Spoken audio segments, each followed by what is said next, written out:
Like spot a pair of fat asses, shots of the scotch from out the square shot glasses. And he won't stop till he got the masses and show them what they know not through flows of hot molasses. Do it like the robot to headspin to boogaloo. Took a few minutes to convince the average boogaboo. It's ugly, like look at you, it's a damn shame. Just remember all caps when you spell the man name.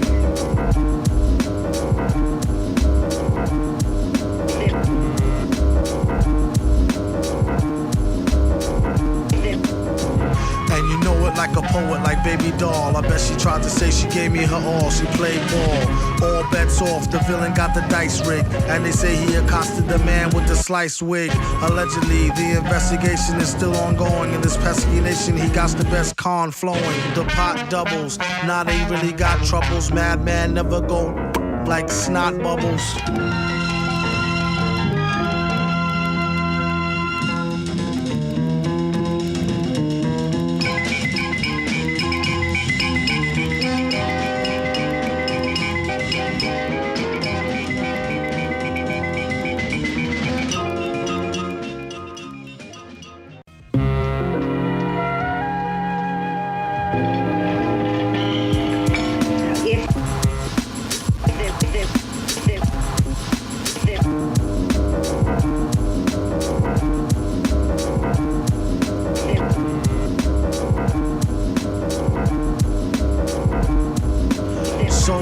That is probably somewhat of a travesty having me. Then he told the people you can call me your majesty. Keep your battery charged, he know it won't stick, yo. And it's not his fault you kick slow. Should've let your trick hold, chick hold your sick glow. Plus nobody couldn't do nothing once he let the brick go. And you know I know that's a bunch of snow. The beat is so butter, peep the slow cutter as he utter the calm flow. Don't talk about my mom, yo. Sometimes he rhyme quick, sometimes he rhyme slow, or vice versa. Whip up a slice of nice verse pie, hit it on the first try, villain. The worst guy, spot hot tracks like spot a pair of fat asses. Shots of the scotch from out the square shot glasses. And he won't stop till he got the masses and show them what they know not through flows of hot molasses. Do it like the robot to headspin to boogaloo. Took a few minutes to convince the average boogaboo. It's ugly, like look at you, it's a damn shame. Just remember all caps when you spell the man name.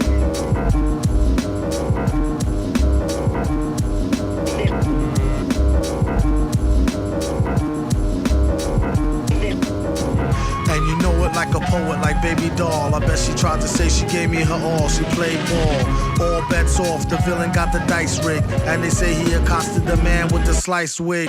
Allegedly, the investigation is still ongoing. In this pesky nation, he got the best con flowing. The pot doubles, now they really got troubles. Madman never go like snot bubbles.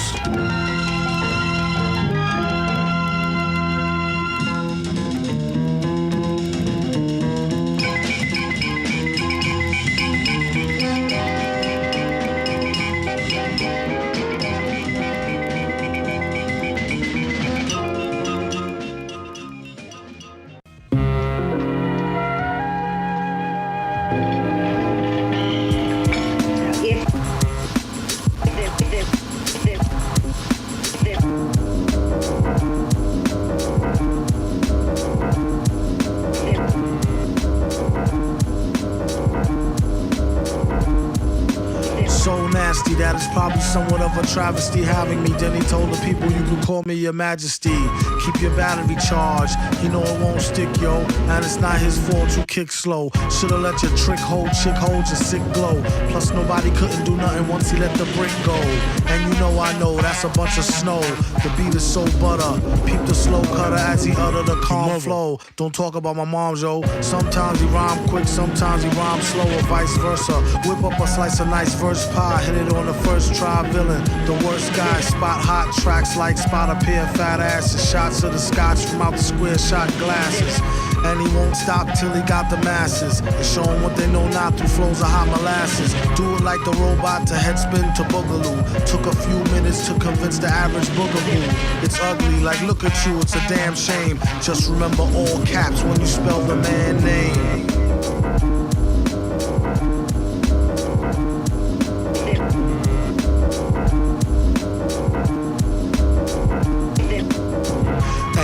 Like a poet, like baby doll. I bet she tried to say she gave me her all. She played ball. All bets bets off, the villain got the dice rigged. And they say he accosted the man with the sliced wig.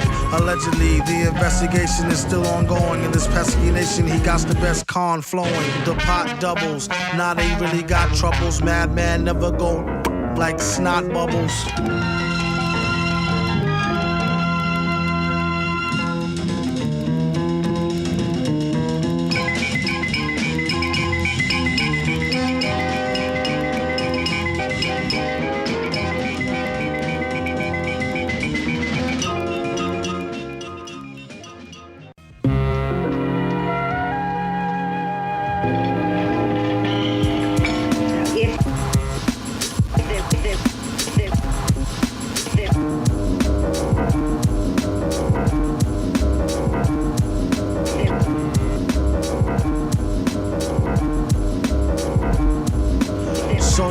That is probably somewhat of a travesty having me. Then he told the people, you can call me your majesty. Keep your battery charged, you know it won't stick, yo. And it's not his fault you kick slow. Should've let your trick hold, chick hold your sick glow. Plus nobody couldn't do nothing once he let the brick go. And you know I know that's a bunch of snow. The beat is so butter. Peep the slow cutter as he utter the calm flow. Don't talk about my mom, yo. Sometimes he rhyme quick, sometimes he rhyme slow, or vice versa. Whip up a slice of nice verse pie, hit it on the first try, villain, the worst guy. Spot hot tracks like spot a pair of fat asses. Shots of the scotch from out the square shot glasses. And he won't stop till he got the masses. And show them what they know not through flows of hot molasses. Do it like the robot to headspin to boogaloo. Took a few minutes to convince the average boogaboo. It's ugly, like look at you, it's a damn shame. Just remember all caps when you spell the man name.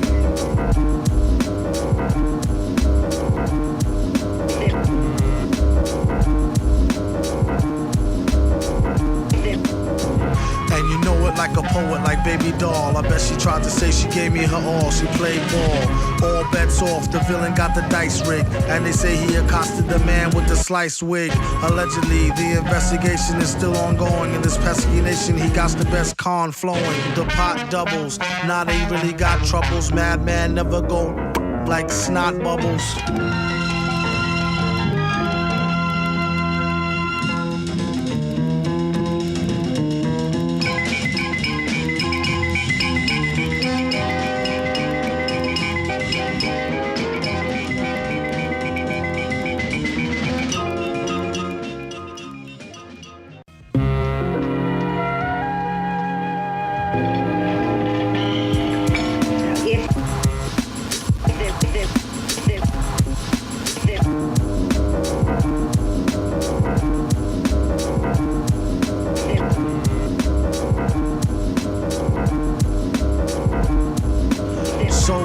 That is probably somewhat of a travesty having me. Then he told the people, you can call me your majesty. Keep your battery charged, you know it won't stick, yo. And it's not his fault you kick slow. Should've let your trick hold, chick hold your sick glow. Plus nobody couldn't do nothing once he let the brick go. And you know I know that's a bunch of snow. The beat is so butter. Peep the slow cutter as he utter the calm flow. Don't talk about my mom, yo. Sometimes he rhyme quick, sometimes he rhyme slow, or vice versa. Whip up a slice of nice verse pie, hit it on the first try, villain, the worst guy. Spot hot tracks like spot a pair of fat asses. Shots of the scotch from out the square shot glasses. And he won't stop till he got the masses. And show them what they know not through flows of hot molasses. Do it like the robot to headspin to boogaloo. Took a few minutes to convince the average boogaboo. It's ugly, like look at you, it's a damn shame. Just remember all caps when you spell the man name.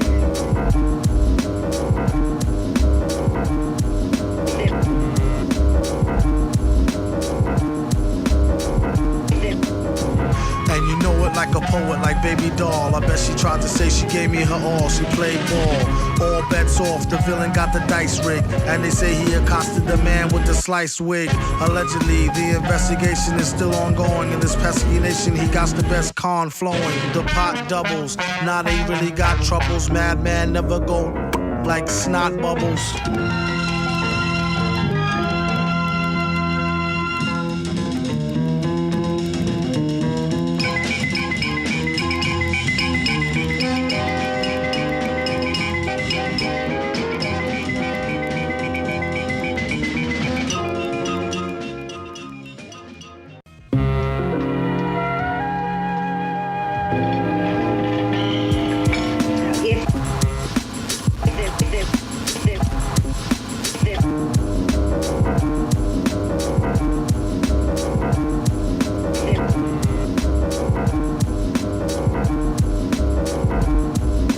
So nasty that it's probably somewhat of a travesty having me. Then he told the people you can call me your majesty.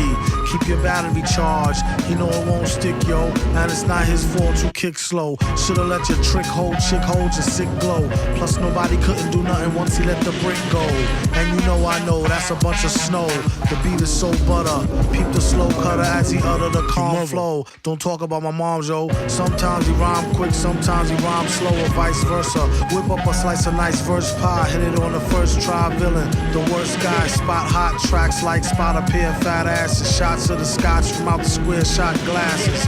And he won't stop till he got the masses. And show them what they know not through flows of hot molasses. Do it like the robot to headspin to boogaloo. Took a few minutes to convince the average boogaloo. It's ugly, like look at you, it's a damn shame. Just remember all caps when you spell the man name.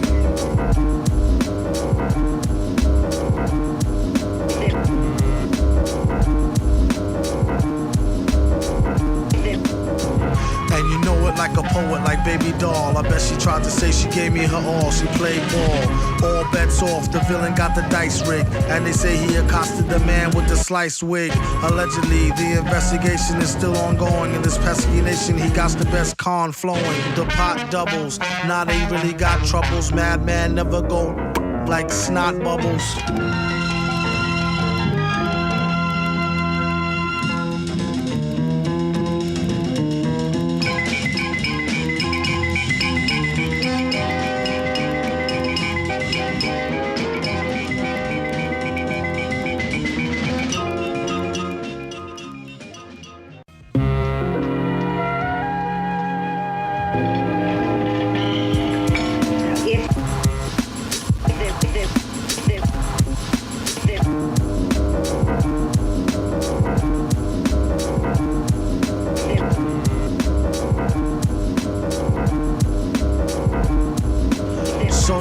That is probably somewhat of a travesty having me. Then he told the people you can call me your majesty. Keep your battery charged, he know it won't stick, yo. And it's not his fault you kick slow. Should've let your trick hold, chick hold your sick glow. Plus nobody couldn't do nothing once he let the brick go. And you know I know that's a bunch of snow. The beat is so butter, peep the slow cutter as he utter the calm flow. Don't talk about my mom, yo. Sometimes he rhyme quick, sometimes he rhyme slow, or vice versa. Whip up a slice of nice verse pie, hit it on the first try, villain. The worst guy, spot hot tracks like spot a pair of fat asses. Shots of the scotch from out the square shot glasses. And he won't stop till he got the masses. And show them what they know not through flows of hot molasses. Do it like the robot to headspin to boogaloo. Took a few minutes to convince the average boogaloo. It's ugly, like look at you, it's a damn shame. Just remember all caps when you spell the man name.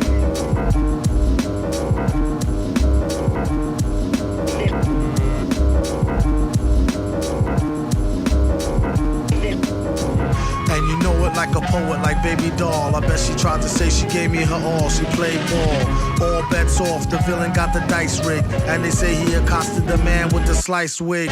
Allegedly, the investigation is still ongoing. In this pesky nation, he got the best con flowing. The pot doubles, now they really got troubles. Madman never go like snot bubbles. So nasty that it's probably somewhat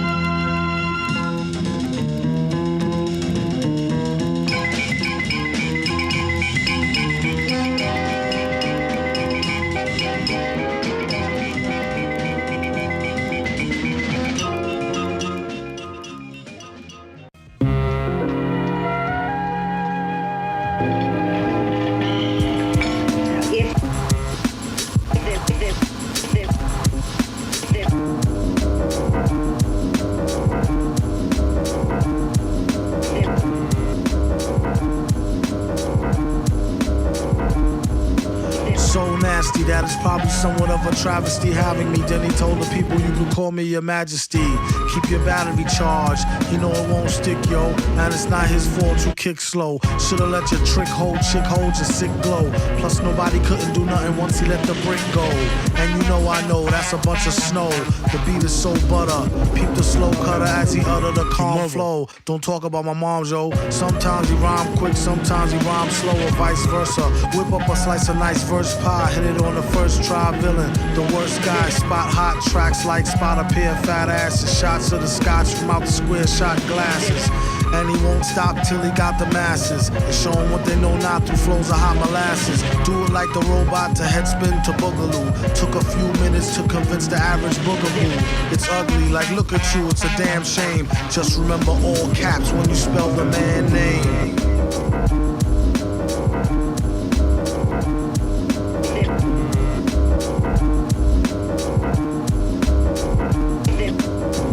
And you know it like a poet, like baby doll. I bet she tried to say she gave me her all. She played ball. All bets off, the villain got the dice rigged. And they say he accosted the man with the sliced wig. Allegedly, the investigation is still ongoing. In this pesky nation, he got the best con flowing. The pot doubles, now they really got troubles. Madman never go like snot bubbles.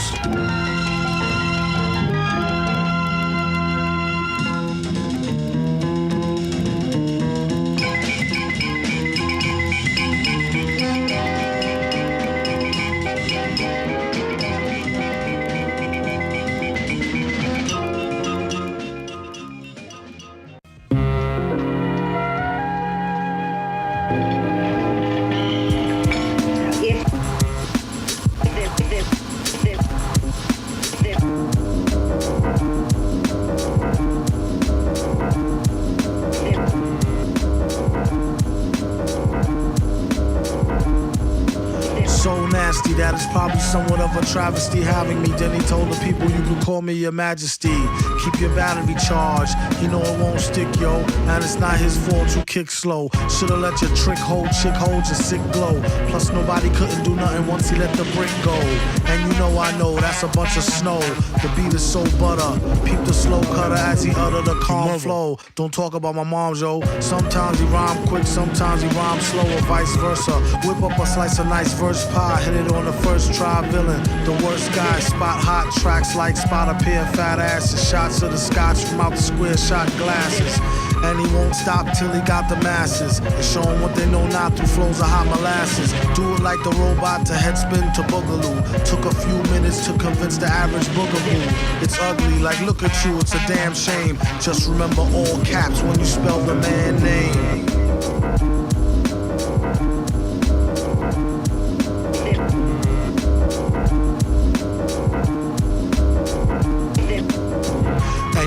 Like a poet, like baby doll. I bet she tried to say she gave me her all. She played ball. All bets off, the villain got the dice rigged. And they say he accosted the man with the sliced wig. Allegedly, the investigation is still ongoing. In this pesky nation, he got the best con flowing. The pot doubles, now they really got troubles. Madman never go like snot bubbles.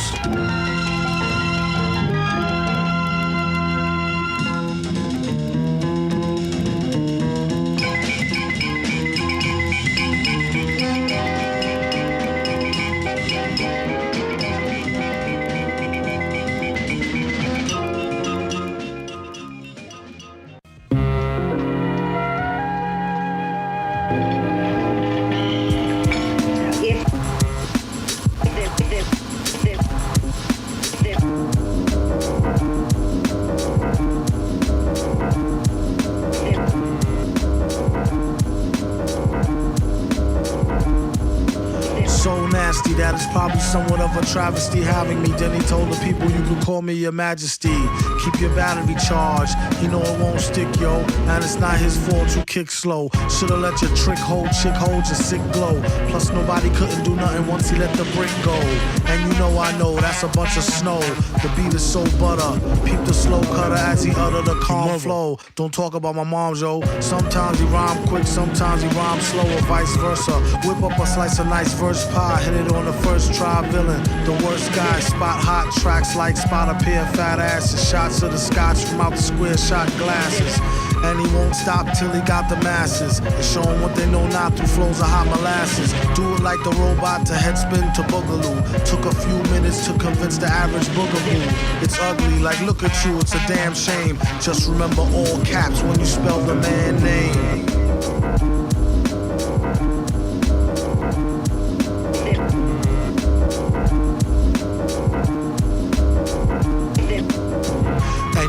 Like a poet, like baby doll. I bet she tried to say she gave me her all. She played ball. All bets off. The villain got the dice rigged. And they say he accosted the man with the sliced wig.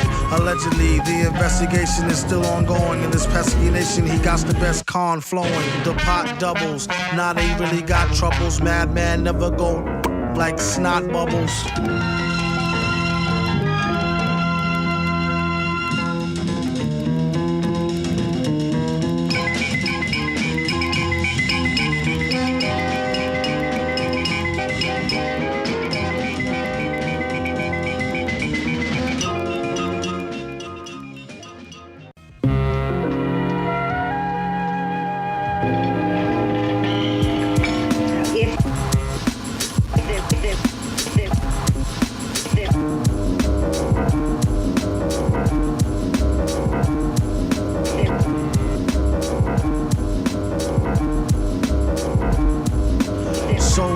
That is probably somewhat of a travesty having me. Then he told the people you can call me your majesty.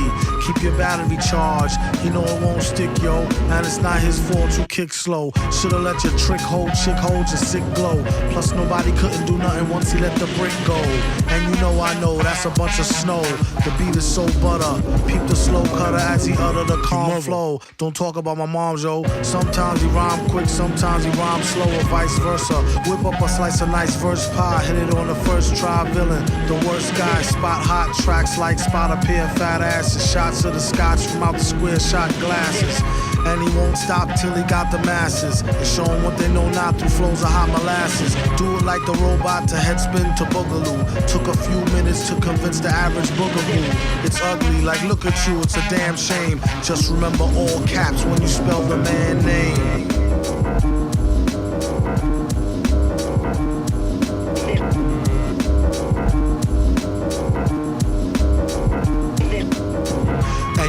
Like a poet, like baby doll. I bet she tried to say she gave me her all. She played ball. All bets off. The villain got the dice rigged. And they say he accosted the man with the sliced wig.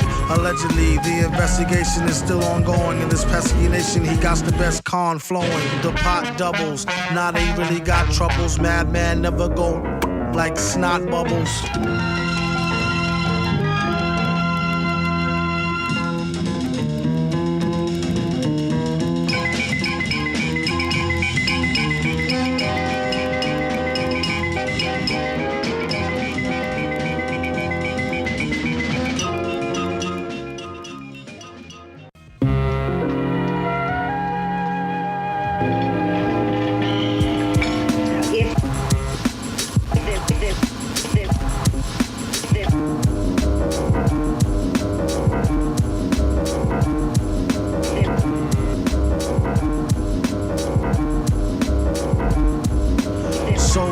That is probably somewhat of a travesty having me. Then he told the people you can call me your majesty. Keep your battery charged, you know it won't stick, yo. And it's not his fault you kick slow. Should've let your trick hold, chick hold your sick glow. Plus nobody couldn't do nothing once he let the brick go. And you know I know that's a bunch of snow. The beat is so butter. Peep the slow cutter as he utter the calm flow. Don't talk about my mom, yo. Sometimes he rhyme quick, sometimes he rhyme slow, or vice versa. Whip up a slice of nice verse pie, hit it on the first try, villain. The worst guy, spot hot tracks like spot a pair of fat asses. Shots of the scotch from out the square shot glasses. And he won't stop till he got the masses and show them what they know not through flows of hot molasses. Do it like the robot to headspin to boogaloo. Took a few minutes to convince the average boogaboo. It's ugly, like look at you, it's a damn shame. Just remember all caps when you spell the man name.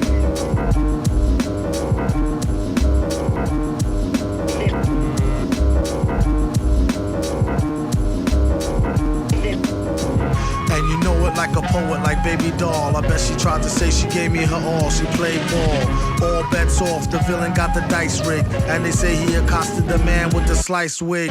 Allegedly, the investigation is still ongoing. In this pesky nation, he got the best con flowing. The pot doubles, now they really got troubles. Madman never go like snot bubbles.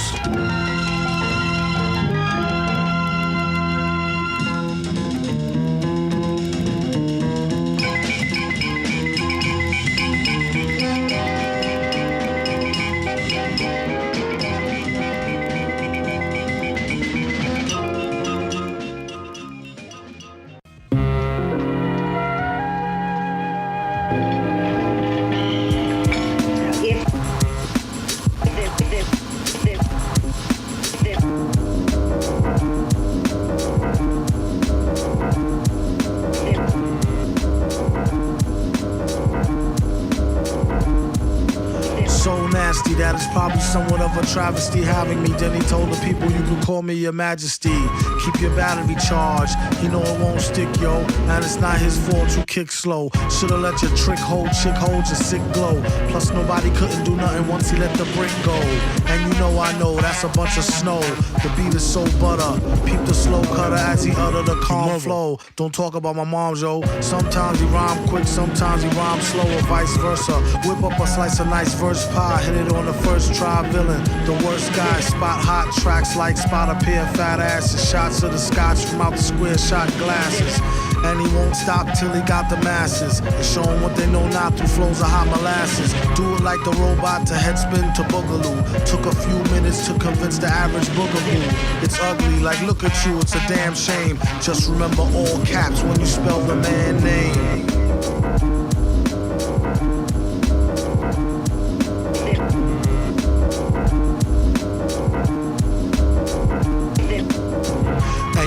Like a poet, like baby doll. I bet she tried to say she gave me her all. She played ball, all bets off. The villain got the dice rigged, and they say he accosted the man with the sliced wig.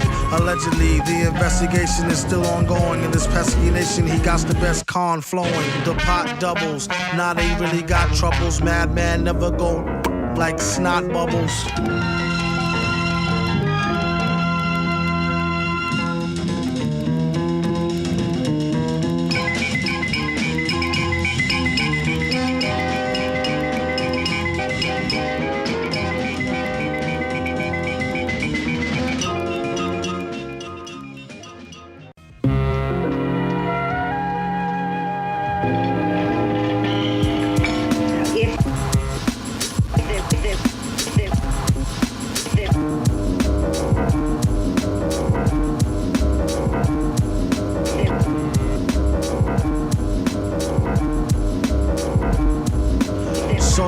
That is probably somewhat of a travesty having me. Then he told the people, you can call me your majesty.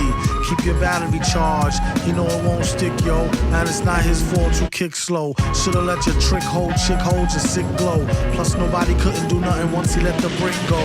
And you know I know that's a bunch of snow. The beat is so butter, peep the slow cutter as he utter the calm flow. Don't talk about my mom, yo. Sometimes he rhyme quick, sometimes he rhyme slow, or vice versa. Whip up a slice of nice verse pie, hit it on the first try, villain. The worst guy, spot hot tracks like spot a pair of fat asses. Shots of the scotch from out the square shot glasses. And he won't stop till he got the masses. And show them what they know now through flows of hot molasses. Do it like the robot to headspin to boogaloo. Took a few minutes to convince the average boogaboo. It's ugly, like look at you, it's a damn shame. Just remember all caps when you spell the man name.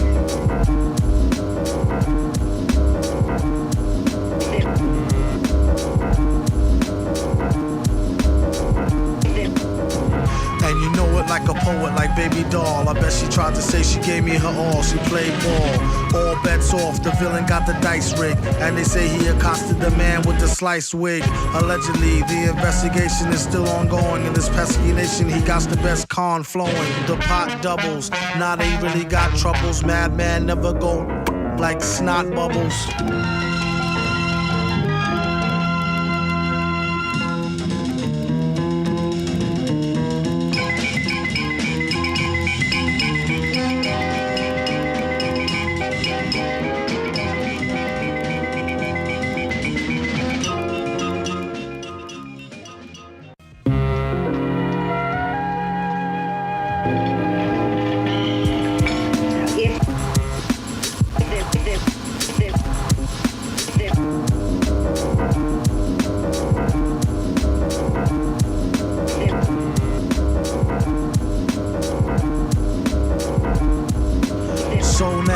that it's probably somewhat of a travesty having me. Then he told the people you could call me your majesty. Keep your battery charged, he know it won't stick, yo. And it's not his fault you kick slow. Should've let your trick hold, chick hold your sick glow. Plus nobody couldn't do nothing once he let the brick go. And you know I know that's a bunch of snow. The beat is so butter. Peep the slow cutter as he utter the calm flow. Don't talk about my mom, yo. Sometimes he rhyme quick, sometimes he rhyme slow, or vice versa. Whip up a slice of nice verse pie, hit it on the first try, villain. The worst guy, spot hot tracks like spot a pair of fat asses. Shots of the scotch from out the square shot glasses. And he won't stop till he got the masses. And show them what they know not through flows of hot molasses. Do it like the robot to headspin to boogaloo. Took a few minutes to convince the average boogaboo. It's ugly, like look at you, it's a damn shame. Just remember all caps when you spell the man name.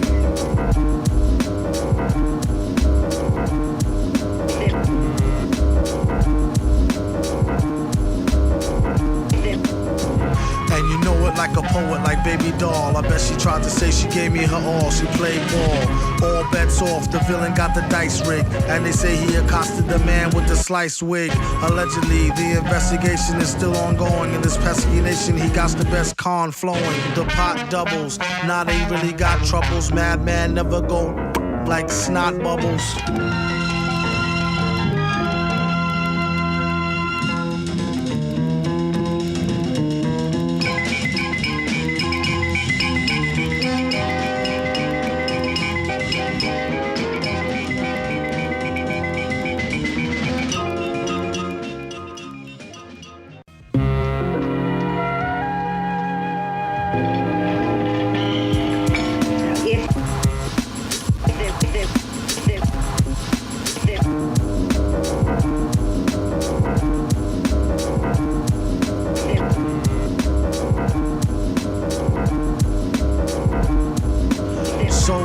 That is probably somewhat of a travesty having me. Then he told the people you could call me your majesty. Keep your battery charged, he know it won't stick, yo. And it's not his fault you kick slow. Should've let your trick hold, chick hold your sick glow. Plus nobody couldn't do nothing once he let the brick go. And you know I know that's a bunch of snow. The beat is so butter. Peep the slow cutter as he utter the calm flow. Don't talk about my mom, yo. Sometimes he rhyme quick, sometimes he rhyme slow, or vice versa. Whip up a slice of nice verse pie, hit it on the first try, villain. The worst guy, spot hot tracks like spot a pair of fat asses. Shots of the scotch from out the square shot glasses. And he won't stop till he got the masses. And show them what they know not through flows of hot molasses. Do it like the robot to headspin to boogaloo. Took a few minutes to convince the average boogaboo. It's ugly, like look at you, it's a damn shame. Just remember all caps when you spell the man name.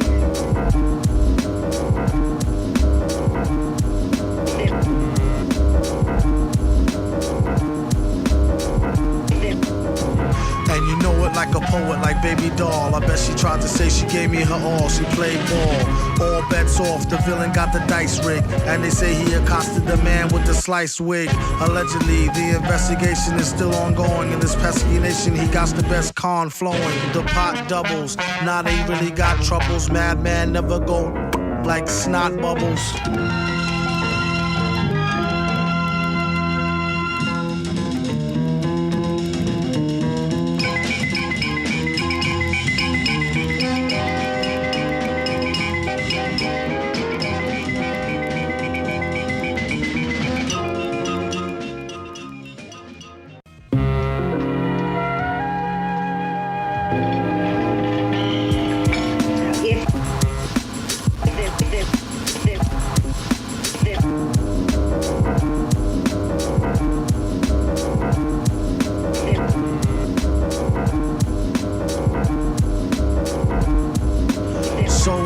That is probably somewhat of a travesty having me. Then he told the people you could call me your majesty.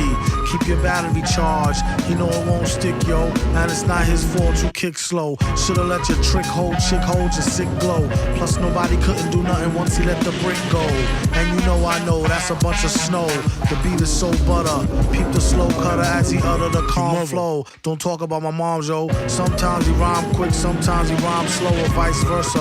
Whip up a slice of nice verse pie, hit it it on the first try, villain. The worst guy, spot hot tracks like spot a pair of fat asses. Shots of the scotch from out the square shot glasses.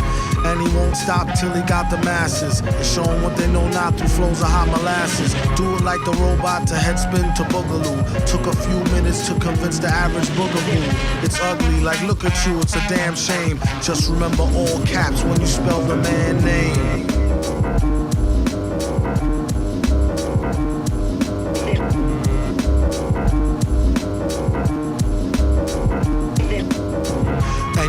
Like a poet, like baby doll. I bet she tried to say she gave me her all. She played ball. All bets off, the villain got the dice rigged. And they say he accosted the man with the sliced wig. Allegedly, the investigation is still ongoing. In this pesky nation, he got the best con flowing. The pot doubles, now they really got troubles. Madman never go like snot bubbles.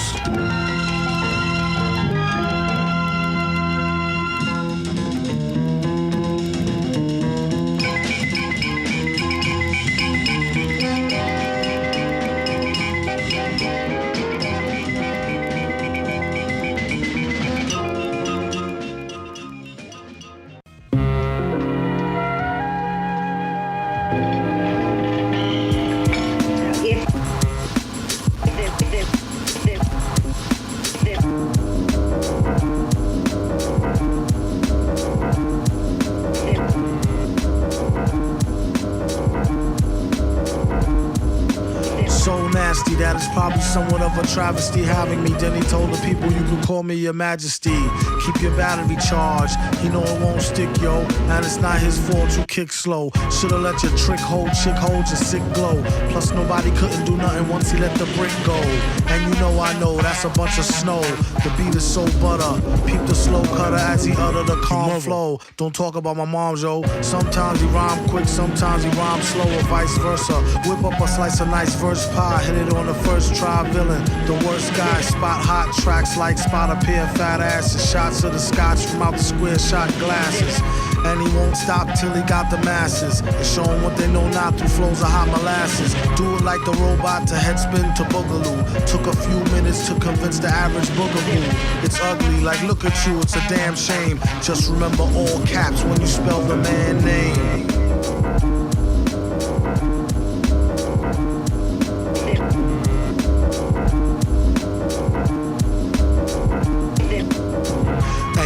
Like a poet, like baby doll. I bet she tried to say she gave me her all. She played ball. All bets off, the villain got the dice rigged. And they say he accosted the man with the sliced wig. Allegedly, the investigation is still ongoing. In this pesky nation, he got the best con flowing. The pot doubles, now they really got troubles. Madman never go like snot bubbles.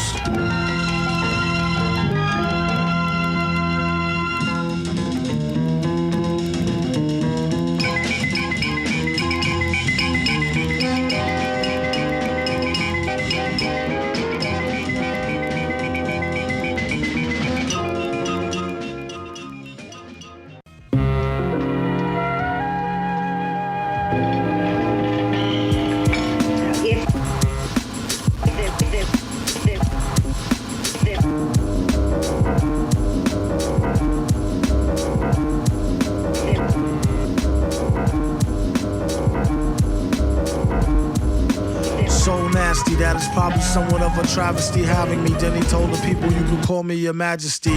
Keep your battery charged, he know it won't stick, yo. And it's not his fault you kick slow. Shoulda let your trick hold, chick hold your sick glow. Plus nobody couldn't do nothing once he let the brick go. And you know I know that's a bunch of snow. The beat is so butter, peep the slow cutter as he utter the calm flow. Don't talk about my mom, yo. Sometimes he rhyme quick, sometimes he rhyme slow, or vice versa. Whip up a slice of nice verse pie, hit it on the first try, villain. The worst guy, spot hot tracks like spot a pair of fat asses. Shots of the scotch from out the square shot glasses. And he won't stop till he got the masses. And show 'em what they know not through flows of hot molasses. Do it like the robot to headspin to boogaloo. Took a few minutes to convince the average boogaboo. It's ugly, like look at you, it's a damn shame. Just remember all caps when you spell the man name.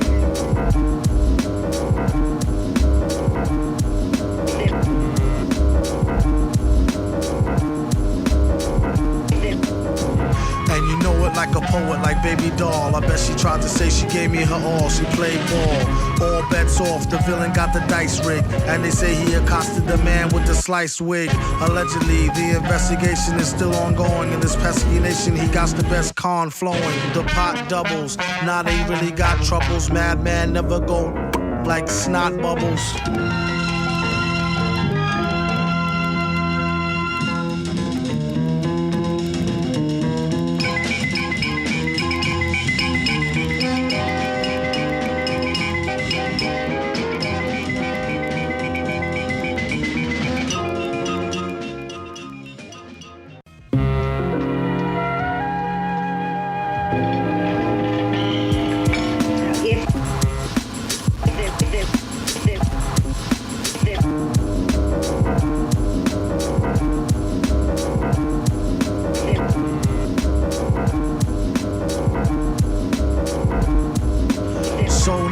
That is probably somewhat of a travesty having me. Then he told the people, you can call me your majesty. Keep your battery charged, you know it won't stick, yo. And it's not his fault you kick slow. Should've let your trick hold, chick hold your sick glow. Plus nobody couldn't do nothing once he let the brick go. And you know I know that's a bunch of snow. The beat is so butter. Peep the slow cutter as he utter the calm flow. Don't talk about my mom, yo. Sometimes he rhyme quick, sometimes he rhyme slow, or vice versa. Whip up a slice of nice verse pie, hit it on the first try, villain. The worst guy, spot hot tracks like spot a pair of fat asses. Shots of the scotch from out the square shot glasses. And he won't stop till he got the masses. And show them what they know not through flows of hot molasses. Do it like the robot to headspin to boogaloo. Took a few minutes to convince the average boogaboo. It's ugly, like look at you, it's a damn shame. Just remember all caps when you spell the man name.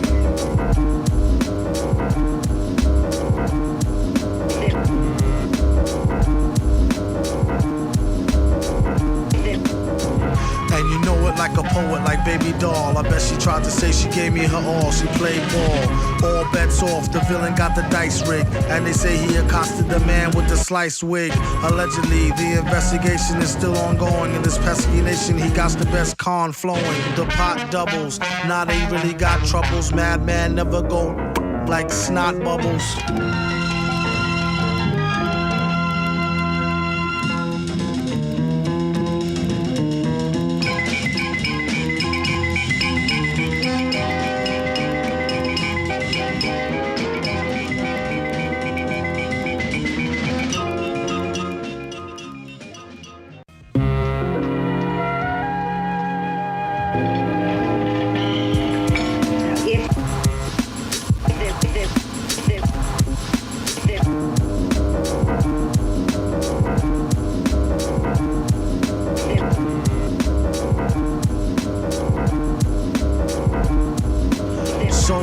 That is probably somewhat of a travesty having me. Then he told the people, you can call me your majesty.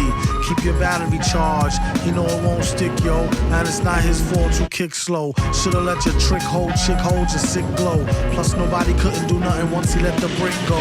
And you know I know that's a bunch of snow. The beat is so butter. Peep the slow cutter as he utter the calm flow. Don't talk about my mom, yo. Sometimes he rhyme quick, sometimes he rhyme slow, or vice versa. Whip up a slice of nice verse pie, hit it on the first try, villain. The worst guy, spot hot tracks like spot a pair of fat asses. Shots of the scotch from out the square shot glasses. And he won't stop till he got the masses. And show them what they know not through flows of hot molasses. Do it like the robot to headspin to boogaloo. Took a few minutes to convince the average boogaboo. It's ugly, like look at you, it's a damn shame. Just remember all caps when you spell the man name.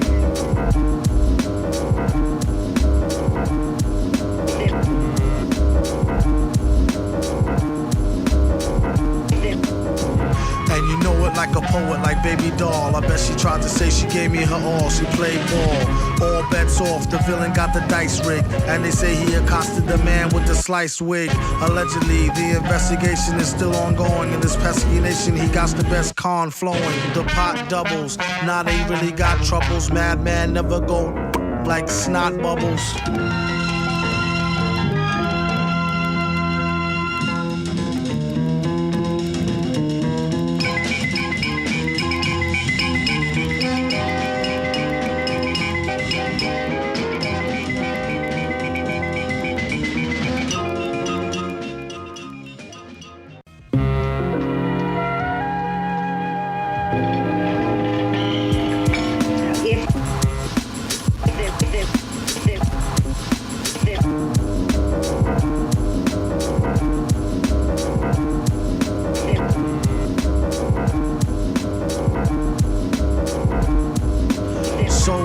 that it's probably somewhat of a travesty having me. Then he told the people you could call me your majesty. Keep your battery charged, he know it won't stick, yo. And it's not his fault you kick slow. Should've let your trick hold, chick hold your sick glow. Plus nobody couldn't do nothing once he let the brick go. And you know I know that's a bunch of snow. The beat is so butter. Peep the slow cutter as he utter the calm flow. Don't talk about my mom, yo. Sometimes he rhyme quick, sometimes he rhyme slow, or vice versa.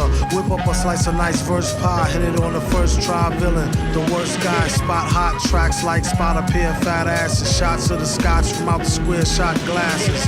And he won't stop till he got the masses. And show them what they know not through flows of hot molasses. Do it like the robot to headspin to boogaloo. Took a few minutes to convince the average boogaboo. It's ugly, like look at you, it's a damn shame. Just remember all caps when you spell the man name.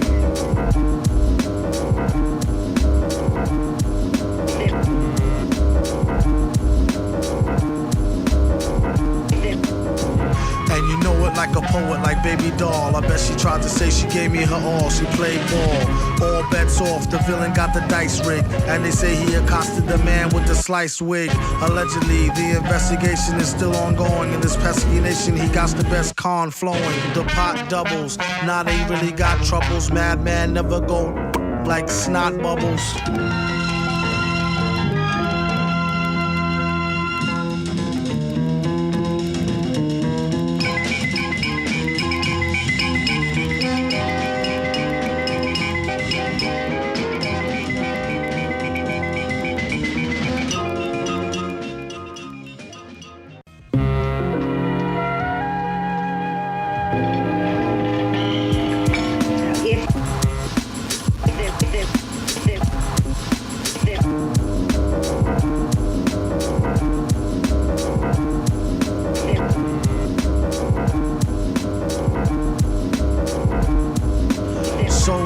That is probably somewhat of a travesty having me. Then he told the people you could call me your majesty.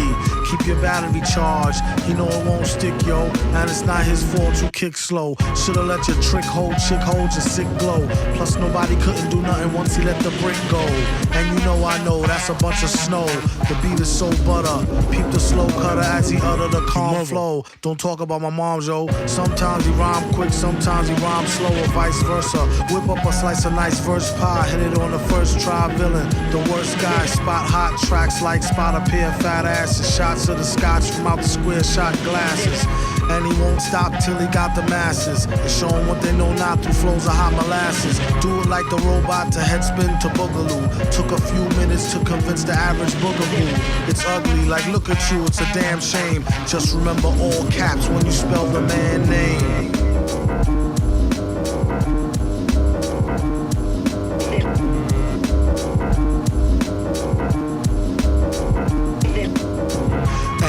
Like a poet, like baby doll. I bet she tried to say she gave me her all. She played ball. All bets off, the villain got the dice rigged. And they say he accosted the man with the sliced wig.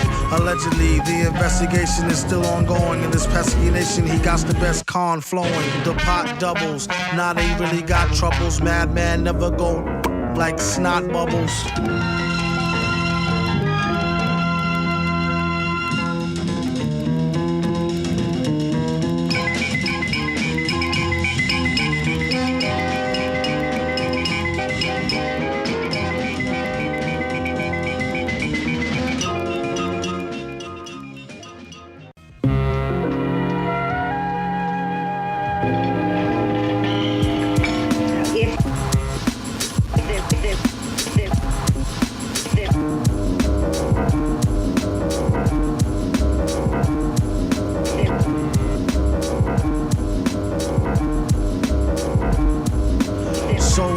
That is probably somewhat of a travesty having me. Then he told the people you could call me your majesty.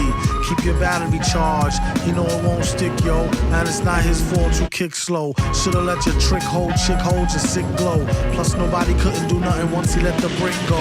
And you know I know that's a bunch of snow. The beat is so butter. Peep the slow cutter as he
ご覧のスポンサーの提供でお送りします。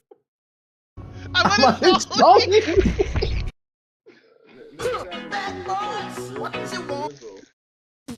Who the fuck? Hey, no, we started off with that. What the fuck is Drizzle?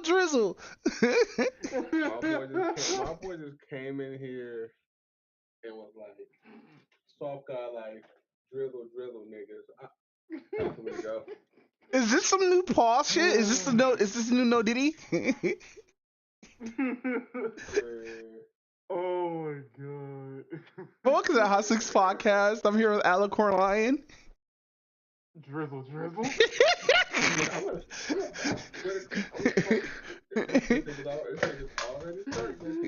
Raven of Faith. Yo. And me, Duvot. We trying to figure out what the fuck drizzle mean. Is this some new Gen Z words or whatnot? Okay. So, in order to explain what drizzle is, we gotta start with sparkle. Sparkle? What the fuck is sparkle? No. Not going down this road today. Oh, okay. I had a long day at work. I'm not going down this road today. I'm somebody in the head. Okay, so you know how? Okay, so sparkle is basically women trying to put an add-on to all of the ridiculous shit that they actually want. It's basically like an extension. It's like a DLC. To the boss chick life. But now they kind of realizing that like men aren't. It's kind of hard to like find a man these days because they don't want to put up with their shit. So they basically decided to start living their soft girl era. Soft girl era. Yeah, and basically the soft girl era is I want your money. Yeah, the man's money is my money, and my money is my money. And I basically. Oh, so if I asked for $5, she'd be like, "Nah, bitch, it's my money. I need it now." Yeah, she basically all like, "Oh, I need the man that I want to be with to be in his like quote unquote masculine energy." Damn. And basically, he needs to be the provider and he needs to pay for all of my shit. And at the same time, we need to go out traveling like 90% of the time, as well as he needs to like court me and everything else like that. Not with her money. Not using her half of her money or whatnot. Nah, let's use all my money. Like she needed a haircut. Nah, let me use my booze money, cause that's my booze job. Nah, she can keep that shit. I make $75,000. No, I make $7,500 a year.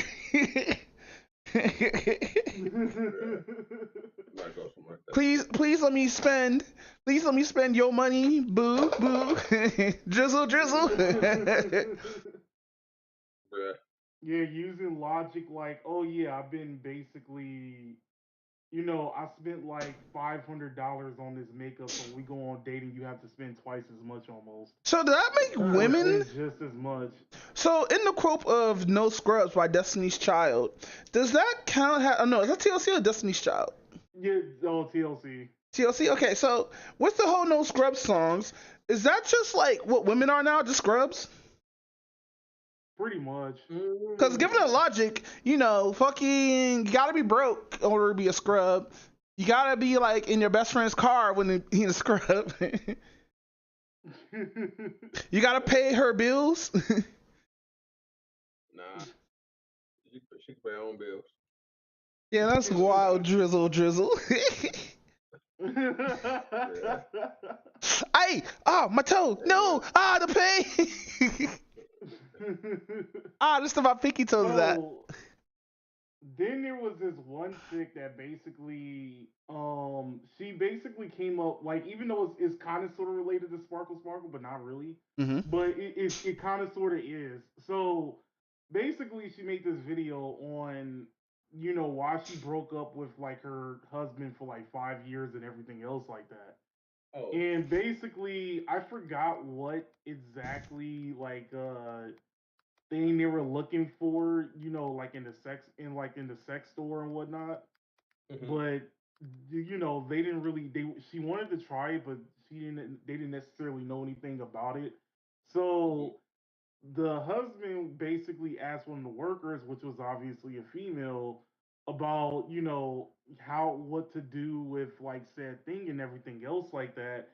And the way this woman described it, she said that like the like worker was basically like smiling, like it was like a flirty and like almost like in a flirty way, and they got into a deep conversation and didn't let her like conversate and whatnot. So then she got like very jealous, and she just basically wouldn't let that situation go, so she broke up with her husband.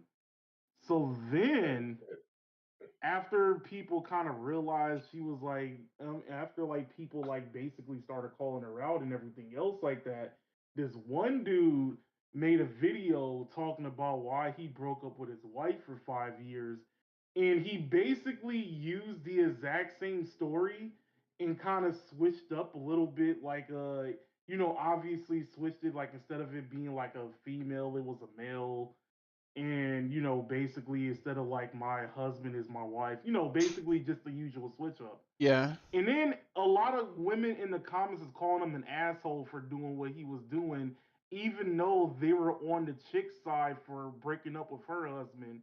But he's using the exact same logic that she used, just role reversing it. And all the women were basically on the comment section just being, calling them like trash and everything else like that. So now you enter this one dude who basically made the soft guy era and was basically using the exact same logic that the women were using in their soft girl era arguments. And this is where Drizzle was born.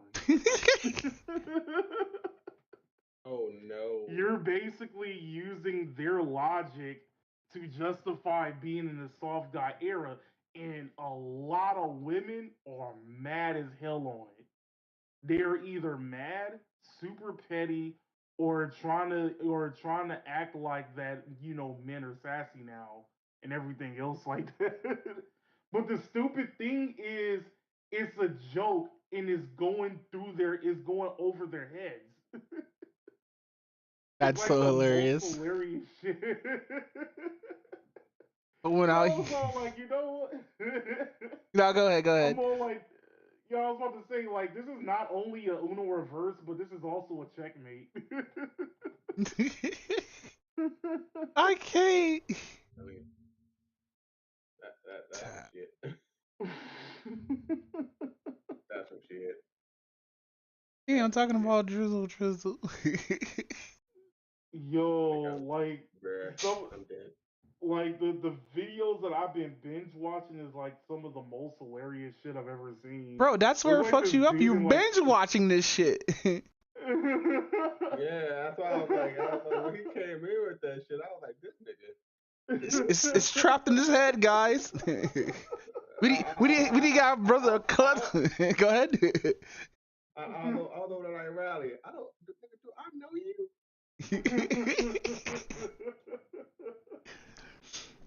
This one dude in the comments. What eloquent line that? I don't know you. This one dude in the comments section was all like, it's all like, in order to support my lifestyle, in order to survive in this economy, we need two incomes. That's why my girl has two jobs. I'm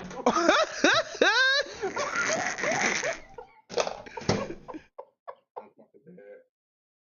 Damn, that's cold as fuck. So you hear that, women? The other way you would get this, have your man spend a bunch of money on you. Yes, you. You have to have two jobs, and that's it. Just two jobs. Drizzle. Oh Drizzle. I'm gonna slap both y'all niggas. Ah, Some shit. dude was all like, some dude was all like, some dude was all like, I invested like 25 like $1,000 like 25K into something, and I need my woman to put that 25K right back into my account.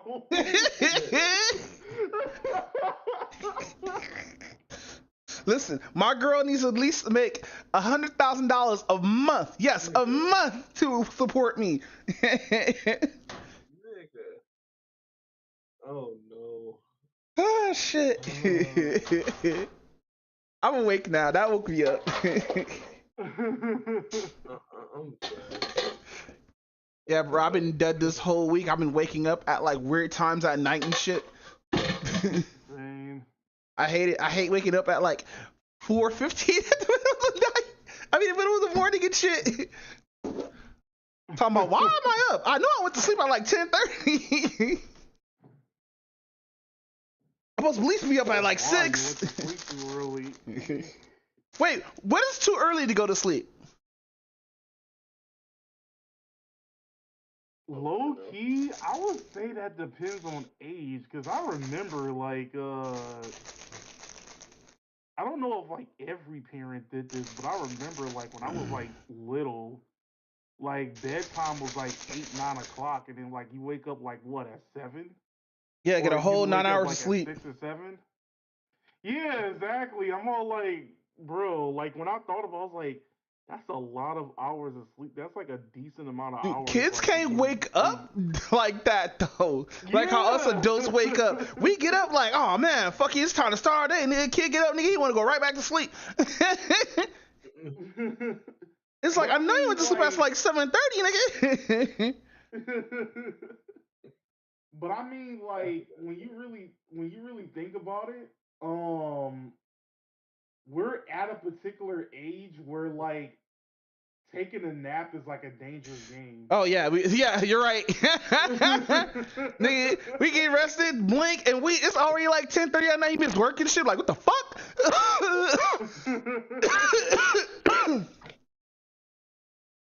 Over here running around like you got a debuff or some shit.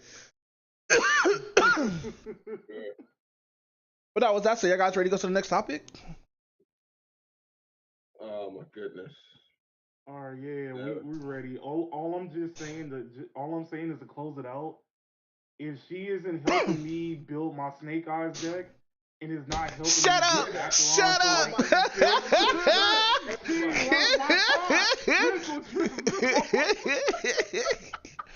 If she not over here, if she not over here helping me buy my collection for the Power of 9 for Magic the Gathering, she ain't it. Drizzle. She loves you enough, drizzle. If she's not buying the collector's version of Spider-Man for me, she ain't it.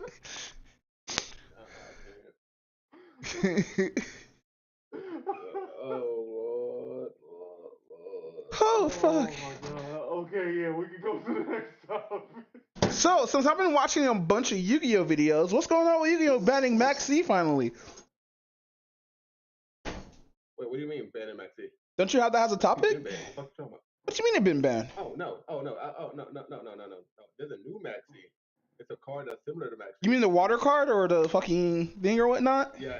Yes, it's a water. Yes, it's a water card. Yes. So does it do the same shit? What is the limitations of it? So yeah. So it's the same shit, but the thing is, so say if I had a hand of 5 and I draw 4 cards. Yeah. Right. And my opponent has, say he has 2. I have to give up as many cards as I drew for as many cards as is in his hand. So I have to literally pitch cards to equal his hand almost. Whoa. Max C was like, hey, my opponent's special summons like to draw a card, right? When I discard this card, right? Yep. Right. Yep. So they just put out a weaker version of Max C? Yes. That's weird. Why would they do that? They're doing it so people have a hand trapped out, like, so it's not out yet officially. Oh, so it's OCG, right? OCG, right? Yes. Well, we don't know when America gonna get it, but it's for the fact that now, since they banned Baron and Savage Dragon, it's really no other play for what's it called to actually help stop people from summoning. And that's what those cards are there for. Like a lot of rogue decks. And like people got hate me for saying this a lot. Like the community got pissed off about this. The community split. I think Baron de Fleur and Salvage was alright. Link Karibo made that shit busted. Link Karibo made Salvage Dragon OD as fuck. No, it wasn't. It wasn't. Savage. It wasn't Savage Dragon that made Link Karibo busted. It was Snake Eyes that made Link Karibo busted. That too, but that was a hit for Snake Eyes basically. So people don't have inboards now where it's Baron de Fleur, Salvage Dragon, Promethean Princess, and you know the combo how that should go out, right? What your inboard should look like, right? Right. They're like, no. So they hit Link Bow, but everybody said, oh, hit Apollo USA. I'm like, no, she's all right where she's at. You can run her over. Yeah, but like, I'm trying to play though. I'm not trying to have a one-sided game, bro. I'm not trying to go to round 2. But it's, but it's really not one-sided. If you can run like shit, the most easy way to burn her effect, play an effect that is really all she do is negate the effect. You don't destroy the card. And then if you got more attack power than her, you can run her shit over anyway. And then she's useless. Yeah, that means you have to have a bomb in your hand in order to summon, in order to trigger her effect, right? And it's a main effect, right? Or is it automatic? Yeah, but well, it's a like so as an effect you can activate, you can trigger it. So it's like, oh, you activate your effect, I just negate it. You can choose to negate the effect if you want to. That's the thing, the choice. You know what they should have? Do you know what they should have for the next power creep? They should have mandatory negations where you can't choose. But that's why they got Imperm. Yeah, but not a lot of people's gonna run that, bro. like this is what I don't like about Yu-Gi-Oh. Everybody thinks everybody should have the ideal cards in like their hand or whatnot, where a lot of people don't. Like a lot of people be having like cards they don't have. Be like, oh man, you should have this hand trap. Be like, nigga, don't you see the match right now? I didn't draw it. So, well, Imperm is at 3 in TCG. Okay. And Master Duel is only at 2. That sucks. So, yeah. So you have a higher chance of getting Imperm in the TCG than you do in Master Duel. But the fact that you can still Imperm her. No. Like I see what Doombot is saying. He's basically saying something similar to like Light and Darkness Dragon, where like no matter what you have to negate instead of choosing the option to negate stuff. Yeah, that which is fine because it activates on each chain. But you can also still negate her. It's like she's not a one-all be-all card, right? Yes, she's a pain in the butt to deal with, but shit, I'm gonna be a dick anyway. I'm gonna throw out all boss. Let's say I throw out all boss. I'm gonna sink you. I'm gonna fuse you off. Nope, negate. All right, I'm 1800. Run your shit over. Fuck on my face. And then I still play my combos. You can still play around her. That's what I'm saying. Now with Baron before, you have protection. Say to a Savage Dragon. If Savage Dragon gets that Link Karibo attached to it, or any Link monster, that thing got fucking Omni negates. So it's good that they did hit both those cards, but it's also bad that they hit both of them at the same time because rogue decks that needed that because people are like, oh, I can't afford because now a good example of this. Every deck should have a boss monster, right? Yeah. Like how it was in the old days, yeah. Yes, but a lot of the archetypes fell off. A lot of archetypes are not getting support.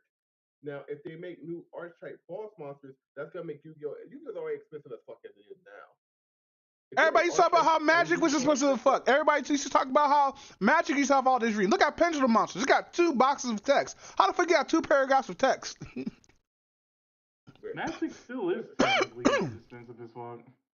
Yeah, but I'm just saying it's still like that would make the price for that for the deck and stuff go up, which is fine. Konami want their money, I get it, but it also helps the archetype. Yes, that's fine, but why would I pay $300, almost $100 to $200, or sometimes some cards up to $300 to $400, depending, for a card where I could just get a Baron de Fleur? That's cheaper. Well, the other or issue Salvage with Dragon. the other issue with like both of those cards is that they were like super generic. Yeah. That's And true, and I agree with that. But I'm gonna say this too: Band of Four is only generic because they did not bring her out with the cards that the Fleur sequence, the Fleur deck, right? We saw what's a girl name from 5Ds, the one that had that deck. If they would have brought her out then, it would have been generic. She's only generic because she came out later. So I what you're mean, saying but then is, the problem, go ahead. So, but the way to fix her, make her part of that actual deck set. Make her valuable. Hey, you have to use a Fleur sync. You have to use a Fleur tuner or Fleur card to actually make Baron the Floor. But That would Raven, Konami doesn't want to salvage make her. money. They want to make sure your power creep is at maximum, so new players won't be able to get into your game. But well, that's I where you mean, do that. That's where you when fix you, Baron the Floor. Say through a Salvage Dragon, you can fix that too. If it's a rocket monster, put it with the rocket set. I mean, then the issue, you still don't necessarily like fix the issue because like Well, because of both of like okay, like I get it, like you put like you make them like archetype specific. Like don't get me wrong, that would kind of sort of fix it, but like at the end of the day, you still have like certain archetypes that like basically just now has something to barely fend for themselves because like there's nothing generic for it. And then you also got to remember that whenever we come out with a generic card as good as both of those cards, they're always like stupidly like high in price. Look at SP Little Knight for a prime example. and I was about to bring that up. I was about to just bring that up. You make a good point. And but once I guess, but I just said that too. Remember, I said if they ban both of those cards, the rogue decks suffer.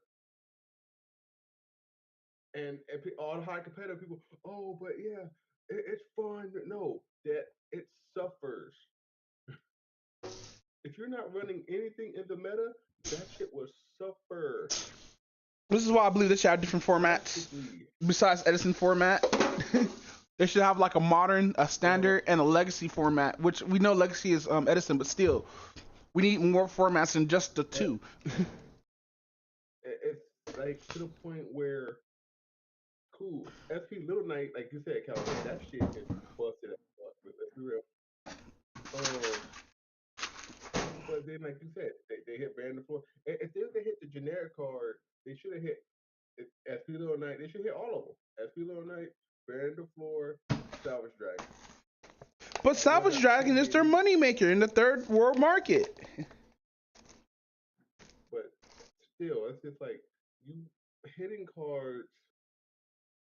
If you make them, like I said, archetype specific, it will be fine because that means Sword Soul will have to actually learn how to actually play around with its own boss monster. Sword Soul has a boss monster. It got a few boss monsters. Everybody Sword Soul is bad without bearing the floor Star Trek. I said, no, you don't need either. Hey, question: are Photon still getting support? I have not seen anything with Photon lately. Okay, just asking because I remember I used to play that deck and people used to be like, "That deck is ass. That deck will never top." I stopped playing it and people start saying, "Oh, this deck is still zero now." I hate it here. No, it's just the fact that if we're gonna make cards like they should be, it's fine. But you have decks that came out that were legitly tier zero, and then tier zero killers, and then even more tier zero. Yeah, fam. Like, also, like, what's so upset me about Yu-Gi-Oh as well? They need to just fix their ban list, dude. Like, do a whole overhaul of their ban list. Well, like the thing is this: newer cards. Well, I can tell you what the ban list is right now. I can tell you what the ban list is looking like right now. So Uh huh. I just had it up. So this is what's been hit, and this is what's not been hit. So let's go. Destiny Hero Malicious is at 3 again. Orcus Heart Horror at 3. Speedroid Terratop at 3. Sky Striker Mobilize. Well, Engage is back at 3 for my Sky Striker players. Now, Semi Unlimited Armageddon Knight is at 2. Purely Delicious. Wait, Demon Armageddon Knight is a banless card? What? That's crazy. Now, all right, Cal, you ready for this one? Okay. Arch Nemesis Protoss is at 1. The Floodgate is back. And that shit should still on the ban list. That shit needs to stay on the ban list. Why? You got all these other decks that have other floodgates. Why this card specifically? Don't we need to keep up with the power creep? No. This shit literally locks you out. So if you're running one type of deck, and if they know what it is, and they know, like, it's not like you can play heroes and get around this shit. Like, if you're running Snake Eyes, you can't play. Your deck is fucked. So you're saying everybody needs to run Vanity Fiend? That's what you're saying? Hey, that's another card. But yeah, they bought back Tidal, Tidal Dragon Ruler of the Waterfalls at that 1. Thunder Dragon Colossus is at 1. Wait, hold on. Are the Elemental Dragons back? Oh yeah, all 4 of them are back at 1. Yo, are you serious? Yep, and then Master Duel, they're all at 3. Well, that's a few. I think Warlock's is at 2. Damn, fucking the maids are going to be pretty strong then. The maid dragon deck? Or all those light monsters? They're not top. Like, they're not, like, none of the Elemental Dragons are topping in Master Duel right now. Well, yeah, because they're not topping, because we've already got better floodgates. But like I said, Thunder Dragon Colossus is back at 1 in TCG. Yeah, Magic Spectre Unicorn Carrying is at 1. I don't know why this card was hit. Probably has an interaction with a deck. Magic Spectre Unicorn Kieran. Oh, the Link card. No, Link, Pendulum. Oh, it's Pendulum. Really? Why would this hit, Cal? Yeah, it's because at the time when it got hit, like, Pendulums are still like the head. It was because still OD stupid. Yeah, it was still OD stupid. This was like before Links came out. Okay. I'm thinking of Nightmare Unicorn. Okay, yeah, so it's at 1. Chicken Game is at 1, Calvin. Yeah, I saw that. That's the field spell, right? Fragrance got put to 1. Yeah, it's the field spell. Yeah, Anti-Spell Fragrance got put to 1, hitting the floodgates even more, which means no more Smorg Spell Fragrance combo. Damn, that's crazy. The ban Link Karibo went from 3 to 0. Ban the floor 3 to 0. Barrel Lord Savage Dragon 3 to 0. Summon Limit 3 to 0. Wow, they're really trying to get rid of fucking cards, bro. That's crazy. They're really trying to make the archetype decks really work, huh? You can't run generic ass floodgates anymore. Nah, you gotta run this, and that. Well, Summon Limit got hit because of what happened at the latest YCS.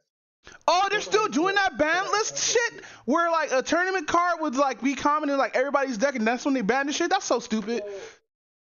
So it was the top final. It was the final. Match. Put in 3 summon limits in the deck, and he used all 3 of them, and the dude could not play. Yeah, Konami's not recognizing that this game's turning into solitaire slowly. Well, OCG is still at 3. So we'll see. That's OCG. That's only in Japan. We don't play OCG out here in the United States. It's like using the metric system. Hold on, because the ban lists all reflect each other. When somebody does something, somebody else will do something else. So what happens is OCG is gonna ban this off slowly. They're gonna probably hit it to 1, then hit it to 0. Like with Tillermix, they gave Tillermix a little free open run. Then they hit it 2 to 1, then they all limited to 1, or they were banned. Just depending. right? So even the Master Duel, like our ban list for Master Duel comes from the TCG and OCG, and it's a combined list. You know what So Yu-Gi-Oh should do? They should do this for a format: ban or eliminate cards by their rarity. That won't work because like TCG and OCG has different rarities. That's why yeah, Bonfire was such a huge issue because it was a lower rarity in the OCG, and the TCG is the higher rarity. yeah, TCG is the Wow. highest rarity. Now, because I was But thinking that's why like, everybody. go ahead.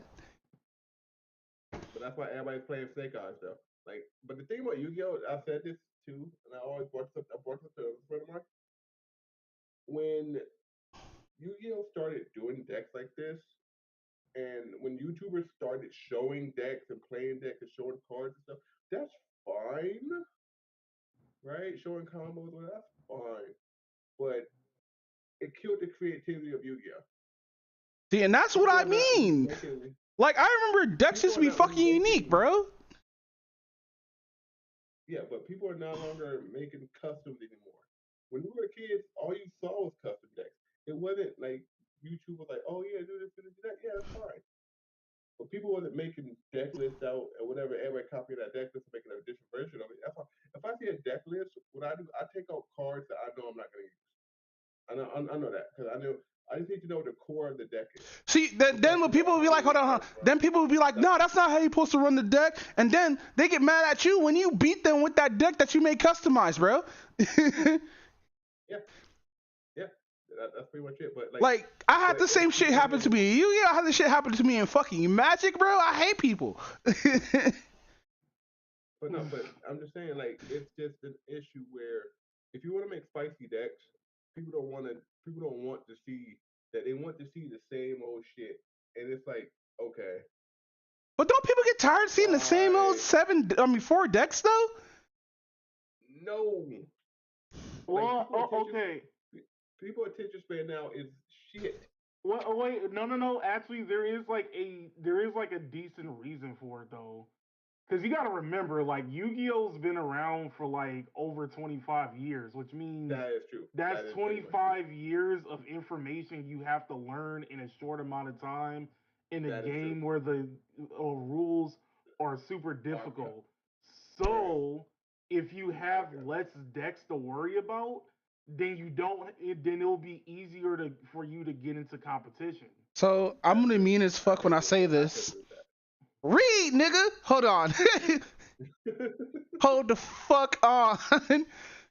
Cause niggas really need to know how to fucking. No. I'm about to say this. Hold on. I'm about to do this with Calvin said. 25 years of a legacy, but then you have to find a deck you want to play. True. Like, what vibes was me? Do I want to special summon shit from the graveyard, like Dredge, like Light Swarm and stuff like that? Because Light Swarm is just a Dredge deck. Let's all be real. Or do I want to like just fucking just like play a bunch of shit from my hand, like Shadalls, which also is another Dredge deck? Or do I want to play fucking Battling Boxer, which is just a red beatdown deck? But no, like it's 25 years of legacy, like Calvin said. You have to learn all the new rules. Like the rules are constantly evolving and changing. Rules on cards especially. And a lot of cards got reworked. Sagan and Richard Black Force are no longer a super OD. They got super dumbed down. Yeah, what's up with that? Like, how do you errata an actual paper card? did they bring out new erratas? Yes. That's what happened. Ugh. It was a reprint with the erratas on it. They was like, hey bitch, no first turn Exodia. Oh. But turn 1 Exodia is awesome though. You ever want to play like 3 Pot of Greed without Pot of Greed? That's another card they should bring back, goddammit. Stop limiting people. Stop fucking bringing out cards knowing you're gonna ban the shit. Like, come on, bring back fucking Pot of Greed because you're just drawing 2 cards. That's it. But you gotta look how long it took them to ban Pot though. Like, in all honesty, it took them 4 years. What do you mean? That's because Pot is busted as fuck. It's just draw 2 cards. That's it. How is that busted? It's more.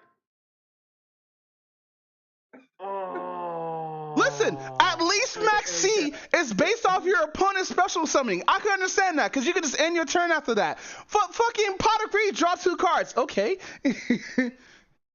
But you can ash block. You're netting. But you can ash block from a pot though. Listen, I know I'm reaching, but still, bro, bring back Pot of Greed. I'll play the game, or at least bring back Graceful Charity. You know. Oh hell no! Graceful Charity cannot come back. Listen, I need to play Dark Worlds. God it. Dark Worlds is still a good deck right now. No, it's not. Dark Worlds. Yeah, Dark Worlds. It's a pretty good like rogue deck. It's one of the better rogue decks, right? Listen, Darkness Approaches is not on the ban list, so I'm not playing Dark World. No. So the thing with Dark Worlds is it's a pretty good. It's like a very good rogue deck, but it's very hard to pilot.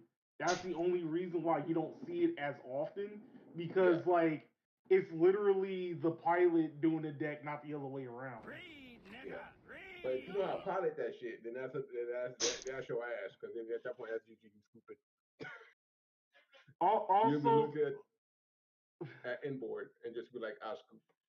Also to like the comment like a little bit earlier about like the whole read thing. Here's the reason why the problem solving text is an issue regardless if you read or not. Because how the hell, for a prime example, what's like a good card in the game? Okay, Appaloosa. Let's use Appaloosa as a good example for a negate card. Appaloosa basically. Appaloosa pretty much like negates, and then like she like obviously like loses points for it. Now there's a card that's on the ban list. That shit was called like Apex something. It was like a fusion card that can basically not like negate. But here's the thing: if you were to negate with Appaloosa and chain into something, that can is like in the chain into something. Was it a trap card? Was it a trap card? No. The Apex card I'm talking about was a fusion. It was a fusion monster. Hold on, let me take a look. Let me see. I'm trying to think. Now we're reading to rulings. Let's go. This shit came out like literally like 10 years ago. I cannot find Apex. Is there another name? It's not. No, wait. Hold on. Let me try to like remember the name. It was like. Let me look up something real quick. Cause yeah, I kind of like realize it's not like really Apex per se, but shit, it was like Ultimate something. It's a fusion, right? Yeah, it's a fusion. But let's continue. Okay, so to continue my point as I'm trying to find this card, right? So you have Appaloosa that if you try to negate what's the typing, Kel? You know the typing? Damn, it's been so long that I don't remember. Hold on, let me just look up the ban list real quick. Hold on. Oh, the card's on the ban list? Yeah, banned. Yeah, the card is actually banned.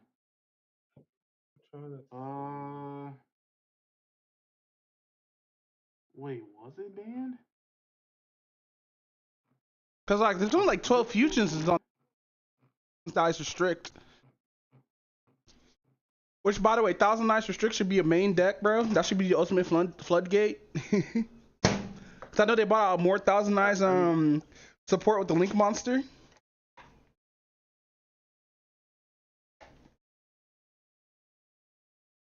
You know what? Fuck it. I'm not gonna drain the water from this. He says a fusion card that. Bruh. No, did he? Wait, listen. Wait, maybe they took it off the ban list. Hold on. But yeah, no. Let me think of the. Let's talk about Apollo USA.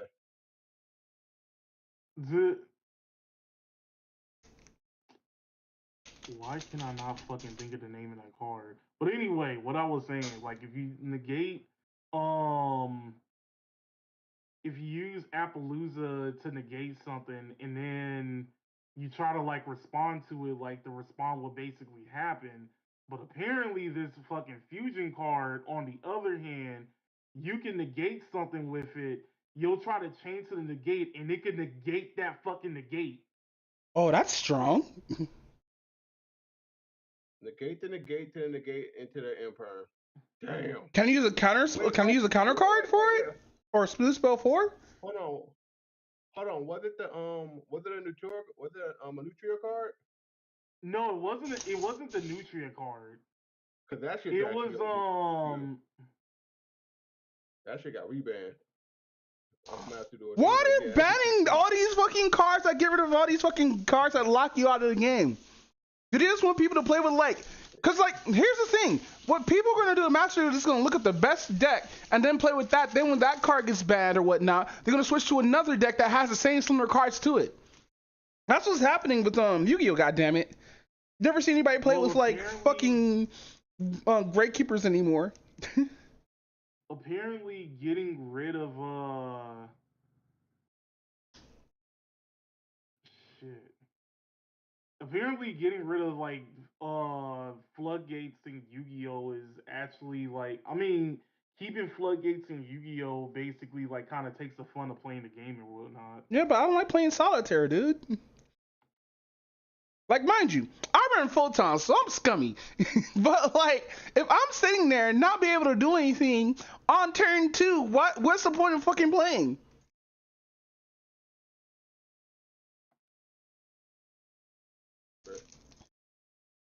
I mean, you're not wrong. Okay, not wrong. It's like, mind you, people are gonna say like, oh, you should have this card, this card, this card. What if I don't have those cards in my hand? What if I only had Dark Hole, Raigenki, and Harpy's Feather Duster, and all 3 gets negated through like 3 fucking Link monsters, a fucking XC monster, and a random ass synchro?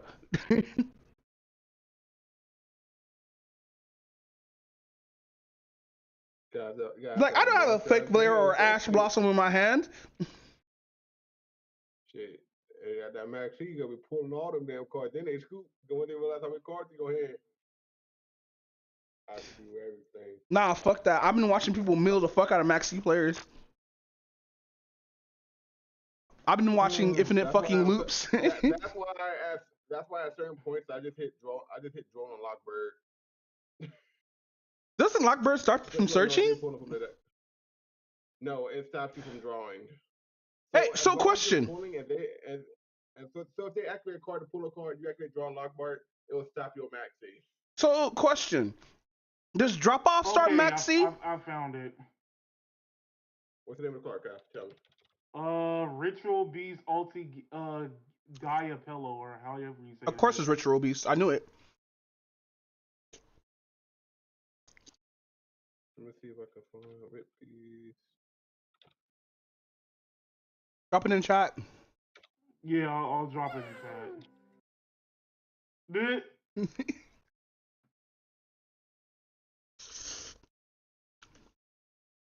Ritual Bees Ulti Gaia Pillow.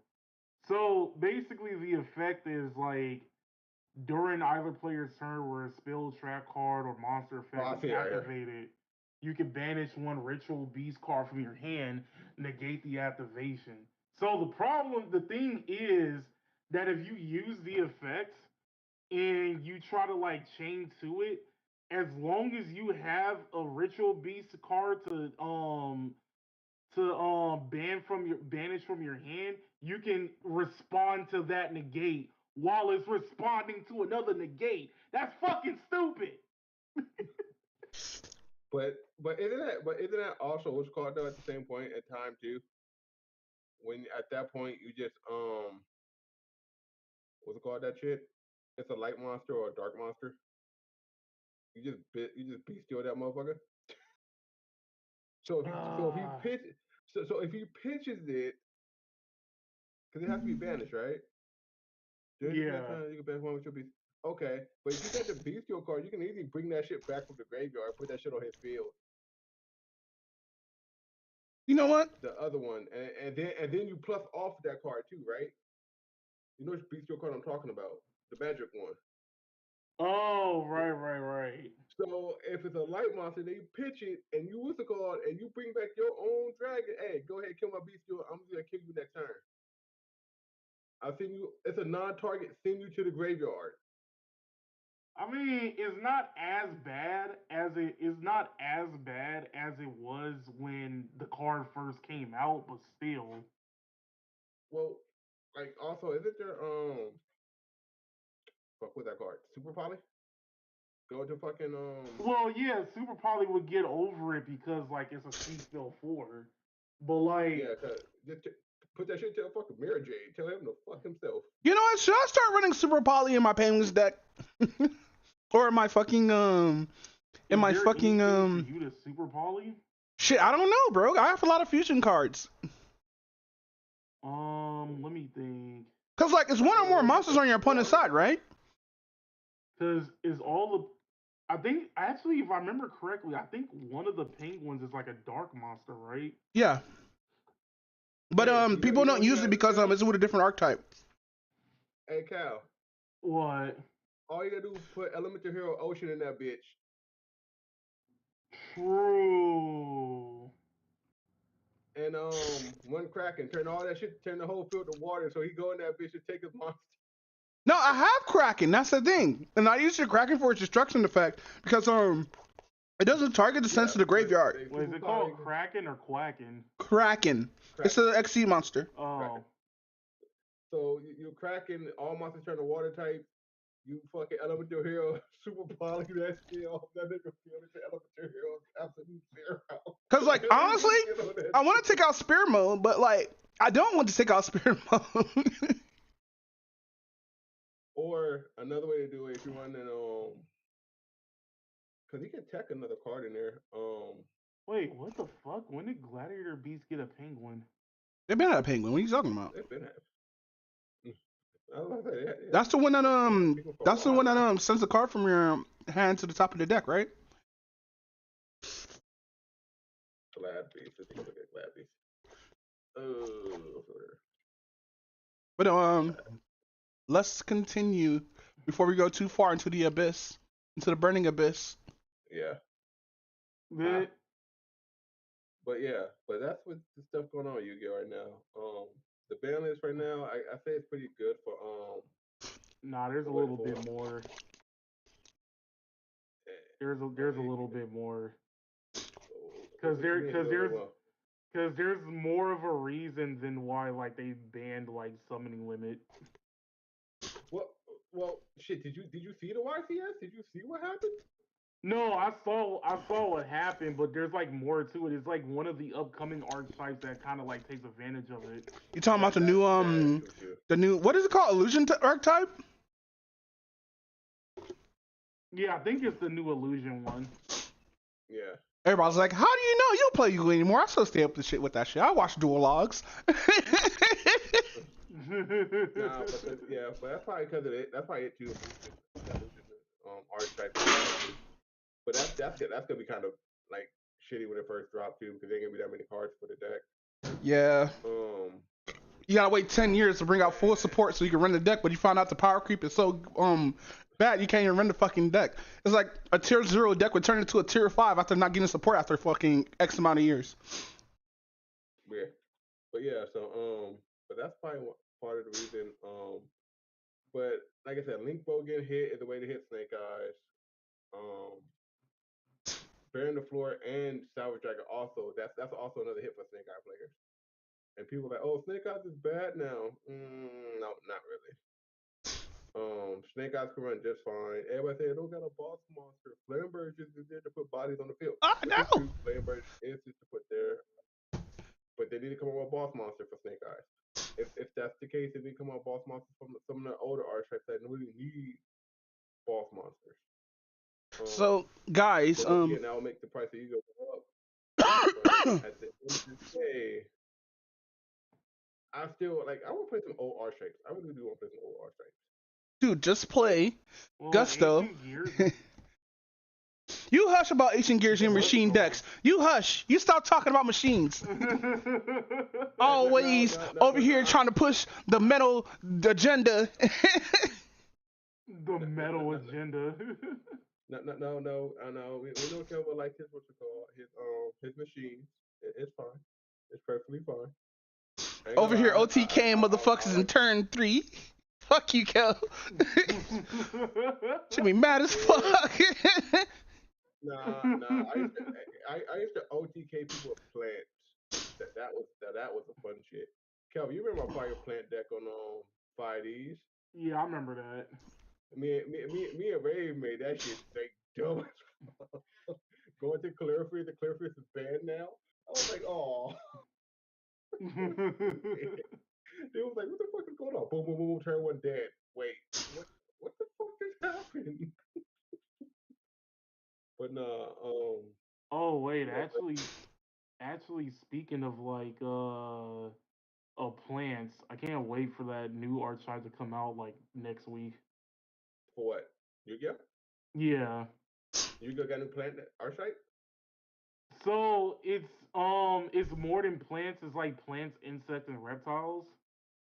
Oh, so the animal kingdom. Interesting. Interesting. Is it like a trap trick sort of deal? Nah, it's basically What, like like plants or something like that? nah, it's basically like another version of like Tri Brigade, but instead of using like all of the furries, you're basically just using all the skellies. Why you gotta say it like that? Why you say it like that? We can't talk about the furry community again, anymore because they might get mad at us.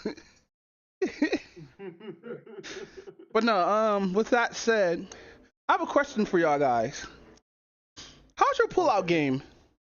Yeah. Bruh. What? I'm asking a general question. How's your pullout game?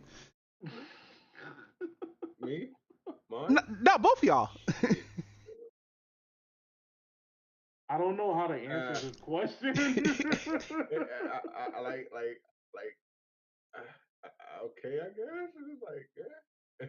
So y'all guys never had kids, right? I'm assuming y'all guys never had kids or had a baby scare or anything like that. Yeah, I never had kids. I had one of those, but no. Oh shit, I know where he's going with this. Oh God. So I ever tell you about our Lord and Savior called the condom? Oh Lord. Now you see, with the blessed condom, you don't have to worry about having random kids popping out your girl. Because, you know, with the condom, it can save you from paying child support for 18 years. With the condom, it can fucking humble your ass from pulling out and all that stuff, assuming that your pullout game is fucking strong. Which I don't believe, because usually a pullout game is for sinners. Only for sinners. And if you sin, you're going to have a lot of kin.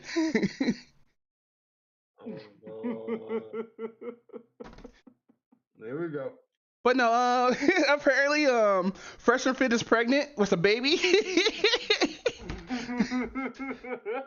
Yeah. Yeah, so we're gonna talk about Fresh and Fit for like a cool 15 minutes because this shit's wild, nigga. I'm so happy this shit happened. Cause, you know, it's a remind niggas that the pullout game ain't one and done, you know? You can't just pull out. Sometimes she lace lock you. Sometimes she grips onto you like the vice grip of the devil. When you bust the nut and she feels you're about to bust the nut, she claps down with her vagina and just holds you there. It's like the snake didn't tempt her. But no, fucking, so basically Fresh and Fit got put out there as degenerates yet again, talking about, oh man, you know, she's an escort, she's lying, all this other shit, right? Even though, like, it shows, like, in the proof that she wasn't lying, this nigga really was sipping for her and shit like that, and, like, paying off her shit. Even though, mind you, paying half on anything with your woman, that's not really simping. I don't know where fuck people get that from. It's probably only some shit in the red pill community where they got that from. But that's besides the point. Fucking, this wrap your shit up, guys. Wrap your shit up, guys. Don't sit here thinking your nut is like not gonna penetrate because that shit will, bro. That's how motherfuckers be like talking about. Oh man, I go on raw and pull out. Like the pull out game ain't real, bro. Dead ass. Cause you know if that pussy feels really good, you don't want to pull out. You want to be in there for an extra 15 minutes, bro. Talking about this is delicious. I'm even sick and tired of motherfuckers talking about, oh man, you know, pulling out is the best thing that I do. I practice every day. Like I practice with 1,000 bitches. How do you practice pulling out? Easy, you get like a fifi, and just before you nut, you edge yourself. So when you fuck a girl and you bust that nut and you didn't realize it yet, you know, and you pull out and you know she just come out with the cream pie, you know your pull out game is strong after that. How about just simply waiting until marriage before you start having Man, sex? fuck marriage. I need pussy now. Over here talking about wait for marriage. Nigga, fuck that. Like, bitches not waiting for marriage. They want this baby batter in them right now. And then y'all want to know why marriages doesn't last. The really reason why marriage don't last is because both parties are toxic. Like, I mean, but like, let's be real. You can like weed out that if a person is toxic or not just by like just by marrying them. You know, what if the pussy's bad though? What if she don't know how to work it? I'm gonna say this though. I'm gonna say this. The best analogy is this. You really want me to tell if it's toxic or not? Whatever head game's really good though. We'll be like, how do you head games? I thought you were a virgin. I am. Gut. But no, no, like no. Kel said that's actually a good thing. That's actually a good. It's like what's it called said. It's like when you go out with a girl, when you going out and dating, that's not the true face. Facts. So we start living with them, and then when you marry them, then you see the true shit come out. Then you be like, oh shit. They walk around with their fucking sweats on, talking about, yeah, baby, with their booty cheek hanging out. Now I'm gonna sit there and smack the shit with my face. With their booty lip. With their booty lip. Shut up, bro. I'm gonna dive in that shit. It's gonna be all musty and shit from her working out from the gym. I'm like, blah, blah, blah, blah. I'm gonna lick it a little bit. Not a little crack between her back and her booty. I'm gonna look at that spot right there.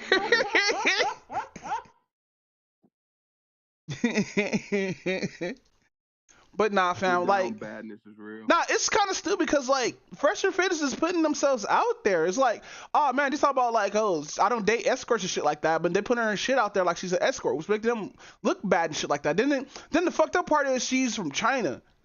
So like, she can't go back with a mixed baby because like Chinese think about that purity and shit like that, right? You can't have anything that's mixed in any Asian culture because like they just like I don't get this. Why do multiple cultures other than black, white, and Hispanic always dislike people who are mixed? I never understood this shit, especially kids.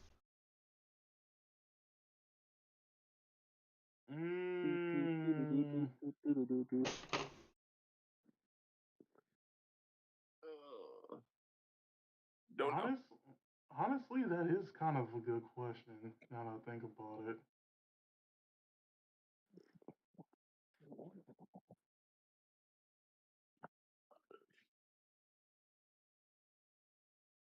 I can't really, for the life of me, like figure that I guess out. it's because America's a fucking melting pot of like a grip of race. Like we're not just one culture.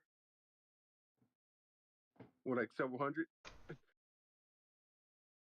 right? To be honest, like the culture mix is kind of sort of one of the major reasons when you really think about it. Yeah, but people gotta forget that. Like it's funny that like I tell people, like it's kind. Alright, it's like what's the word I'm for? Um, like okay, I'm gonna say this. Take your time. People say racism is a thing, right? But no, there's only one race, and that's human. Now there's different ethnicities. And I tell people that, and they get mad. Oh, but like race, no. There's only one race, and that's human. But Raven, if you say Or that there's out different loud, ethnicities. the GOPs will get mad at you because they don't see color.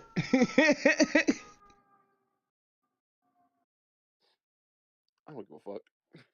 But nah, fam, like no, people. I say it louder. I say it louder in the back so the people can hear me.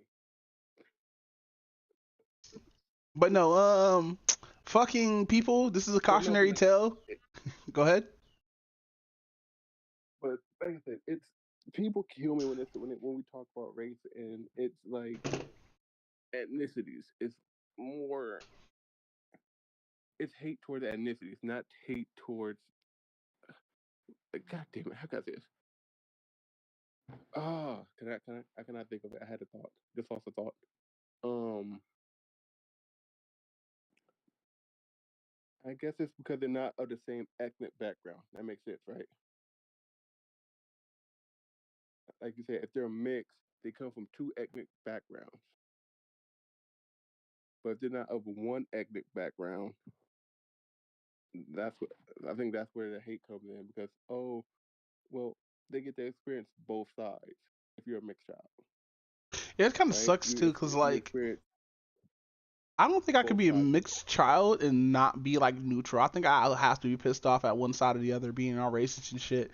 Cause like I've heard stories of on the internet and from old friends or whatnot saying like how fucked it is for like being a mixed child and shit like that. Like I used to know I know I always talk about this, but this dude's like I think black and Asian. He's literally black and Asian. He has a Japanese dad, I think.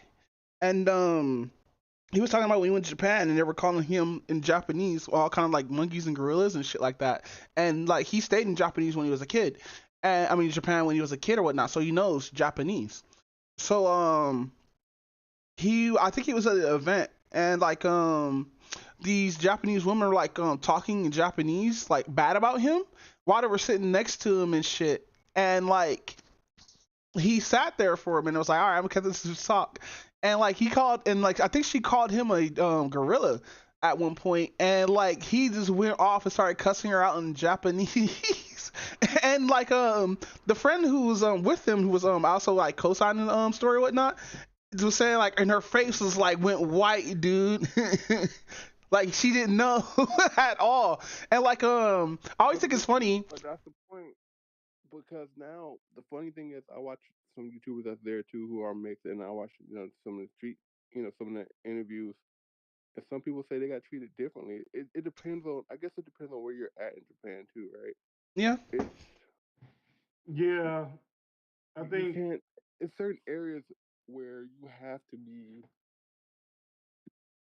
like Okinawa's fine, right? Because Okinawa, that's where our military base is at.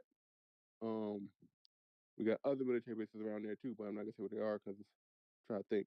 But it just depends on where you go. So if you go like Tokyo, Okinawa, um, fuck, can I think of that other one now? Shibuya, like you some of the are my major, special. yeah, like what's like some of the major cities and stuff like that, probably a lot more accepting, if that makes sense to a point. Um, if Basically, when you start going out to the more countryside areas and stuff like that, that's where yeah. it starts getting a little bit of yeah. But that also depends too, though. Some people can be really nice. Some people can be. It just depends on where you are. Yeah.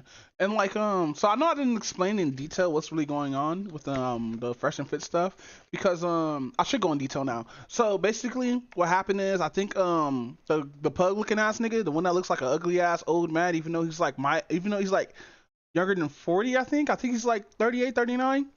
The one who's fucked 1,000 women, right? He ended up fucking Mm. around with some Chinese chick, right? End up like they were dating. They weren't like this wasn't no thing. They were dating. This nigga was saying I love you and shit, and I'm gonna show you to my parents, which he actually did. And now I have a question for y'all guys. When you bring a girl to your parents, Mm. is it official or not? Yeah. Yeah, most definitely. So it's official. Okay, cool. I just want to throw it out there. Like I have introduced my ex-girlfriends or my ex-girlfriend, two of them, to my parents, and I got introduced to their parents or whatnot, which makes it official. And then we date for like a year or so. But like if because like Fit or I keep on forgetting which one's Fresh, which one's Fit. But Fit will be like, oh yeah, I always do that. I always bring it to my parents or whatnot to show that this is a real thing or whatnot. That means like every girl you dated for like a couple of months or whatnot, you always bring to your parents. That seems kind of weird on the parents' part because like you're a grown ass man bringing like every other female, every other of us to your parents or whatnot. And your parents not worried about that? But that's besides the fucking point.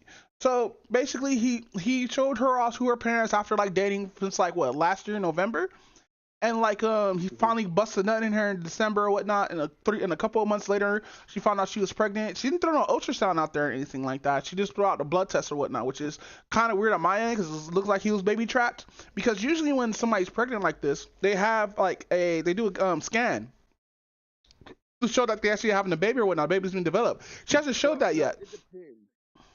It depends because it wouldn't be a scan only in 3 months early. The blood test and the P test, yeah, but because the baby wouldn't really start forming until about about 4 to 5 Weeks or months? I Because I wanna know, say like, the after first 3 months, you start getting, like, more of a belly or whatnot. Yeah. So after 3 months, so after the first trimester, which is the first 2 months, yeah. So it wouldn't really be, it would be noticeable, but it wouldn't be. You see what I'm saying? Yeah. Mind So you, we're not if you expert on on a woman's body, but to say that right now, that's just a disclaimer I have to throw out there. Yeah. But no, so after that, Fresh and Fit try to like, say she this and that. It's like she's an escort. She's just trying to baby trap and all this other stuff, right?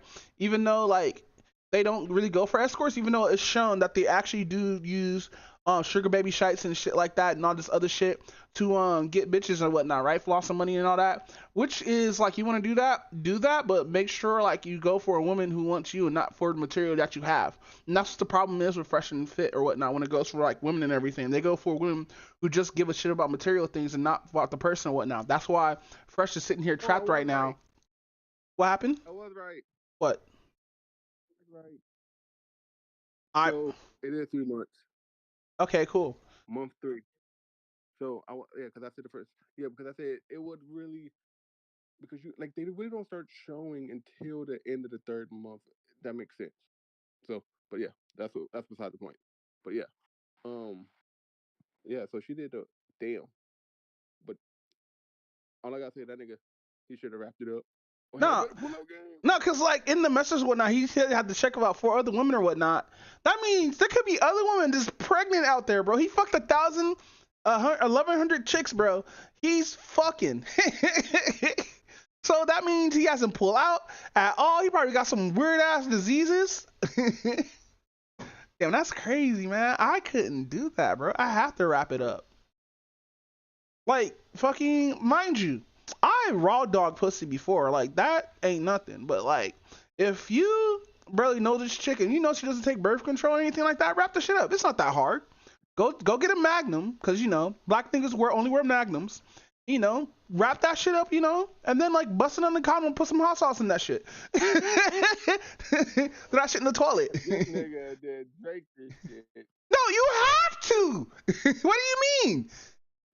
Either wash the condom out, throw that shit in the toilet, or fucking just open a packet of like ketchup or some hot sauce and like sprinkle that bitch in there. Hey, you better check that shit for holes too. Nah, that's why you bring your own condom, bro. Like you take that shit fresh out of the box.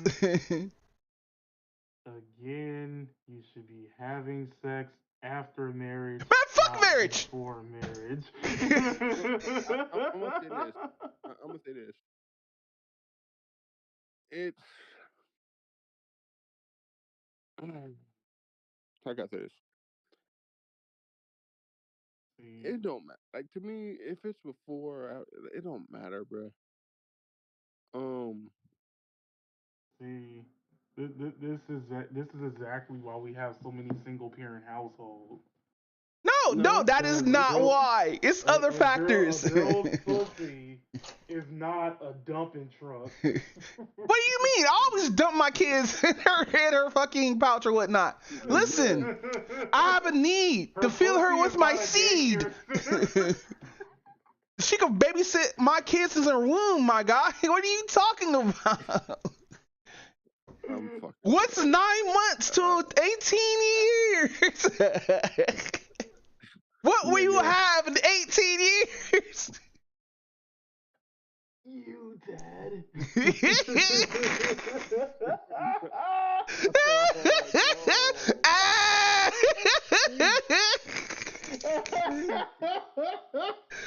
Oh shit. But no, please, guys, please wrap your shit up. Don't be like Fresh and Fit thinking you go this raw dog. Because sometimes you may have a good pullout game, but like sometimes you end up losing the game. That's why it's called a fucking game. You play games and you fuck around and find out, bro. Don't be playing games with the vagina, bro. They'll play and fuck around and find out.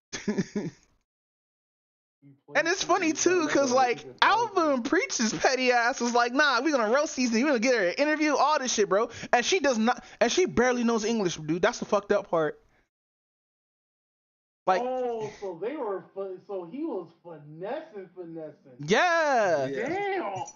Damn. And you know the fucked up part too? She's not even a broke girl. She has money because it was revealed when Alvin and Preach was showing like the receipts or whatnot. It was revealed that they paid for half on a bracelet, on this $36,000 bracelet, which means she has money to pay off shit too. So it's like, mind you, she'd probably be able to fucking pay rent and shit like that. But I guess I don't know how this shit's gonna work or whatnot because she wants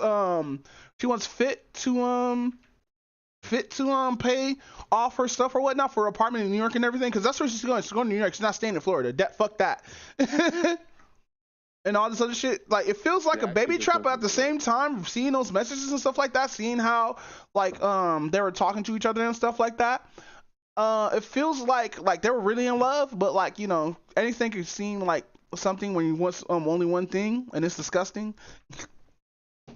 But no, really say you're gonna be a great mother. I know. Oh, this nigga was like, nah, fam, fuck that. But no, fucking, you know, it's the weird part too is about this whole thing or whatnot. Is like the receipts that fucking Fresh and Fit drop. They like, dude's like, man, I got these documents from my Chinese homie named Mexican Mike. Niggas Go ahead. I got a Chinese homie named.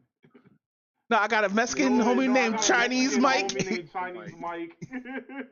Dun, dun, dun. Dude, that Tanner bar is strong for today, bro. But nah, dude got some random ass documents from Google talking about, oh man, this is her and all this shit, right? And motherfuckers try to show like receipts and shit where like fucking where he's like, oh man, that's her right here, and some random ass Asian woman or whatnot. And like they try, no, it's the stupid part is too, they try to show like it's just proof that she's like an escort and she's like this doing this shit for money or whatnot, right? Be like, all right, you still impregnated her. What's that to do with anything? It's like, this. Go ahead. I think of this. My boy said, I don't want to be a daddy. No, actually, no, he did say, they did make jokes about the kids looking just like him. Nigga, you gonna have kids looking like this nigga? Brother, what's that? I know exactly what that is. My boy saying over there that he's like, that ain't mine. Yo, I gotta turn that to a sound bite. Like, brother, Yeah. All right, with that's not. Go ahead. That's like my reaction every time somebody says that Shield Hero's a good anime. Shut up. Brother, Or to your face, like, what's that? Hey, but with that said, who's apologizing, bro? Who's apologizing to Kendrick Lamar? J. Cole. So like, I like the. I heard about that. Bro, Okay. go ahead. So basically the summary is um not Metro Boomin, but Future came out with like a new album, and then basically in one of his features had Kendrick Lamar. Kendrick Lamar then started basically sneak dissing Drake and J. Cole, what is over there, yeah, fuck the big three, is nothing but big me and everything else like that. Uh huh. So then, of course, like everybody is starting to hype because, like, just like how it was 10 years ago, Kendrick Lamar just, basically called out all of these like big name rappers like out of nowhere, right? Uh huh. And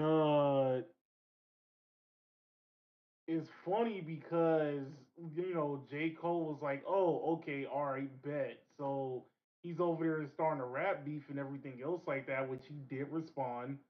If I remember correctly, I think it was called like 7 Minute Drill.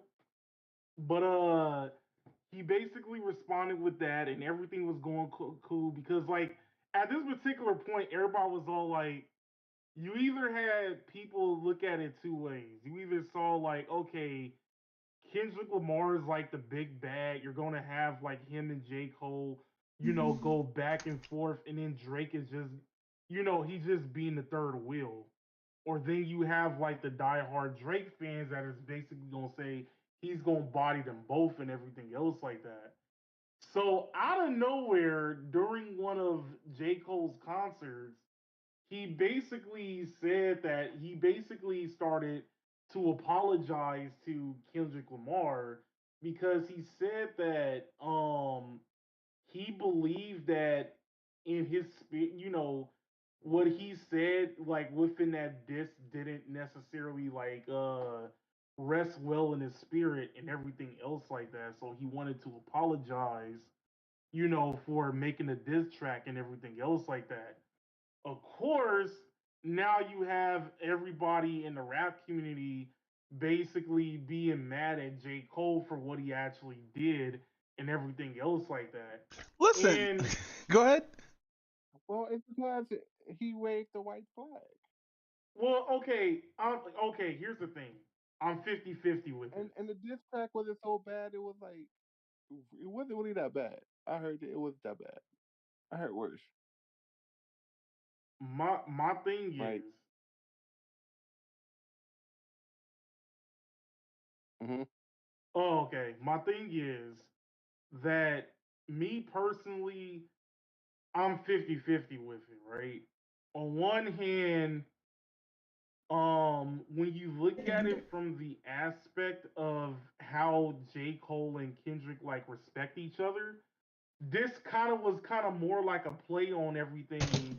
And I will admit, this did have a lot of people start talking about hip hop because hip hop started is slowly falling off because like everybody's basically getting tired of like hearing all of the same, all of the like less creativity, the creative things and whatnot. And by, giving like a rap beef and everything else like that, it was going to be good for hip hop as a whole. yeah, However, on the other side of the aspect, I get where J. Cole was coming from because I too had experiences before where I was beefing with somebody and I basically and it basically it basically didn't like settle right with my spirit as well. So of course I had to like end up forgiving said person and whatnot. oh, So I get but from that particular aspect, I get that. I'm gonna say this though. It wasn't enough to where it wasn't no real beef there. And I'm gonna say when Dame Dash said it himself, it wasn't no real beef there because the beef included Rick Ross. It included a couple other people. Which besides, I was gonna get to that too, but yeah. so it's like it was good because it like I said, it would start bringing in revenue because Drake was involved, Rick Ross Future, So it's like it's no real No, beef it's just there. the thing is, it's just the thing Zero is, what catalyst. do people fucking want? Do we want these fucking beefs to go on? Do we want this fucking drama? Like, mind you, I'm on the side of J. Cole apologizing or whatnot and being fine with it because, like, honestly, you're a grown ass man. You can do whatever the fuck you want. What the fuck you mean he has to do a diss track? He doesn't have to do a goddamn thing. And matter of fact, like I talked about this before with others and whatnot, he was quote unquote forced to do that, which I think was stupid. But Nobody can force you to like do I anything, said, bro. that's true. But taking the high road is necessary when it comes to the.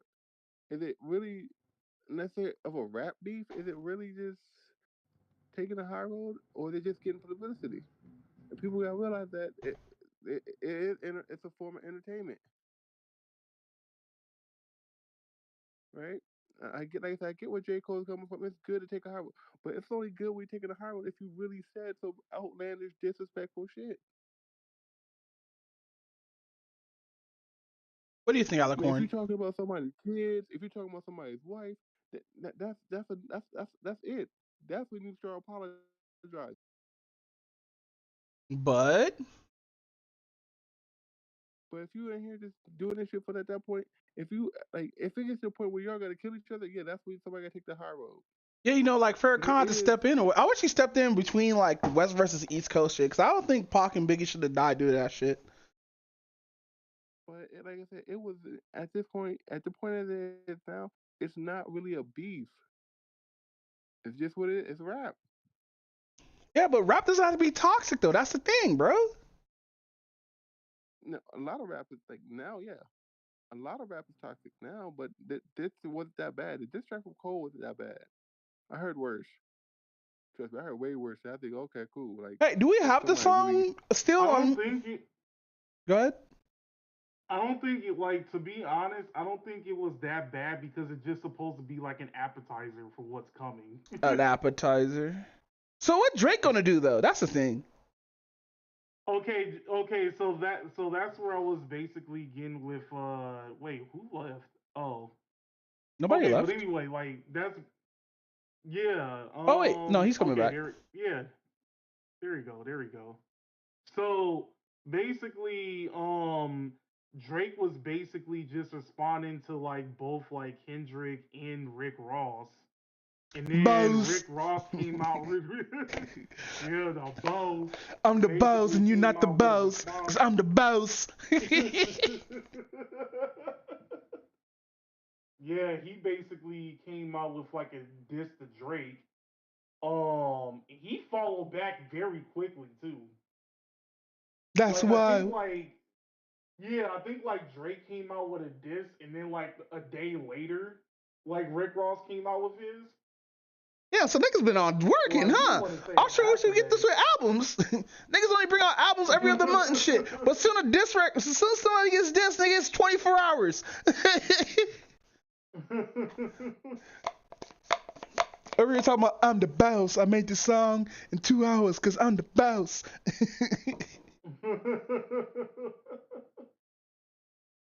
I rip you in half just Oh like yeah, a it cheese was sandwich funny. because I'm the boss. It was funny because like Rick Ross over there called Drake a white boy, and I was like, damn. Yo! Canada, you gotta save Drake before they destroy this nigga. They call me a style boy because this nigga's a white boy. I'm the boss. Boss. I'm burning calories. Every time I'm in the studio, I lose 1 pound. Boss. But you fight against me, you lose all those rounds, boss. But nah, fucking. Yeah, man, I don't think people should be mad at J. Cole, bro. Dead ass. But that's just me. Everybody's telling me, oh, these niggas should get like roasted into oblivion. I'm sitting here like, but why though? Okay, when have you ever in the history of rap ever seen somebody basically apologize To their fans or to like the rapper? To the rapper, because like let's be real, like we've seen rappers obviously like lose like the battle, but you ain't never see them apologize right after. I don't, I don't know, fam, because like it seemed like everybody seemed like J. Cole put out the song and then said sorry for it right after.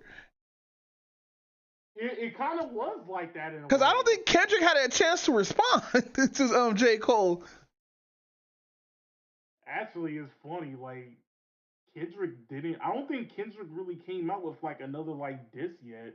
I think he just came. I think he just made the diss on This dude just like planted the seed and just watched everything burn. I know, right?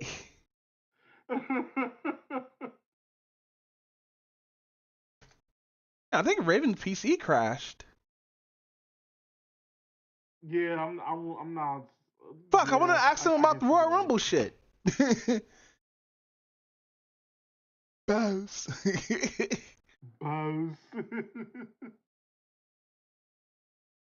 But no, yeah, man, rip J. Cole and all that shit, bro.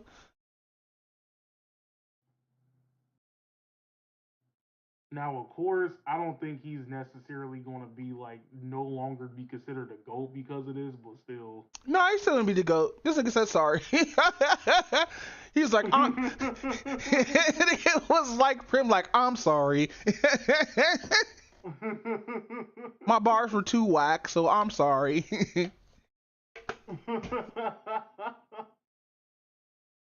But no, damn, man, fuck. Why do you have to bounce? It's supposed to be Raven's turn. Man, text Raven, see what's going on. I don't have his number.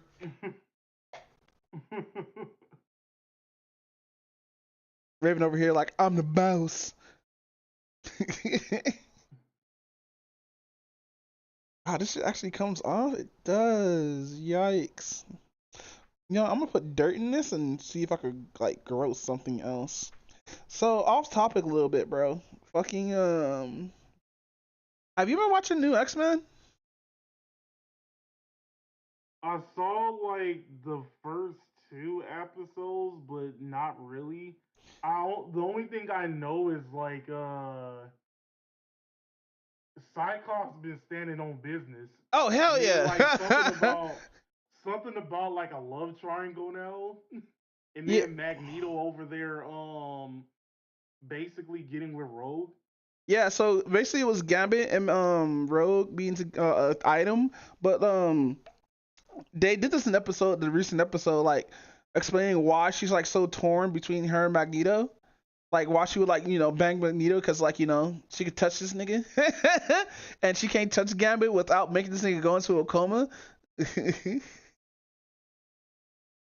I can't. What if she gives you head while you sleep and you're just like, oh, fuck.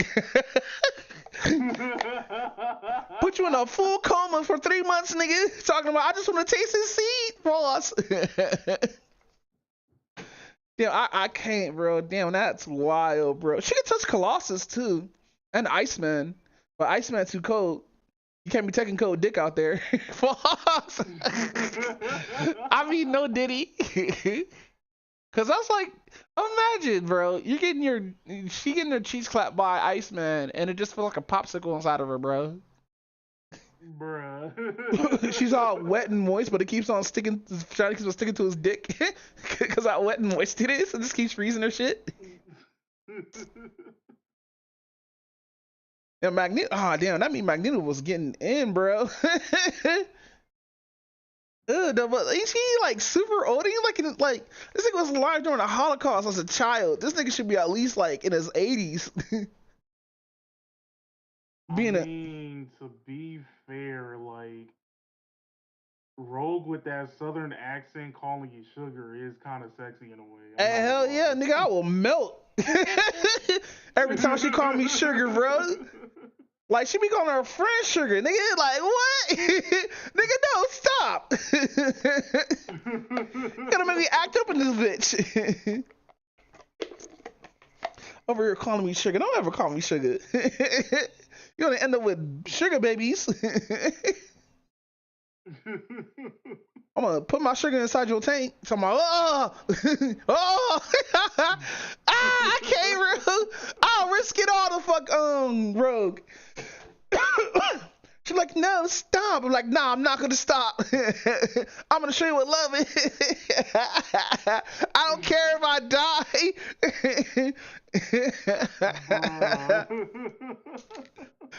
Oh fuck, bro. Fucking Rip Rogue in her relationship with Gambit though, man. Cause you know that was a dead ass's NTR. Fucking the fucked up part is Morph over here making jokes. That was the fucked up part. Cause there's a scene, and this is a little bit spoilery, where they're coming out the danger room, right? And not Rogue, and Gambit's talking about Rogue and Magneto, right?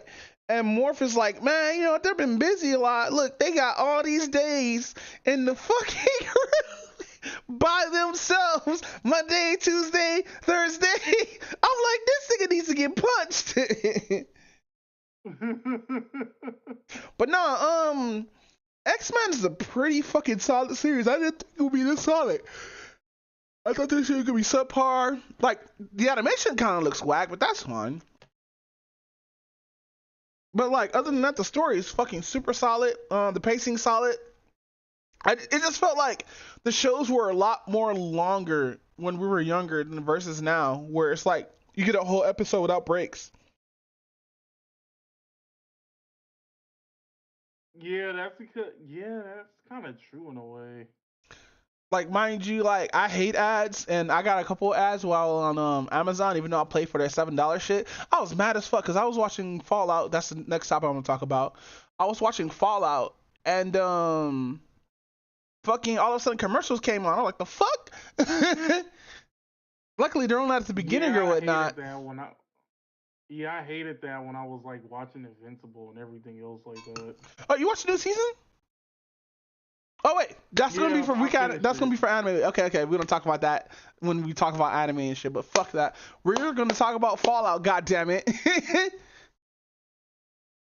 Hey yo, Fallout, my nigga. Fallout is fucking wild, bro.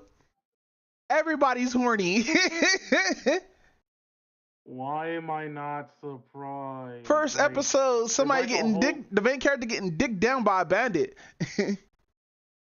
I mean, okay, to be fair, in that particular, it's like an apocalyptic scenario, right? Yeah. I mean, what else are you going to do? You're basically going to have to survive somehow.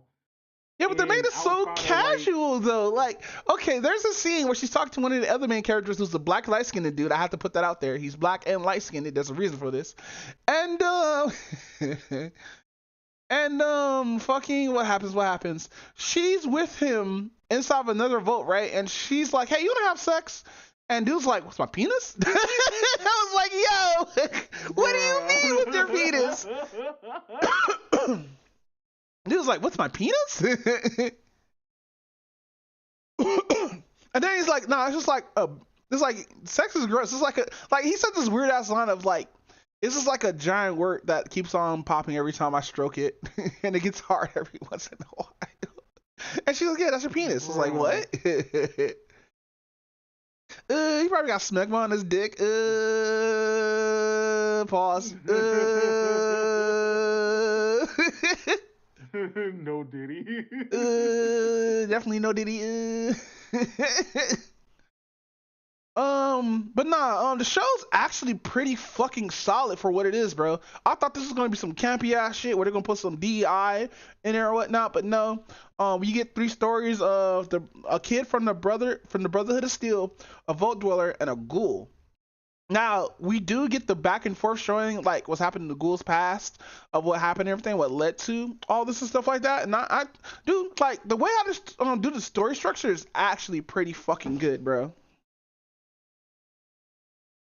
Like, cause really? Yeah, cause like apparently the show's quote unquote canon, but it's inside of the canon, which is weird because you can't make something canon and make it inside of the canon. Cause we do see New Vegas in the show, and we do find out what happened to Shady Sands or Shady Sands or whatever the shit's called. But I like how this shit is just fan service, the TV series.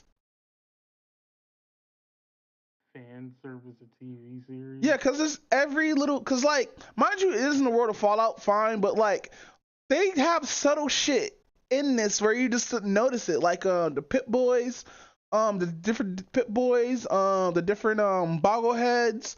Let's see, just to like how the set is did, like you see signs that were like salvage, trade, or sell. A lot of the weapons, you got this shit called the junk cannon or the junk launcher, which shoots junk. That's all it does. It fires junk. And like being killed by a baby leg, I mean by baby doll leg, it's funny as fuck, bro. Once you're you know you're dead, bro. Then you got like the ammo for the fat boy.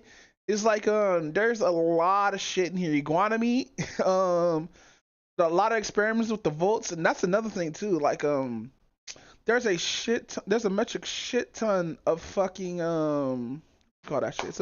It's a fucking metric shit ton of just Easter eggs, fucking a lot of plot lines and shit like that. Yeah, some is modernized, like the fucking cryogenic fucking pods or whatnot, but that's besides the point because like this series is actually fucking good. Like I didn't expect this to be that fucking good. Like they showed the voice actor who does like the fucking robots and shit, which is pretty cool because like he was in the past, like he was in the memory part of the show where like he was like, oh man, how much you get paid for? He's like, oh, only like 180,000. Be like, what? This shit costs $1 million each, nigga. And like, mind you, I like Adam Punk. I like the whole 50s aesthetic or whatnot, because you're hearing like old 1950s and 40s songs getting pushed out there. It has like really good scores and shit, and how the way they do the set is so fucking nice. Like a lot of the shit looks practical, especially with the vote and everything. Even though like the vote door is not practical, it's all like CG, but it's practical CG. That was good. But yeah, man, like the whole series is out. Like, mind you, I didn't know this shit was out. I just heard it was gonna come out. This shit came out on the 9th. Bro, I'm watching this shit on the fucking the 13th and the 14th. Like, I didn't know this shit was out. Yeah, cause like this is cause like I knew it was coming out. I just didn't know what the date was. And I'm recently hearing about like Fallout this month. And still don't release date, so I'm like, cool, this probably gonna come out like in like fucking June or July or some shit. Nah, nigga, this shit came out the same fucking month. I was like, yes, daddy, finally something to watch. Cause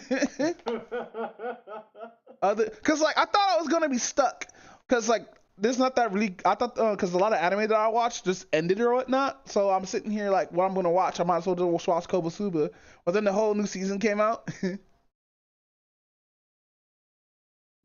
But no, yeah, man, Fallout's a pretty good show. Like, it's a lot of fucking Easter eggs. They actually put like mind you, Bethesda put their feet in this one too.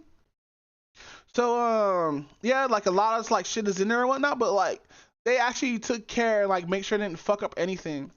It's just the vote draw is a little bit too naive, but it fits because they're supposed to be naive and whatnot. But like, you know, what's funny too.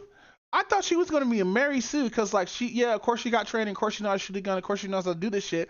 But when she got out there to real world, nigga, she getting backhand, she getting suplex, she getting fucking body slammed and shit, nigga. I think she got choke slammed 4 times by a ghoul. Nigga, she getting destroyed. She got a whole finger cut off. It's funny too, cause like they kept that finger gray. Because what happened is the ghoul who she met up with, this is a little bit spoiler alert, cut off her finger. So she sent her into like a little spot where like there's this medical robot that gave her a whole new finger. And it was all gray and shit. I was like, nigga, she got a dead finger on her finger. Brother, But no, fucking the guy who's on like the fucking Brotherhood of Steel, he's kind of like, I'm nothing without the suit kind of thing, because like he was basically saved, which he was basically saved by the Brotherhood and like went to the military and stuff like that and all that. Nah, what's fucked up though is the gore, nigga. The gore is on point. So I don't know if you're gonna watch this or not. There's this little scene where this one dude they take off their boot and it's a razor blade in the shit. So when she takes it off, she gets like super fucking cut up. And like they show that shit, and it's like, ah, like they showed this one dude who got like his foot stomped on by a fucking guy in a fucking power suit, and his foot's just fucking just destroyed. Nigga's big toe hanging by like the fucking tendons, by the fucking veins of his muscles and shit. I was like, they did not need to show all this gore. There's a lot of gore in this. There's a whole head. There's a whole top of nigga head getting fucking taken off, bro. Cause like the ghoul. So okay, so there's two types of ghouls in Fallout. There is the civilized ghoul that has all their memories and shit, but still needs something like to keep their shit going. And there's the feral ghouls, who those who went too far, or whatnot. Cause like as a ghoul, you're still able to hold logic, and if you're able to hold logic with like, let's say like with some chemicals or whatnot, something that could like keep you going, you could like hold your logic and shit, right? But you're basically have immortality unless your head gets sliced off or your brains get scrambled, and or you could like just take a bunch of radiation. You could take like you could just do whatever the fuck you want in the wasteland, and you just be fine. You might need drugs because drugs is a factor into this, but like fucking yeah, man, fucking dude was taking bullets, bro. Dude was like, You know how when Neo first took all those bullets in the Matrix, how he was doing a Harlem Shake? Yeah. Yeah, he was doing that shit. He was over here like special delivery. I want that. But no, this is totally structured like a Western though. Post-apocalypse, like I think it's post-apocalypse. They kind of got used to the environment, and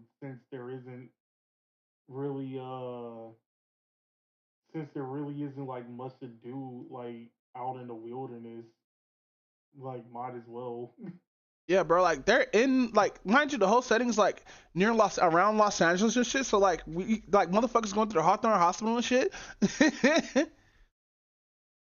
Oh. Like 1940s/50s Hawthorne Hospital.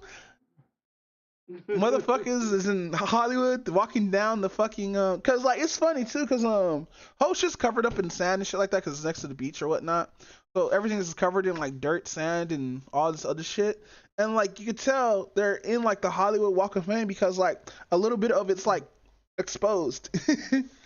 So like exactly where they're at on like the world, like LA or whatnot.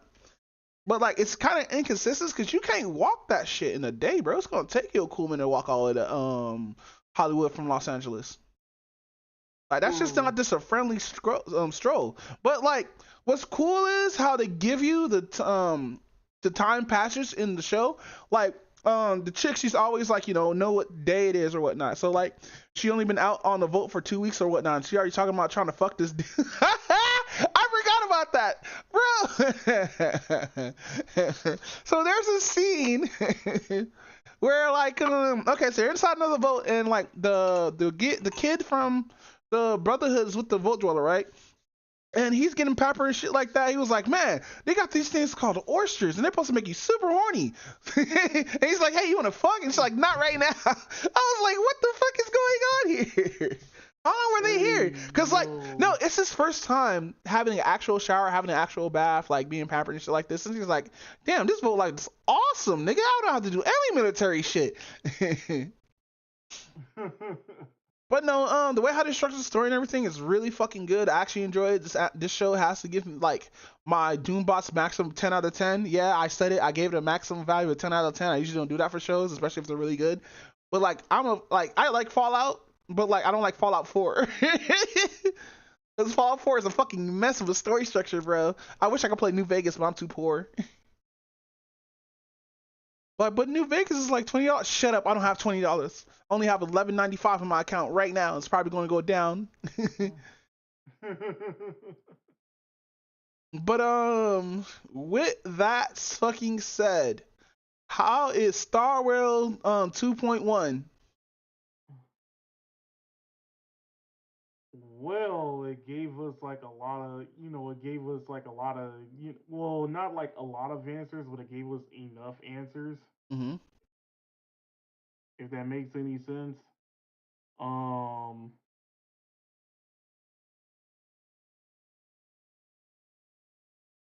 where was I? Okay, so we got like a little bit more of a continuation of like the story in Pentaconi and everything else like that. We got like a few reveals, and we also got like a new game mode and everything else like that. Is it PvP? Nah, I kind of Boo. pushed them. Boo. PvP will be interesting. Boo. But so I'm trying to remember like where everybody left off and to give like a slight recap. So when we left off, Aventurine was basically asking a question and everything else like that, and basically asking if the Trailblazer wants to like help him with like solving something. So basically, he's there in Pentaconi to basically figure out how people would die in how people can die in Pentaconi, because the whole place is supposed to be a dreamscape, and you're having people die. One of those people is being Robin, which actually which is supposed to be Sunday's sister and whatnot, that also likes to perform. Sunday There's sister looking hot. also Oh fuck. there's also Sunday in his organization, which is the family, which is basically like him and a bunch of other people. They're basically controlling Pentaconi in general. It actually turns out that they're trying to cover up her death. And the Robin that you always seen turned out to be this character named Sparkle, which could basically turn into anybody. It's basically like a character that can like master themselves and shapeshift themselves into somebody else and everything else like that. So, Aventurine kind of basically outside of telling you that he's trying to like investigate the whole death situation, um he's also under the orders of the ICP in order to gain back control, to put the family into a negotiating point to put Pentaconi back into their control, because it turns out that Pentaconi, before it became a vacation resort for basically making this whole dreamscape and everything else like that, Mm-hmm. turns out that the whole planet used to be a prison for um criminals under the ICP's like protection and everything else like that. So the Insane Clown For Posse. revolutions. I mean the IPC, not the ICP, but the IPC, which is the International Peace Corps, aka Capitalism the company. Capitalism. And then it actually turns out that like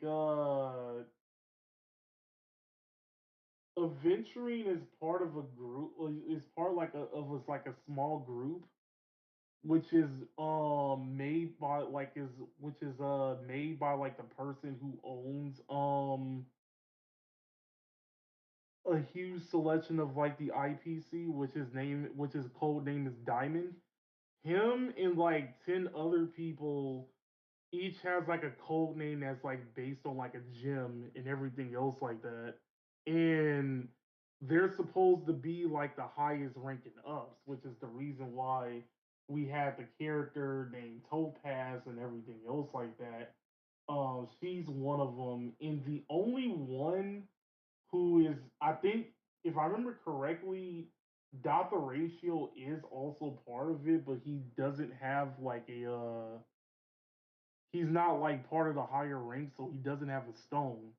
So in the basically in the in conjunction with all of this, all of them have like this little, stone and everything else like that that's based off like the code name that they have and stuff. So each member gets like a stone that has like their own power and everything else like that. So anyway, So they're called the Power Stones. God damn. What? What? Nah, that is kind of true when you think about it. Over here, take it from Marvel. Somebody's gonna have the Gauntlet of Power.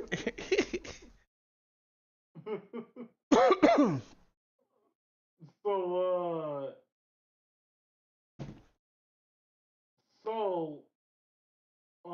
after you kind of agree to help adventuring with like what he wants to do, but at the same time you're still kind of skeptical because like I mentioned like in the previous one, everybody kind of double crosses you in some form of fashion. So um then it cuts to the then it kind of cuts to when one of the previous events that happened where like Acheron was going against like Sam, which is like this dude like in a suit and everything else like that. Um so they basically start like having like a 1v1 conversation and everything else like that. And it turns out that Sam is kind of sort of also looking to find out about like how people die in like Penacony as well and everything else like that. Acheron, on the other hand, is very confusing. It basically turns out that um she's basically there to not only help out like Black Swan with like the recollection and everything else like that. The memory of recollection, which is basically a thing where all the memories are being stored. But also she was there to get rid of like one of the bigger threats, which was like the one I mentioned like before called Duke Inferno. Basically she ended up killing him.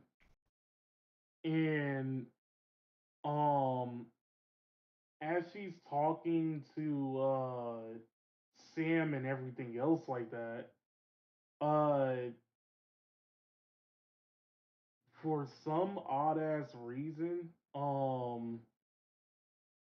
Sam says like one of the most, I'm not gonna say it's like it's really creepy, but it's the way it sounds in English when he says it because he says he envies her In what way? because she's able to freely get, go through all of the, she's freely able to go through like mostly any place within Penacony, and he can't because apparently his script, which is AKA his programming, doesn't allow it and Oh, so he's a whatnot. robot. Kind of, sort of. Wait, what do you mean, kind of, sort of? Is this like some AI type shit? Okay, we'll get to that in a bit. Okay. So Acheron leaves, and then she runs into Welt. And Welt basically asks some questions because he's trying to figure out if she's a threat or if she's not a threat.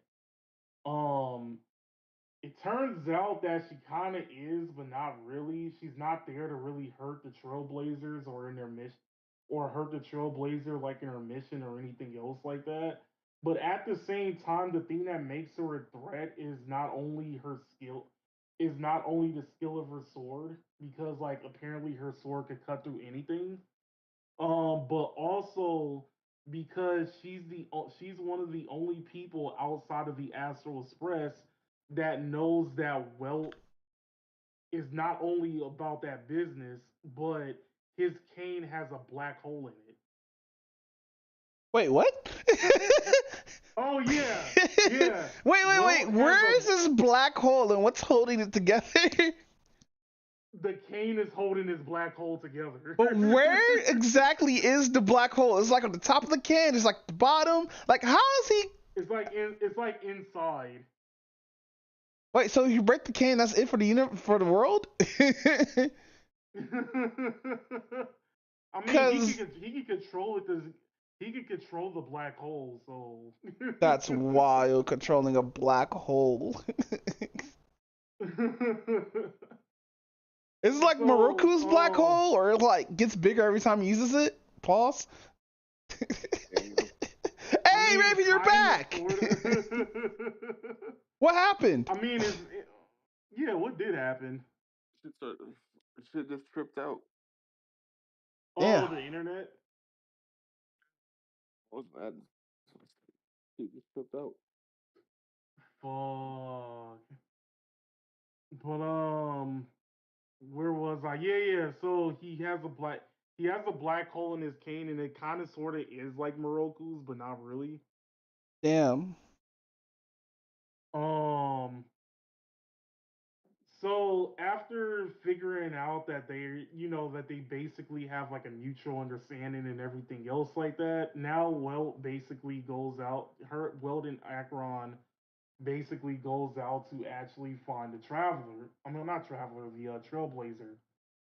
So then we're actually introduced to a new mechanic, which is basically called the POV, because now you're able to change perspectives while everything is going on at the same time. What? We get to And see home chick like get head, and I can switch the POV to that. Man, this is a great game. I can look down at my character's stomach while he's getting dicked. Shut the. So we go into first person view mode. So what else? So I guess like the best way to describe it is kind of like how they did like in GTA 5 of like Franklin, Trevor, I forgot what the rich dude's name was. Michael. Oh, Michael, yeah. Yo, So it's kind of imagine like you that switch the where character, it zooms into him fucking some goat. Cause that was wild about Trevor. This nigga was at random places doing random shit. Yeah, I remember like when I first saw that because I was at like one of my friend's house and he was playing because this was like when GTA 5 was like on the 360 Mm. still. So But continue. I went to his house and he was like playing it, and then like when he switched to Trevor, he was like drunk in the middle of the road somewhere. I was like, what the. Bro, I have switched to Trevor butt ass naked. Just in the middle of nowhere, butt ass naked, hung the fuck over. I'm like, what is going on here? I was like, what happened to the outfit I gave him? But go continue. Okay, so once you go to adventuring, because like a mass majority of this campaign is basically like his backstory and whatnot. So in the first part, you when he meets Sparkle, the reason why everybody like calls her, everybody started calling her racist is because she was basically making racist remarks to him being the last of his kind and being like the sole survivor of his like race. Oh And shit, so so there's racism in this game. Let's go! It comes full circle, all the way back to racism.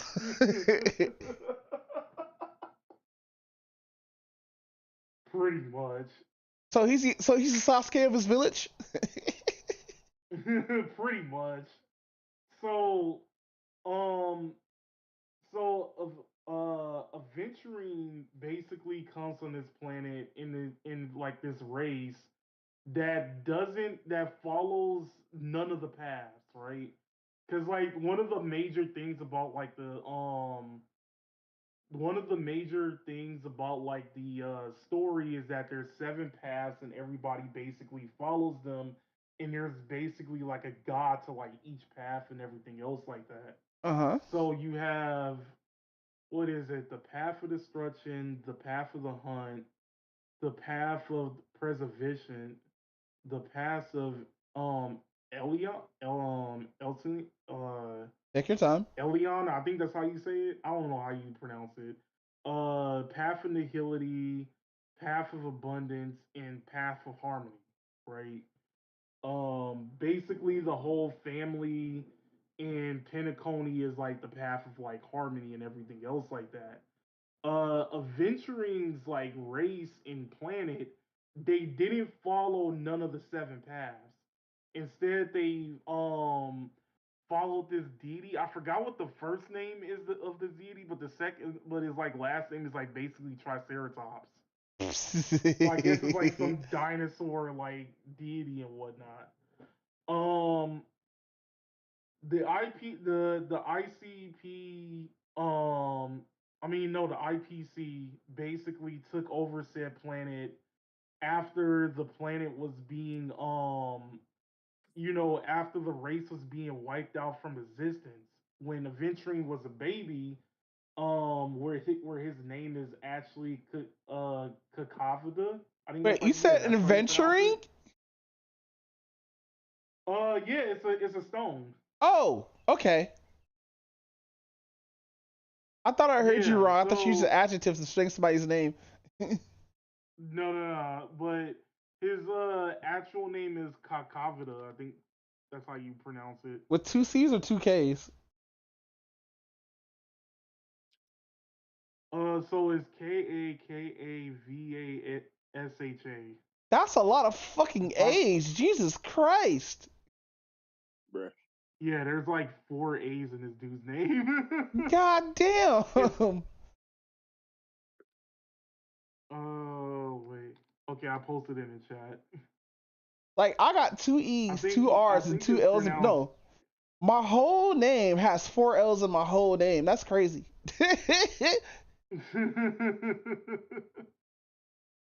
But no, go ahead. So I guess like I'm not really gonna struggle with his name, so I'm just gonna call him Kaka. Okay, cool. Okay, so we just gonna call this dude Kaka. Basically, Kaka. So what did Kaka do?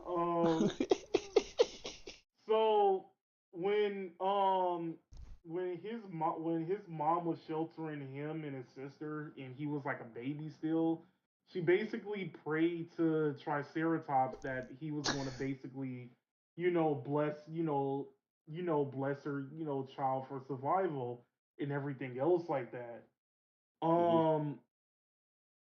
So during like the whole flashback and everything else like that, which is one of those things where like it'll cut in and out of the flashback and different things will happen. But to sum up his flashback, his whole race was basically slaughtered. He's the sole survivor of the race. It turns out once the IPC took over the particular thing, he basically now became a slave. Then there was a bunch of other slaves from like other planets and whatnot, and they all had like a pretty much like free for all death battle. And Aventuring was like the one to actually survive said death battle. Damn. So eventually he earned his rights. I mean, he earned like a higher rank up to the IPC because it actually turns out that he's that lucky and he never like lost a fight or anything else like that because he just because he's that good. And because of this, he basically is like I would say in a way, he's like Two-Face without the anger issues.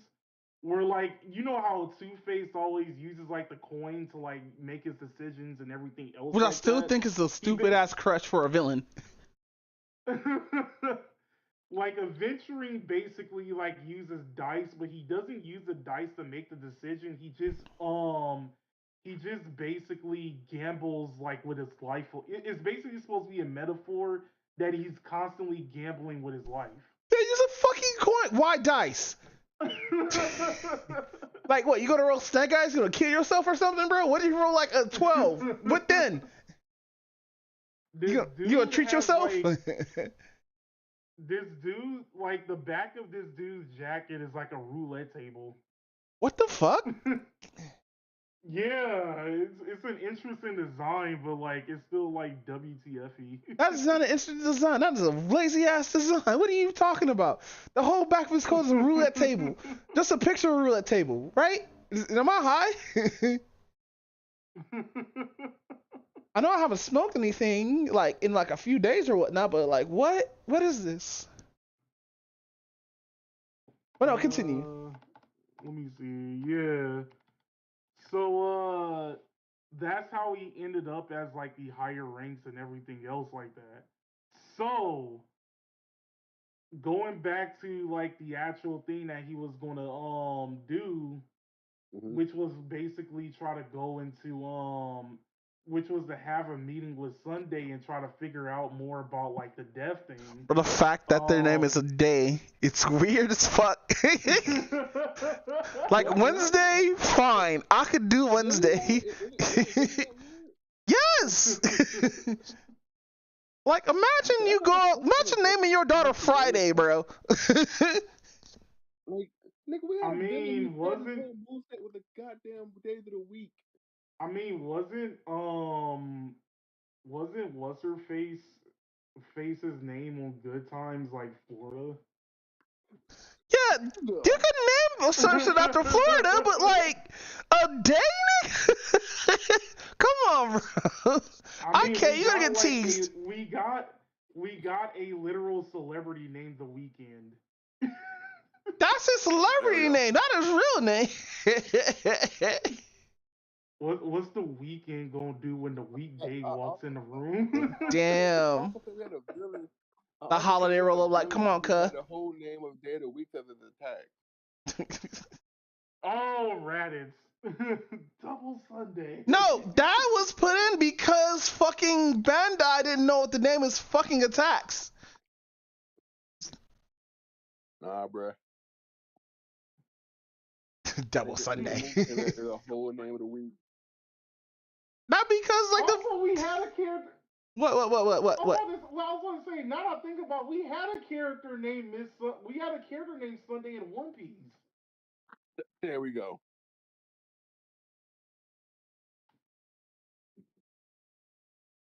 And what? In One Piece. Yeah, oh, I don't watch One Piece, so.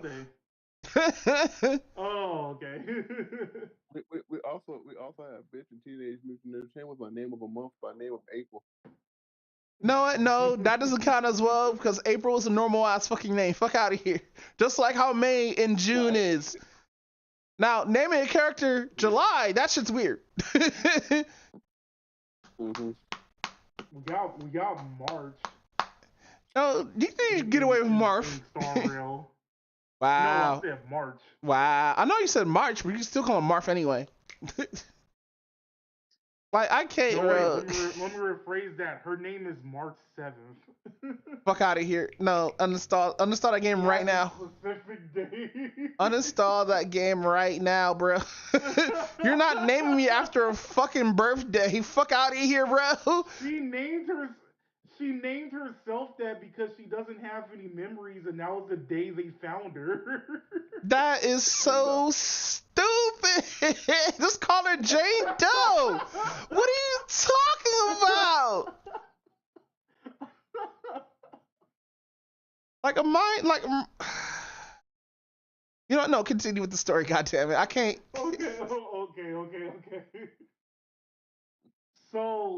Okay. So this is about to be like some Ocean's 11 shit, right? Basically, Aventurine teams up with Dr. Ratio because Dr. Ratio has an appointment with Sunday. The stupid thing about Sunday is that he tries to make all the appointments difficult, so you have to go through a puzzle in order to get to his office because he believes that regular meetings are just a waste of his time. Nigga, stop. Hold on.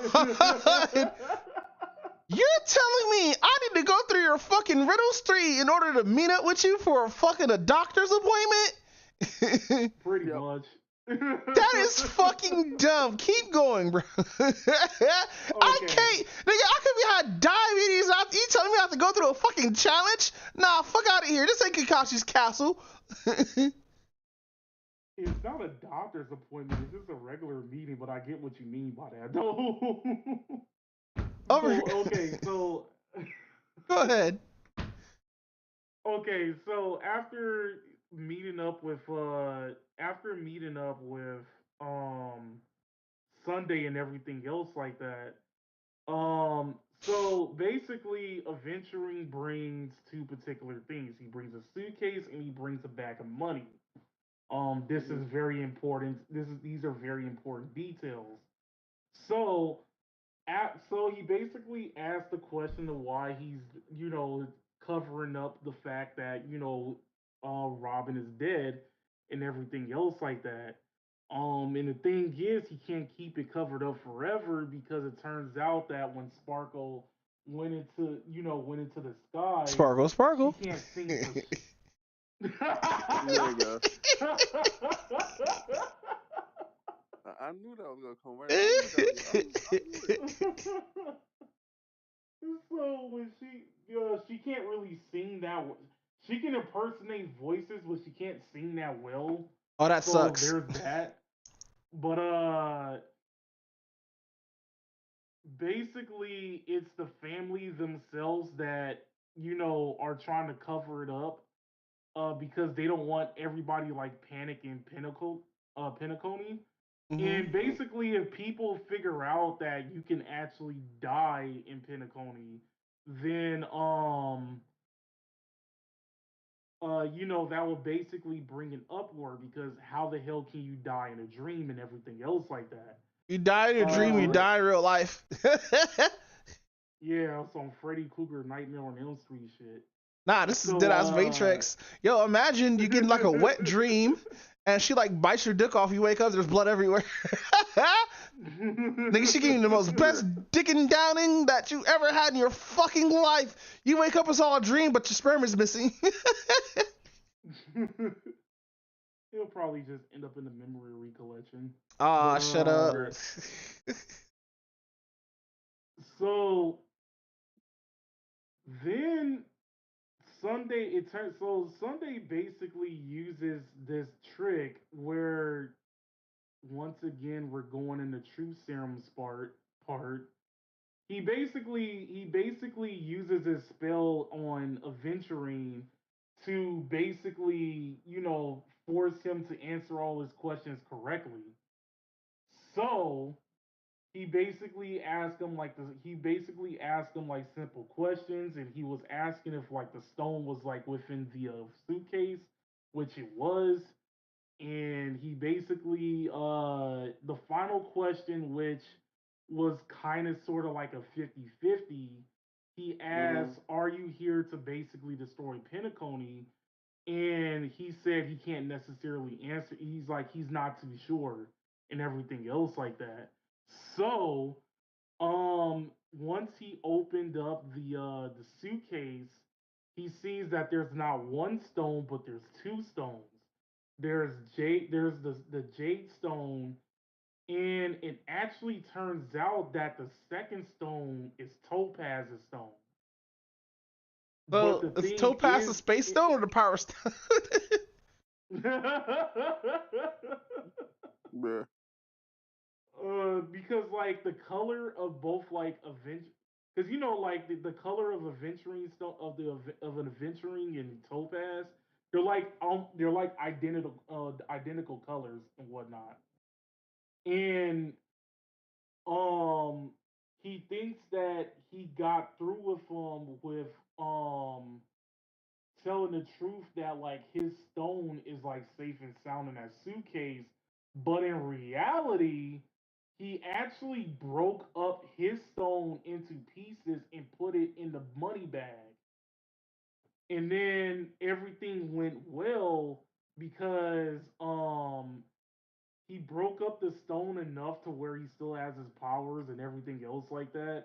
And Sunday didn't accept the money bag at all, so he got the kept. He still got the kept his stone, and Sunday basically keeps like both of the stones that he actually have. This is a good plant because of basically what happens next.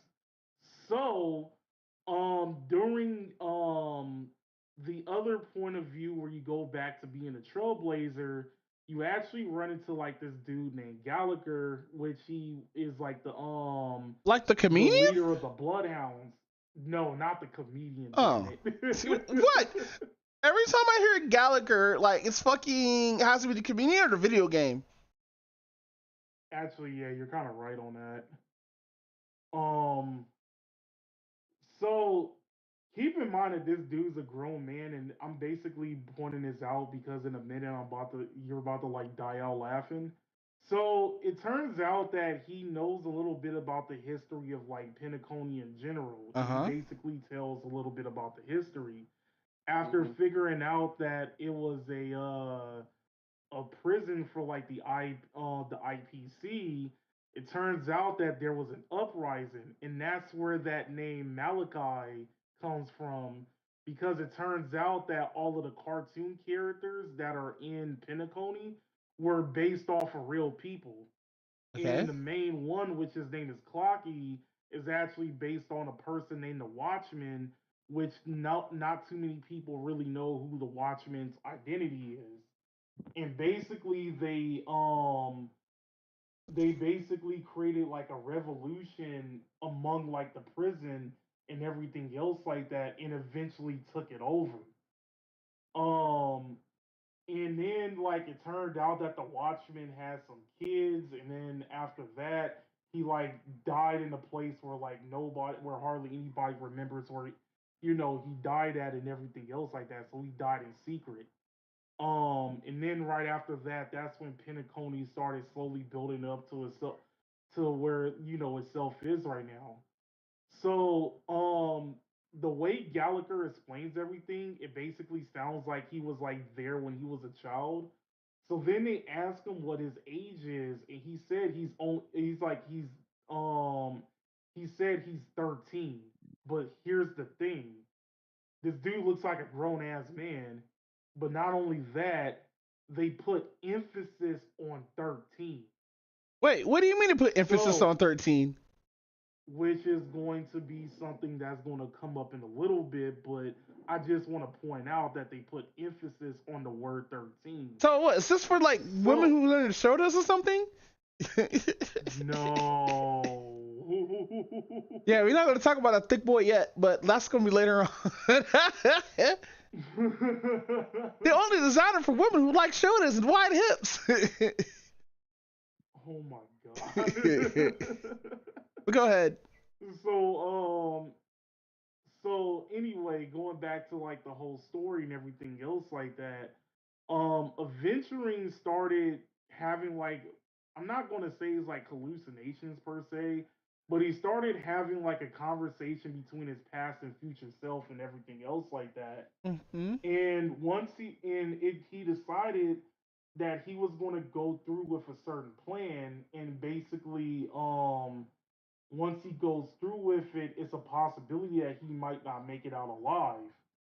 But of course, because how lucky he is, he basically never loses a fight, so he's kind of sort of like confident about it. So at one particular point, he goes into like one inside the theme park, and he basically calls out the Trailblazers and everything else like that. So the Trailblazers, alongside with Akron, basically goes there, and now you actually have a boss battle against Aventurine and whatnot. Um, the thing, and I'm gonna be real with you, that boss battle was fucking stupid. So basically, the whole premise of the boss battle, once you get through like his first phase, Wait, I his have a second question. phase, We're still talking about Honkai Star Wars, right? yeah, So they have guns yeah, and magic, right? I just want to ask that question. in a way, yeah. Okay, continue. Okay, so once you get past his first phase, the second phase, every few turns, he basically blinks himself out, and there's three different dice. And you have to, each character has to hit a certain amount of number within each dice. Otherwise, when he does his ultimate, that character is going to hit with the full force of the attack, which could possibly one-shot your character. Oh, so basically it's a nuke, right? Yeah, it's basically a nuke. In Ooh. order to protect yourself from said nuke, you have to hit the dice and it has to hit a certain number. Ooh, that's difficult. That's so difficult. Is it like randomized when you hit the number, or you have to just hit it until it rolls to that number? So it's kind of so in phase 2, it's very randomized because it's only one dice. But like in phase 3, it's kind of easier to hit it when it's kind of easier to get to the number because it's 3 dice. But in order to hit that number correctly, you have to use AOE units. Oh, okay. You have to use AOE attacks on it. So because it's all like, however, and I'm kind of sad because I wish I like played the campaign sooner. It turned out that like a lot of people were kind of complaining of how hard that boss fight was. Oh yeah, So you you had to nerf the. Wait, they Yeah, they had nerfed to the nerf boss. the I boss a hate little. when they do that shit. Like, this happens with Armored Core. So like, a lot of people got filtered out of Armored Core because of a couple of bosses, right? I had to fight these bosses before patch, and when they brought out the patches or whatnot, I already have beaten the bosses 10 times over already. So I'm sitting here mad as fuck, cause like, if you nerf a boss because it's too hard for a bunch of people, even though there are a lot of people who got around it, you shouldn't nerf the boss. Just let those people get filtered out and play a different game. Or just get good. I know I don't like using that term, but just get good. It's kind of like, okay, I think it's difficult because of I think it's difficult in this game because of 2 factors. One, it's a gacha game. You don't want it to make it seem like you have no choice but to get all of the 5-star units, otherwise you can't complete the game. But at the same time, you also got to remember that Star Rail is a casual game where it's kind of like a little bit more laid back compared to something like, let's say, Dark Souls or something like that. I see. Um so once you beat Aventurine, he basically calls out a final attack. He basically pulls a Gilgamesh. Wait, Gilgamesh and how? Like, I'm trying to remember what was the name of the attack where he pulls out like every single weapon out of thin air. Raven, it's your expertise. I don't remember Gilgamesh's attack. I just know this limited brave works is OP. Wait, Raven, you there? On what? On Gilgamesh's attack from Fate. Where he pulls out all the weapons out of thin air. Oh, his Noble Phantasm? Yeah, his Noble Phantasm, yeah. What is it called? Fuck, what was it? You're supposed to be the Fate expert over here playing hentai games. I played the fighting games too, so. Now, The name of it. we all played the Doji. No, I never played the Dojin version. Shit, I have. I There you saw go. how soccer thing worked.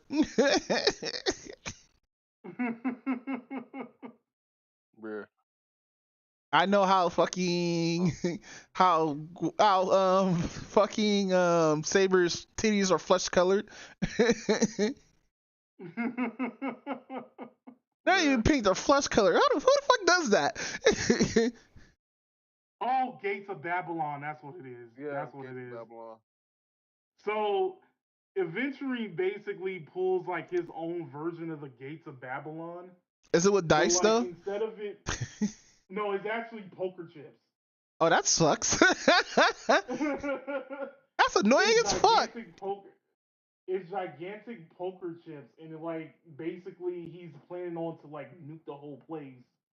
So Acheron, with her broken ass, basically decides to pull out her sword, and then basically not only negate the attack, but also end up technically killing him. Damn, that's fucked. So where's this black hole? Where's the guy with the black hole? We need the guy with the black hole. He was about to pull out the black hole, actually. Are you serious? He had 2 trump cards and failed? That's crazy.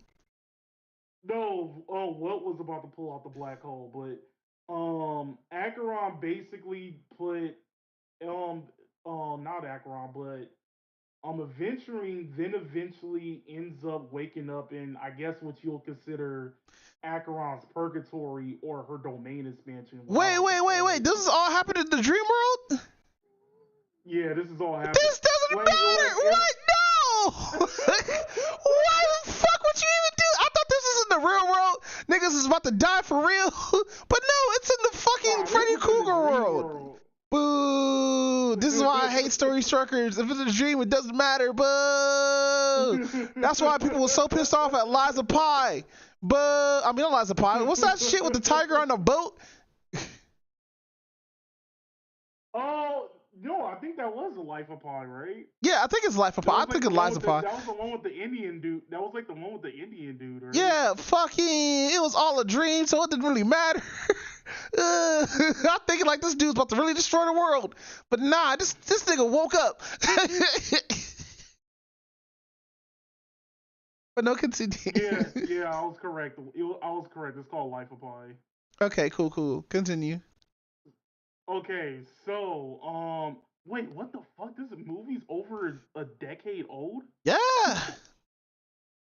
I was in film. Yeah, I was in film school when that shit came out. Damn, how time flies. I know, right? So he's basically now in Acheron's domain expansion. And she basically appears, and she basically realized what Aventuring was trying to do. He's like, she knew that he can't really lose a fight, and that his quote unquote gates of Babylon was basically too strong. So she basically had to basically kill him in a way.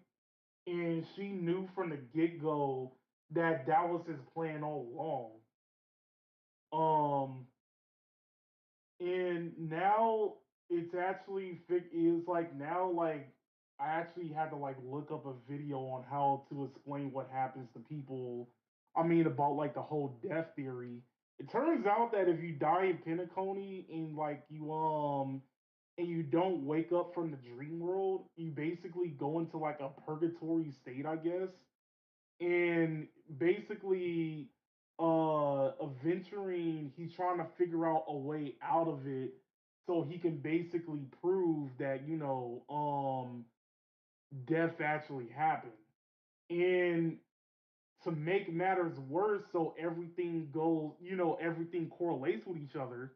So wait. So he's trying to wake up dead? That's what's about to happen, bro? Well, yeah, he's trying to prove that you can actually he's trying to see if you can get out of it. If you die in Pentaconi and don't wake up in the back in the real world, can you figure out a way to wake up in the real world after you died? Huh? Yeah, I know it's confusing, but it's confusing, but that's basically how it is. He's trying to figure. It's he knows that you basically go into this purgatory state, and he's trying to figure out if you can wake up from said purgatory state. But basically, he went into a coma. Oh, okay, I understand the coma part, but what? People die when they are killed, I guess. So is that it for the story, or is a little bit more? There's a little bit more. So basically, his whole plan was to create this big stunt because when he was doing that fight, he broadcasted it all over Pentaconi so people can actually see. So people could actually see the fight. So when he was planning his death, he basically broadcasted the quote unquote death. So now people know that they could die in Pentaconi. But that's not worse. Remember when I said earlier about him about like the gemstones and everything else like that, Mm-hmm. the way the ICP could come back and try to put them in a corner where put the family in a corner where they can't necessarily explain everything is they're gonna be all like, oh, we sent like a few people from this particular place, from our organization to your place, and they ended up missing. What are you gonna say about it? And Yikes. since Sunday has the cornerstones, Is there's that what no they're called? excuse The for him. cornerstones? Something like that, yeah. Not the power stone, but the cornerstones. That's a way much better name than power stones. Yeah, in a way, that's kind of true. Um, so it basically cuts to Gallagher and Sunday basically talking. And it actually turns out that Gallagher was the one that killed his sister Robin, but it actually turns out that Gallagher's not like a man. He's actually an anomaly. Damn it, I'm about He's the like a woman, baby woman, woman, boy. woman. Oh no, you can save that. You can save that in a bit. But Okay. anyway, he's an anomaly because it turns out that he formed he formed his body from other members of the family and everything else like that. So after Robin basically asked Gallagher like why did he kill like Robin and everything else like that, he ends up killing Sunday as well. Damn. Um and the reason why they emphasize 13 is everybody's theory right now is the reason why they emphasize 13 is because of the Terrier card Death 13. Oh. Um But there's one more reveal. The Trailblazer is actually in a 1v1 conversation as Sam, and then Sam reveals himself to be Firefly. Who's Firefly? So Firefly, remember she was like the. So remember I was saying that she was basically a character that was kind of similar to Home Chick from Sword Art Online that had like the cancer, and Oh, then say she no just more. I basically remember now. yeah. So it Poor turns Yuki. out that yeah, I know, right? AKA best arc from there.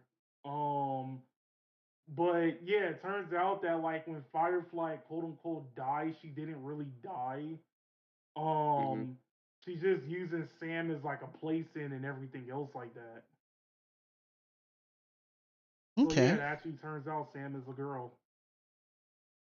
Yeah, that's crazy. Imagine having a big 6-inch clit.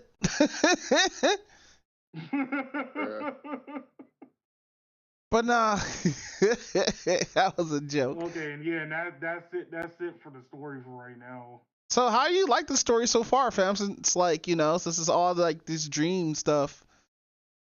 I I can't. mean, outside of the confusion and everything else like that, it's still somewhat pretty good. Mm, I don't know, man. Dreaming about this shit, I'm thinking like, oh man, this dude, some of the ultimate power, he about to destroy the planet. Nah, nigga, this is happening in Dreamland. Where's Kirby? Where the Kirby when we need him? Damn, my nigga to work Kirby. Nah, it's over here like gambling and nightmares in Dreamland. We need a Kirby in here, bro. We need some pink thing to swallow up all the chips, okay? But nah. Deadass, I'm still trying to figure out what gotcha game I'm actually gonna play though. Like, I'm trying to wait for this one where it's open world and you can swing on like Spider-Man. But I don't know if that's gonna be a good gotcha game or not. Is it called Withering Worlds or something like I that? think I keep on forgetting the name, but I'll be seeing people like on video trailers like post that shit up, but they only give like the Japanese name of it. But no, I just need me like a JRPG that's actually like free to play and it's actually fun. But about fun, let's talk about Forward. some wrestling. Some wrestling. Mm, the final boss. Yeah, the final boss. Nah, so WrestleMania weekend happened last week. I thought it was Royal Rumble last week. No, No, no, WrestleMania is always like in April. Mm. yeah, WrestleMania weekend. WrestleMania weekend happened last week. It was the best time to be wrestling, unless you are AEW with Adam Copeland opening the show after CM Punk been on the Ali Hamari show, the Okay. MMA podcast, basically. So in the podcast, I'm gonna jump right to CM Punk stuff because this is all during the week of WrestleMania week before WrestleMania weekend and stuff. So apparently, CM Punk said AEW. Basically, he was calling out Tony Khan. He said Tony Khan was not a boss. He's a clown. Is he? Is he? Did he go to the WWF and saying this shit? He, no, he's on Ali Hamari saying this shit. He's on the Okay. MMA podcast, and Ali Hamari is asking him the questions, and he's just answering them. Okay. So he said AEW was he was going off everything on Tony Khan because he said AEW is now real business. Word? That's crazy. Yeah, he was taking shots because he was asking the question, and Ali Hamari was asking him a question. He just answered them. But he said Tony Khan's a nice guy, but he's not a boss. And so he breaks down what happened at All In, the stuff with him and Jungle Boy Jack Perry. So he said his side of the story was that Jungle Boy Jack Perry wanted to use glass or whatever real shit on the episode of Collision, and he was backstage cussing out Tony Schiavone, cussing out the doctors, cussing out all that. So my mom over talked to her dog. Mm-hmm. Bye. Suplex the puppers. Don't look at her. Okay, but yeah. So she was over there.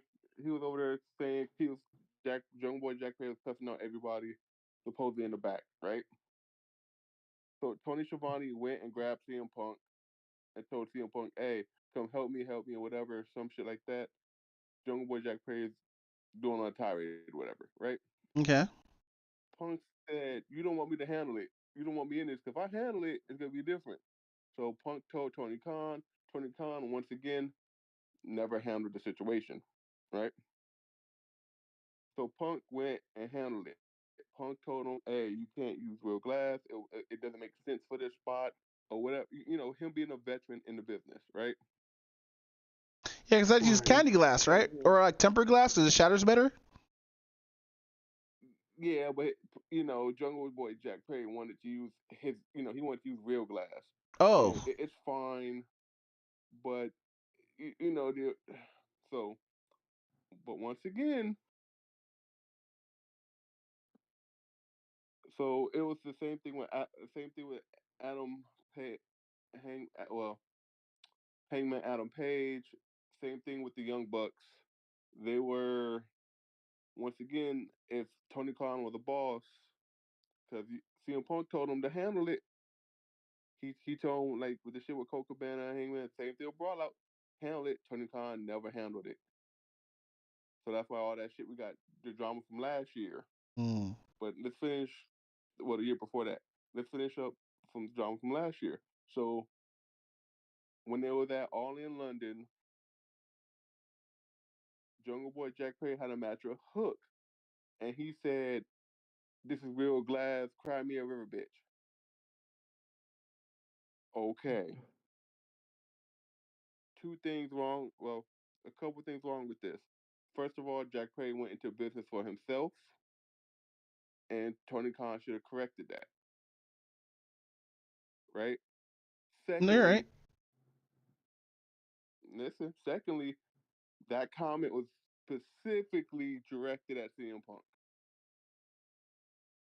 Well, yeah, because you got home dude fucking dissing your shit, and like on a totally different Well, podcast and stuff like that. Like, I'll be mad well, too. I want to J Cole it, but I'll be mad. But that's not even at the podcast. This is before the podcast Oh when shit. CM Punk talked about the issue. Yeah. So this was last year at their pay per view. So in the so as they was talking, Punk told his side of the story as he said. So he told that Jungle Boy went out there, said his shit, whatever, and he told Tony Khan to handle it. He said because if you don't, you ain't gonna like how I handle it. And that's what he told Tony Khan. So as Jungle Boy coming back through the curtain through Gorilla, right? Mm-hmm. Punk kind of put face smashed him whatever, and they start getting they had a few heated words. Punk put him in a face headlock, and Ah. then it was quickly broken up by it was quickly broken up. But Punk even admitted he said, "Yeah, I put him like I kind of pushed him or whatever, put him in a face headlock whatever." He even admitted to that. It was no Now, punches thrown. question: the federation, the organization don't do the storyline shit. They just wrestle, right? Cause I know No, WWE does the well, storyline shit. AEW doesn't really do the storyline shit. I think Impact just well, wrestles. well, no, they they all do storylines, right? Ah, But boo. AEW was more kind of like what made them different was the wrestling, Oh, you're cutting it out. right? Repeat that. Um, so AEW does do storylines, but not like that. Their storylines are not always, but you have to have some type of storyline to build your matches. You see what I'm saying? To build Mm-hmm. your cards. Um, but the shit with Jungle Boy Jack Perry, this was backstage drama. This was shit because he wanted to be a prima donna. And Punk told him, and Punk's old school. He's like Undertaker and Bret Hart. You're not gonna run your mouth and think there's not gonna be no consequence.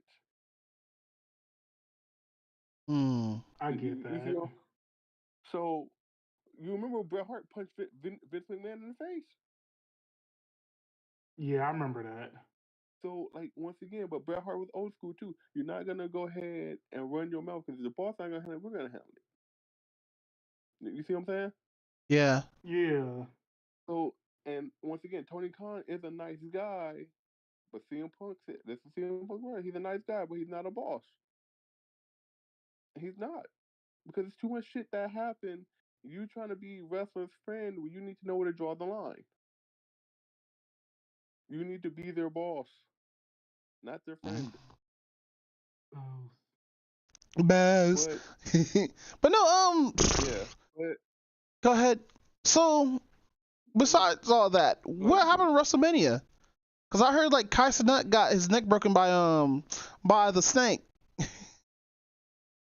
how about Randy Orton? Kai Cenat had a I no, think it wasn't Kai Cenat. It was Actual Speed. Like yeah, Actual I Speed should had see a cut off the streak. L. Yeah, but no, but so hold on, I'm gonna get to that. I'm gonna get to that because all this Okay. is leading up. This is all WrestleMania weekend. So after he made those comments, CM Punk made those comments, right? He kept going on. So they was like, well, AEW responded in kind.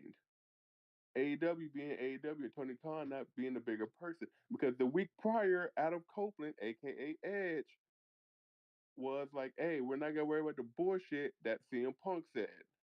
We're gonna go ahead and move past this. We're gonna take the higher road. But guess what Tony Khan does? Next week on Dynamite, we're gonna show the security footage. Wow. Why did it be so dramatic? Why? Why? Like everybody said, what the fuck? Why show the security footage? It's not gonna do nothing. And so they showed the security footage on Wednesday. Everybody who called Punk a liar, they said, "Oh, Punk threw the first blow." No, in technicality, he told Tony Khan to handle a situation, and Tony Khan didn't handle it. He was gonna handle it. He wasn't gonna like the way he handled it. So people wanna omit that fact, but they want to say, "Oh, but CM Punk threw the first punch." No, he told Tony Khan to handle it. Be a boss. That's your issue. So if you have Jack Perry out there going talking shit, be a boss. Hey, shut the fuck up. Oh wow. That's how, no, like, that's how, No, you're honestly, right. No, if I you're go back, 100% right. But yo, yeah, yeah, but like, no, if Susie came like the gorilla, I would say shut the fuck up, pack your bags and leave, because CM Punk about to come whoop your ass. that's Now you crazy. have to handle it, and now you have to find a way to keep Punk from from being and like Punk. I sent him home, I handled it, and I suspended him. That's it. That would have been the end of it. You have to show consequence for shit that you do. Is AEW trying to be like better? Has a drama for like WWE because like WWE drama is like kind of like trash right nowadays. No, WWE right now is on top of the fucking world. Triple H run that shit. Oh yeah, I Yeah, it was forgot. trash. It was trash when Vince was running it. I keep on Yeah, forgetting but yeah, getting that Vince is not there anymore. yeah.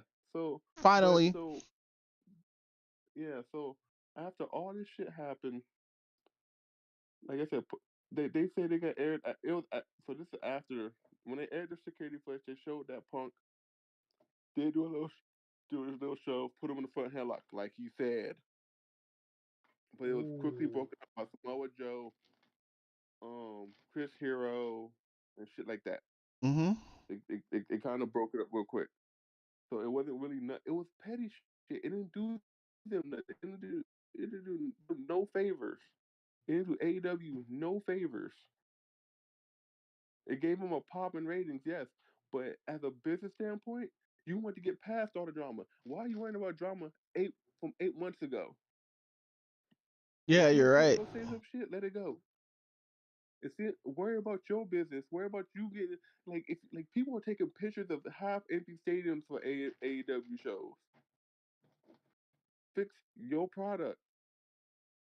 If I'm a boss and I'm seeing this shit, hey, we need to get ratings up. I need to go back to what we were doing prior years before. WWE is not our competition. We're fucking ourselves at this point. Yeah. The signings Nope. that you got good signings, but you're not doing nothing with them either. No, You have so much talent on your roster. You have Mark Henry, you got Paul Wright, aka Big Show. You have Sting probably still in the back, even though he's retired. He's probably back there just chilling, being a producer or something. You have people who've been in the business. You got Tony Schiavone on commentary. You got Taz there. Put somebody as a general manager type role. Let them do the booking and the matches. They know how to do storylines. The people who've been there know how to do storylines. Maybe because is So AEW still like new or is like 'cause I know the organization came out like it's not new. 2019, 2017. Yeah, yeah, 2019. It's about 5 years old now.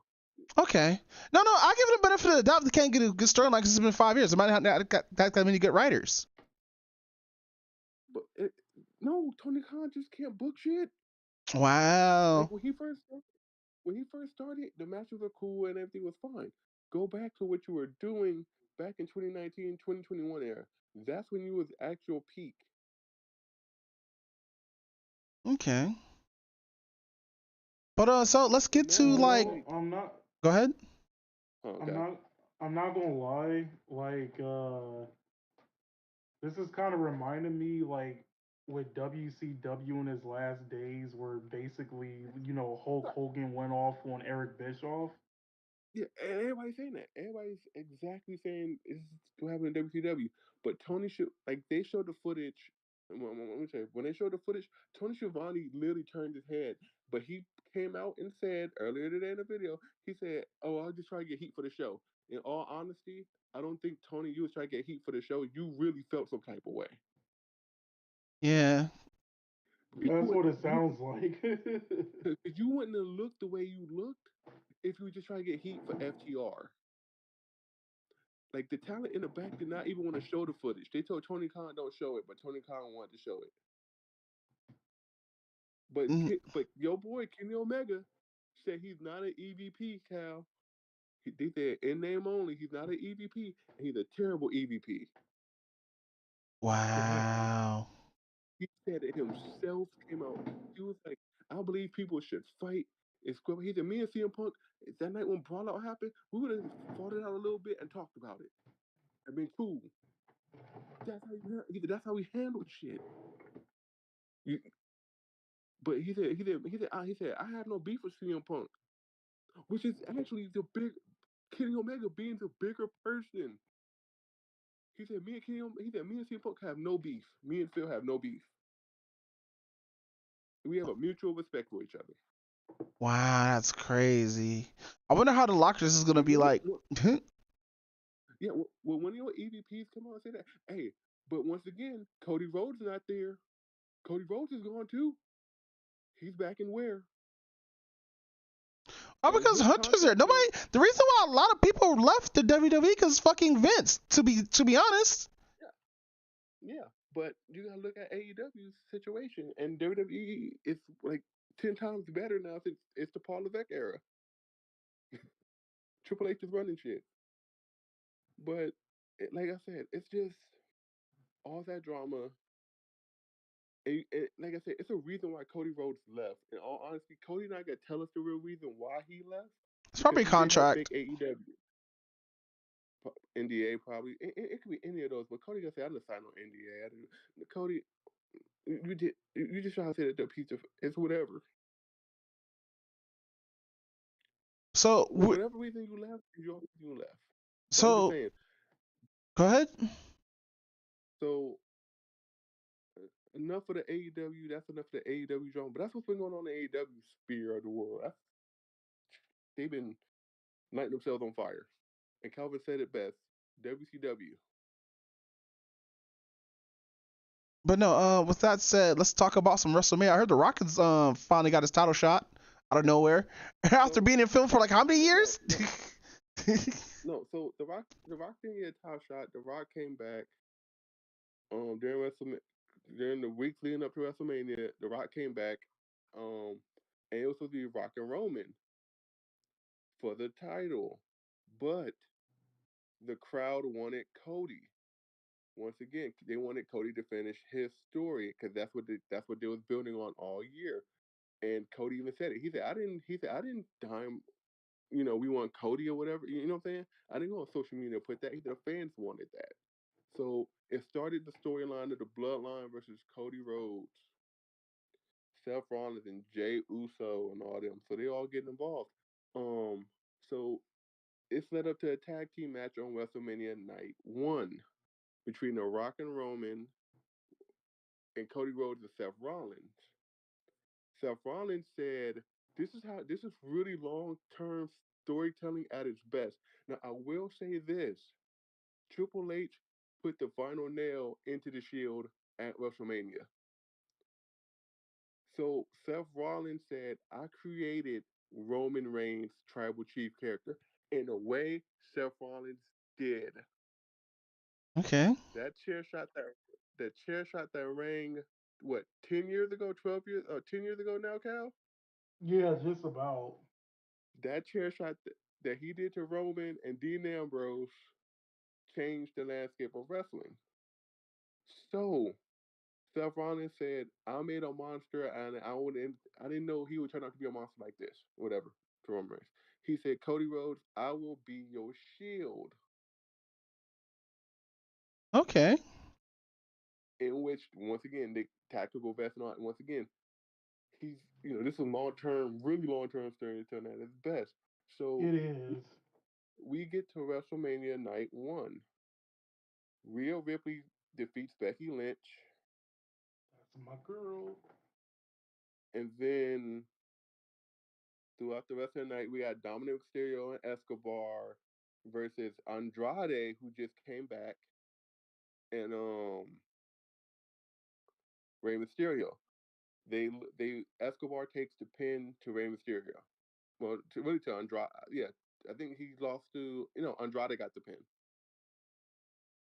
So it was like that match was fun because that match led up to more of basically Rey Mysterio getting ready to probably actually in a few probably it's if not by the end of this year, next year, get ready to retire. So because Dom has to get the mask, but the Judgment Day have to break up first. So um just we had Look up the matches. No, I believe it was I believe it was Logan Paul who fought Cody and everybody else. Yeah. Oh no, sorry, Jake Paul. Jake night Paul. It was one Jake Paul. but that was the second. Yeah, that was the second night. Okay, so night one was Rey Mysterio and Dragon Lee versus Santos Escobar. Wait, Dragon Lee's back? So Dragon Lee's in WWE. I thought he was doing Japan. No, he's in WWE now. Oh, okay. But Dragon Lee's back. Well, but Dragon Lee supposedly got hurt. That's why Andrade stepped in. Oh. Charlotte Flair's husband. And then they had Bianca, Naomi, and Jade Cargill versus Damage Control. My girl Jade is just a baddie. Jade is something else. They need to bring all the Japanese women into fucking WWE. Damn it! I need my seat. Did. No, all of them, not just a few of them. All of them. She even cosplays. Nah, they need to bring all of them there, even the crazy one. Oh, Jade? Yes. Well, Jade's black anyway, but okay. Jade Cargill's black, but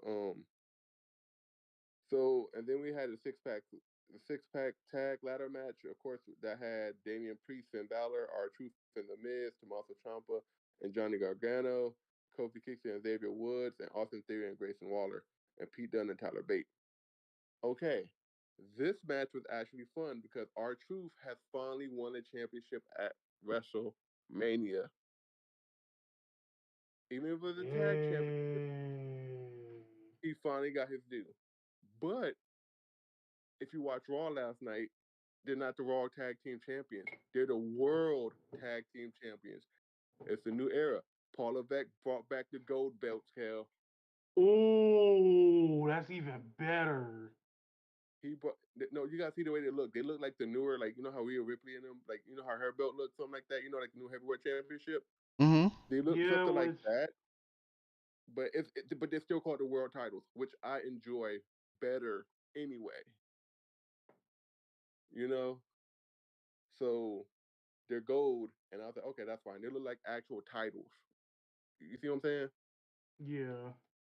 So, and then we had Jey Uso versus Jimmy, Yeet versus No Yeet, and Yeet won. Jey won. And then we had Gunther versus Sami Zayn, in which it should have been Chad Gable, in all honesty. But I know why they did that. They wanted to make Chad Gable be heel, in which he turned heel yesterday on Monday Night Raw. So it worked out. Sami Zayn beats Gunther.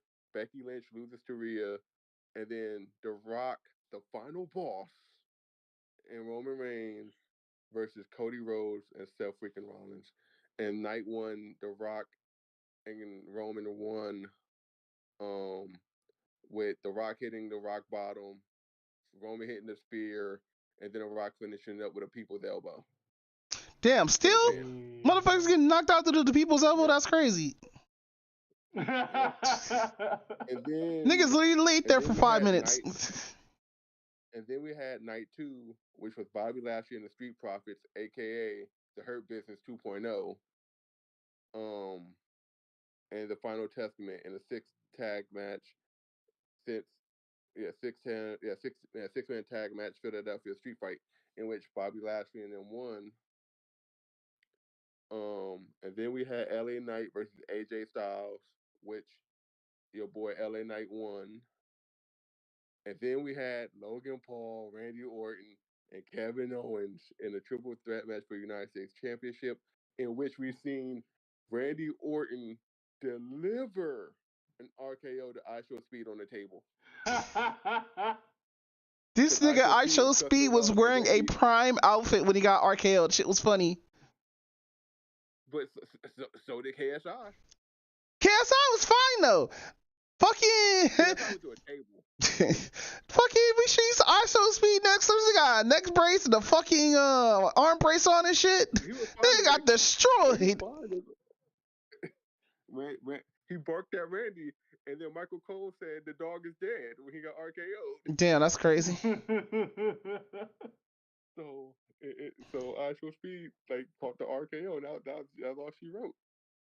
But Logan Paul retained after Randy hit an RKO out of nowhere on Kevin Owens.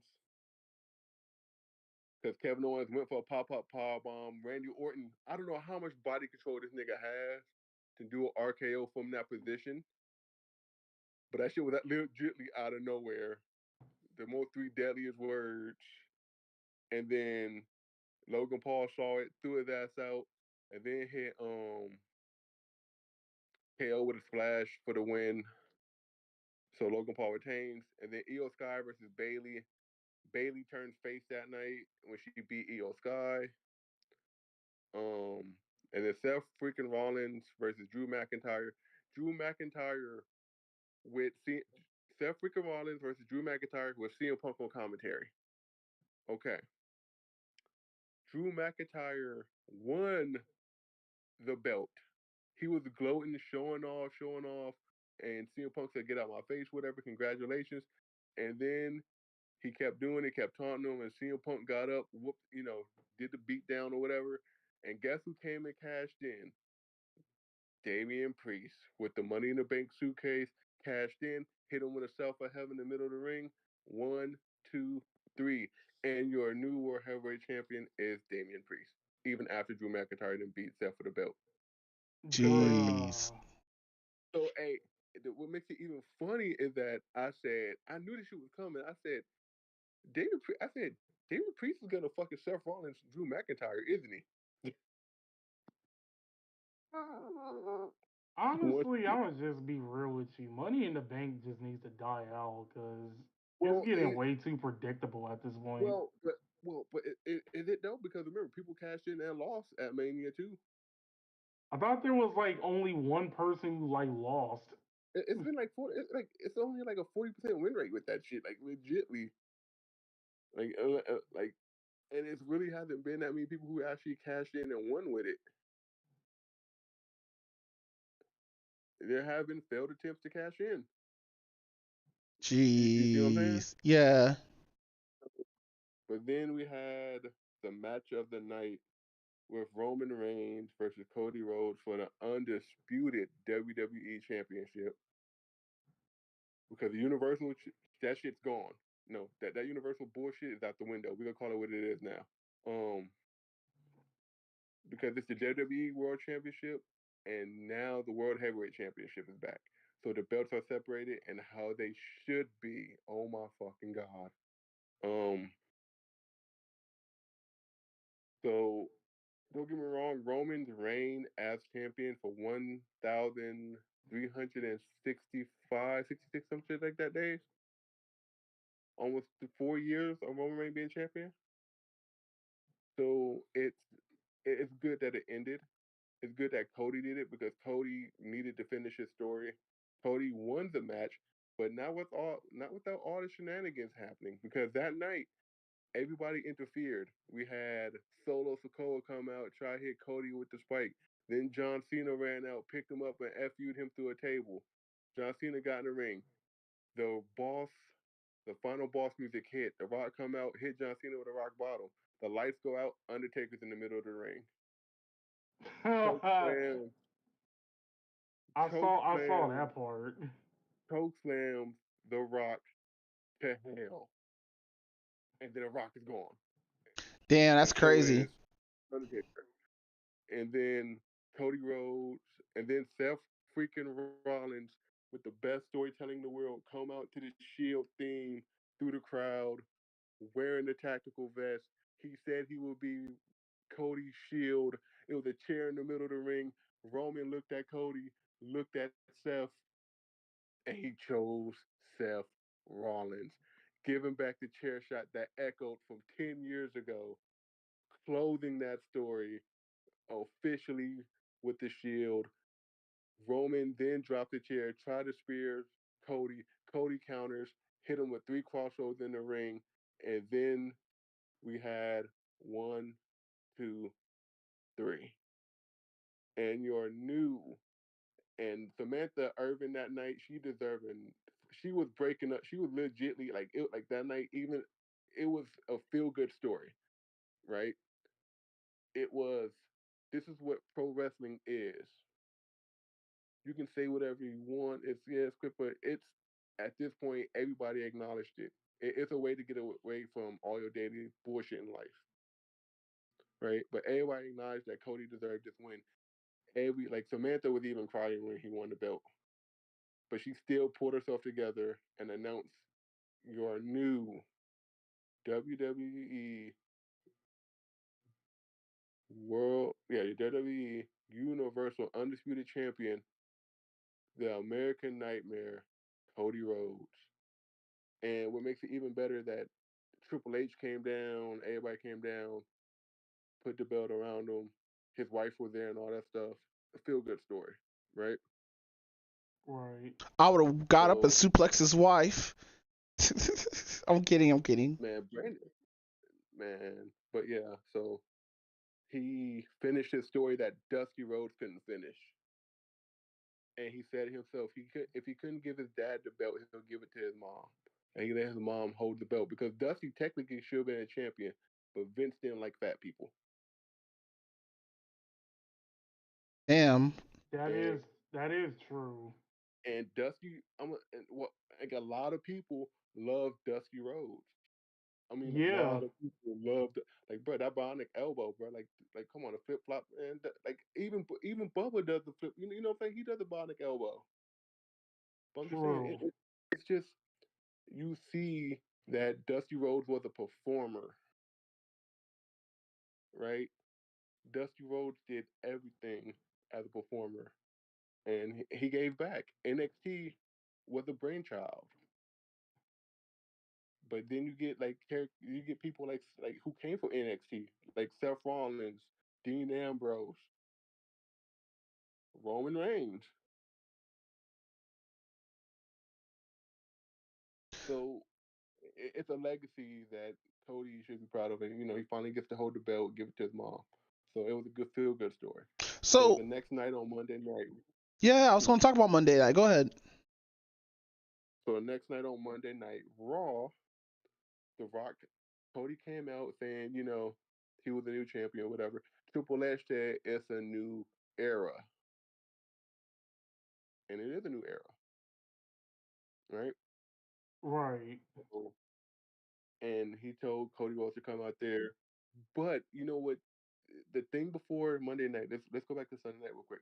When Cody Rhodes went back into Gorilla, so y'all heard about Dusty Rhodes selling his watch, that Rolex, so Cody could go to acting school. That I so didn't Nick, hear about that, but that sounds yeah, so fucking sad. yeah, so it was that time where remember like like if you watch the Cody documentary, he talks about it. He said my dad sold his Rolex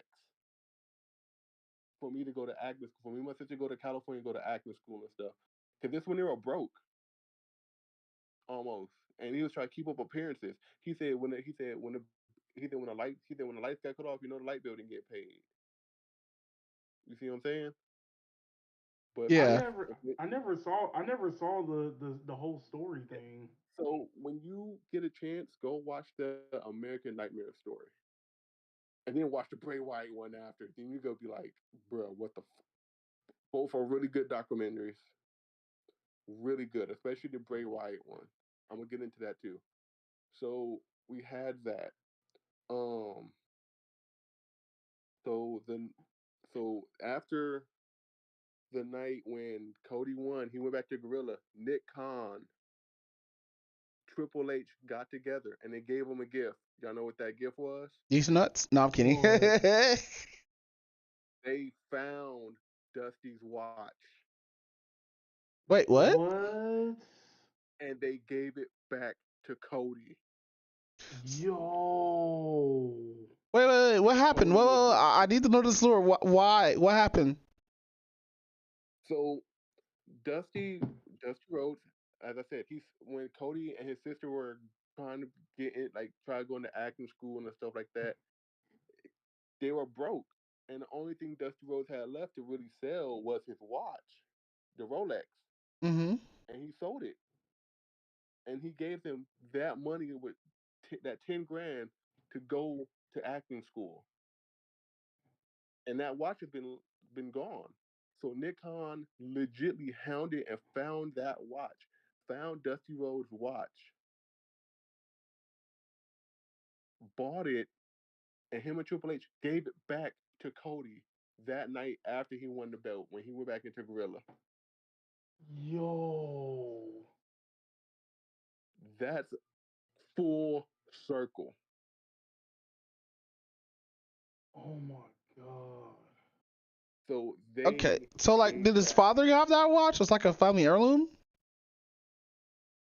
Yeah, but his dad sold that watch for them to go to Mm. school, for him and his sister to go live their dreams. You know what? That's That's what cool. Dusty Rhodes did. And but you know what that also means? Paul Levesque and Nick Khan see Cody Rhodes as really he's truly the next major babyface because you can't make babyfaces in the industry no more. They have to True. organically be a babyface.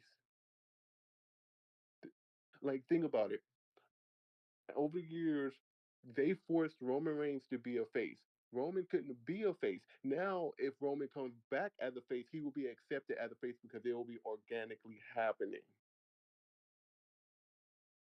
Instead of how Vince was trying to force them on everybody, like same thing with John Cena. But when John Cena left, remember, people haven't seen John Cena. It was like, oh, we didn't see John Cena in years. But when he came back, he was organically being put, organically being a face. Even John Cena said, yeah, you can say you hate me, boo me, whatever.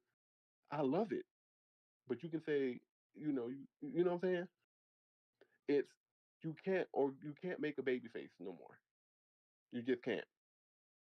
They have to be organically a baby face. They have to be themselves, and you have to be somewhat relatable. Hey, Cody question: Rhodes' story, is there yeah, something in between babyface and heel? What is that called? a tweener, Hey, what? a tweener. A tweet? That sounds like. I'm Well, sorry. because yeah, but that's what they're called. So if you can be in between, but people still like, okay, a good in between at one point was Becky Lynch when she was doing before she became when she was becoming a man gimmick. Before she got pushed as a total babyface. Same thing with who's a good one? You had like even at times Roman Reigns was a trainer. He was in between. Like when he had his feud with Seth Rollins a few years ago. We saw the cracks in the armor. Seth was getting under his skin. You see what I'm saying? Mm-hmm. It's Right. you can't there are levels to it. And you can be in between a baby face and a heel. So the next night on Monday Night Raw, we'll go back to him Raw. Cody came out, like I said, Paul Levesque introduced him as a champion. The final boss, The Rock, came out and he told Cody, he said, the next time you break my heart, it will be consequences. And he gave him something, and nobody knew what it was. He gave something in his hand. It You was gave him a the kiss. D. No, I'm kidding. Yeah.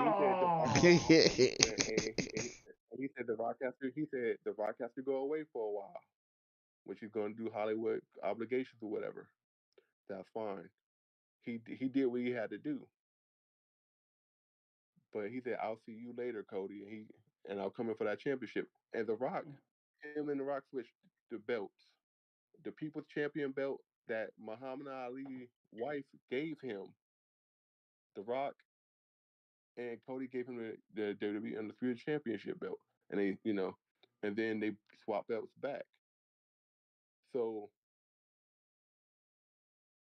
that happened, and then on that following night, Rhea Ripley got attacked by Liv Morgan. Oh damn! Somebody fell. Liv, Liv Morgan, technically, we don't know when Rhea was actually injured, but Rhea was injured and she had to vacate her title. I'm so Yeah, mad at that. as of yesterday.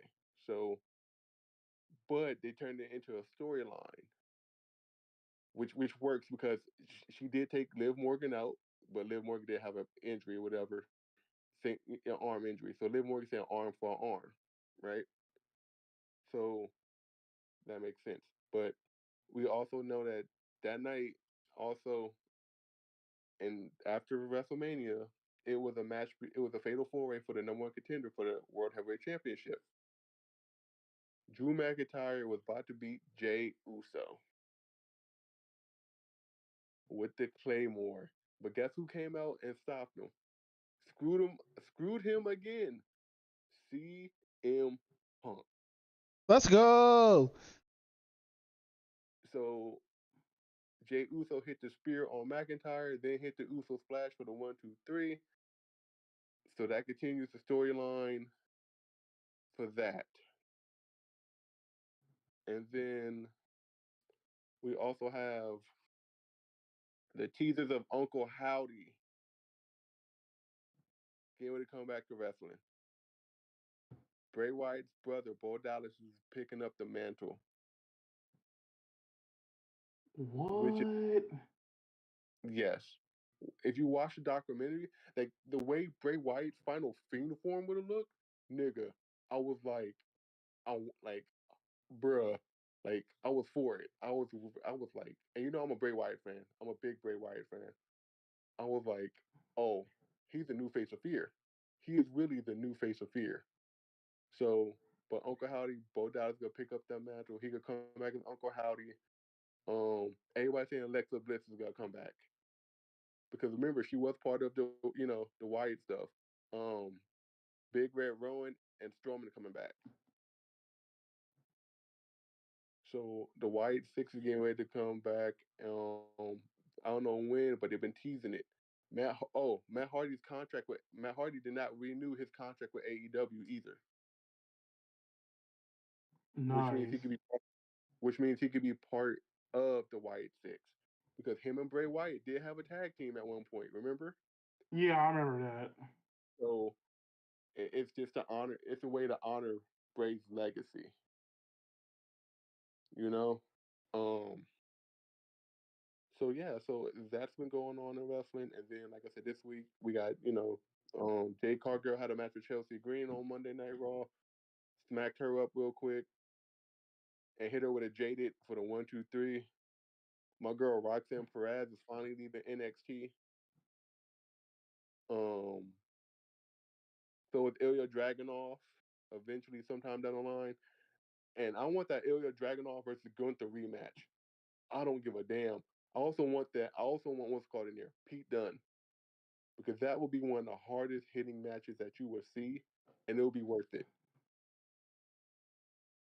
That British strong style is something mean. But Um, what's that said? You had like what, 3 subjects for wrestling? yeah, yeah. I'm about to finish up on the last one, like now. I might end it on this one. Okay. So, but like I said, with that, I still want to talk about the Hall of Fame because I haven't had to talk about Oh it. yeah, no. Let's talk about the Hall of I Fame was now. gonna, I want to talk about Paul Heyman, the innovator, the creator of ECW. This man's speech was the most. This is how I know this is Paul Levesque's era, and wrestling is changing and going back, kind of going back to TV, almost a TV 14 a little bit, in between TV PG, TV 14, in between there somewhere a little bit, right? Mm-hmm. Because Paulie is not gonna bite his tongue. Paul Heyman is the best person to ever pick up a damn microphone. Paul Heyman's speech was just bruh. It was ECW field speech, and it was blurring out shit like a mug. Wait, really? He was cussing? At the end of his speech, he said, "If they don't like it, they can suck my dick." Nice. And he still got the fucking Hey. reward. That's cool. So Paul Heyman's speech was one of the most it was like I'm trying to find see if they ever had the transcripts of the speech because that shit was lit. Because just the speech itself was amazing, and it really incorporated what Paul Heyman has brought to WWE. But not only that, the extreme. You know what I'm saying? Yeah. So it wasn't even that. It was to the extreme. So, and in old Paul Heyman fashion, he said he started off a bit extreme, saying, "You damn motherfucking right, I deserve it." That was the first thing that he said, right? And he talked about Stephanie McMahon being in the crowd wearing an ECW hat. And then Heyman noted he said he was picked for the selected by Paul Levesque and stuff like that. So of course he was talking about that. Driving home the old parent regime, Heyman went on point to Triple H, heaps and praises him on the new creative leader of the company. Hmm. Only one person can drive the car out of chaos, Heyman said, pointing to Triple H. Only one person can assume true control of the locker room, and the leadership that was solely needed by the men and women in this beautiful performance art has been bestowed upon us. That man sitting right there, Paul Levesque. So, it's what makes it even more funny. He said he assumed the pencil creator. Well, he assumed the pencil of this company and led us to creative freedom backstage, where more superstars are emerging to the main event before your very eyes, which is true. Sami Zayn, Jay Uso, um, Gunther, Becky Lynch, but she was already there. Bailey, Io Sky, who else? Dakota Kai. People who like were mid carders are erupting on the main scene, right? That's good. But that shows that this is Triple H is thinking back. What did the Attitude Era do so well when Vince was there? I'm gonna say this: Vince did something right there, but he lost touch with wrestling. Attitude Era brought stuff like that. Remember, the mid carders were stepping up. Remember, the mid carders were Hardy Boys, Edge and Christian and Douglas. What happened when they did the first ladder match? They did what? They captured lightning in a bottle, right? Right. That wasn't even a main event match. But that match is still talked to today because of that ladder match. The first tag team ladder match. So, and then that's just an example. That's my example I'm using. But as the speech went on, he said, Paul Paul Heyman said, "Let me tell you, for the rest of my life, I will be a Paul Levesque guy." Saying, "Oh, shit's about to hit the fan." Heyman went on to saying that had comment words for his for Stephanie McMahon, saying, "If my daughters grow up to be half the woman Stephanie is, I assure you that I have raised a great lady in my household." Both Trips and Steph thanked Heyman for the kind words, respectively. From there, Heyman addressed the two children, Jacob and Leather, and attempts giving them a lesson of what defines success in the world. It's not about the money, he told them. It's about being worthy of people's respect. It's about being worthy of their admiration. It's about pursuing your dreams, failing, and going after them again, again, and again, and failing 101 times and succeeding on the 101st time. You All can right. pursue your dreams and happiness. I promise you, one day you'll be standing in the podium in front of all your friends and family and children, and you will hear the love of the body of work that you put together with the true passion of your life. So, and then he goes on to talk about Cody's Rhodes' father. Now, Paul Heyman and Cody's father had a really good relationship. When they were broke, and he sold the watch, Paul Heyman gave Dusty a job at ECW, helping Dusty out as much as he could. So it's history there between Heyman and the Rose. No, it's good that So he said, is it Heyman who got the Hall of Fame, right? I'm not confused with yeah, somebody Paul else. Heyman. Yeah, like no, Yep, it's good that he Paul got the Heyman. fucking role and shit like that because that dude's a part of wrestling history and shit like that. But like, they still haven't gave my man fucking who is he? The Hurricane, the Hall of Fame. Man, oh Hounds, yeah. Well, Hounds is chilling at this point, What is he doing but recently? Has he did any wrestling or he's just like? just chilling. But he do video vignettes though. He did come on the Hurricane outfit on AEW television one time. She was funny. Mm. So, but yeah, so as he was talking, um, he was going on talking about all the new people who he said he was going on ECW and stuff like that. He said with all the mushy stuff out of the way, Heyman then turned up the extreme factor and donning his trademark black leather duster and headset and ECW ball cap before pulling one of his old ECW brick cell phones from his WCW days. Apparently clad, he manifested his old Paulie Dangerous persona in in 1993. Wait, He was talked Brock about Lesnar wanting to there? change. No, but he Boo. did mention Brock. But listen, but he did mention Brock Lesnar in this speech. He talked about wanting to change the industry that sucked and featured wrestlers, featured clowns, and plumbers. He said he wanted to revolutionize the business with hip hop, rock and roll, and sexy women and violence, and thus the Tribe of Extreme was born. And through the company no longer, although the company no longer exists, Heyman said the spirit of ECW lives on in the matches that are put on today, in the passion of the fans of every wrestling company. If you think the spirit of ECW died in a bankruptcy court case in 2001, you can, yeah, you can suck my fucking dick, he said. Yeah, fucking 2001 was wild, bro. Yeah, but he said joking that he might be canceled for that kind of language. Heyman went to his final stretch of his speech saying that he would never saying that would never happen to him.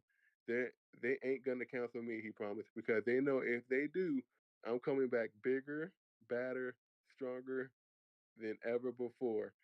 As a testament, he listed off the all the names he did, all the names he oh no, as a testament, he listed all the times he did get canceled, or rather fired, running down history from WCW to ECW to WWE, mentioning all the roles he played from manager to announcer to Raw GM to the advocate of Brock Lesnar until he found a new life as a special counsel to Roman Reigns and wise man of the bloodline, and getting the opportunity to work with newer stars naming Braun Breaker, Rhea Ripley, Carmelo Hayes, Trick Williams, and Jade Cargill.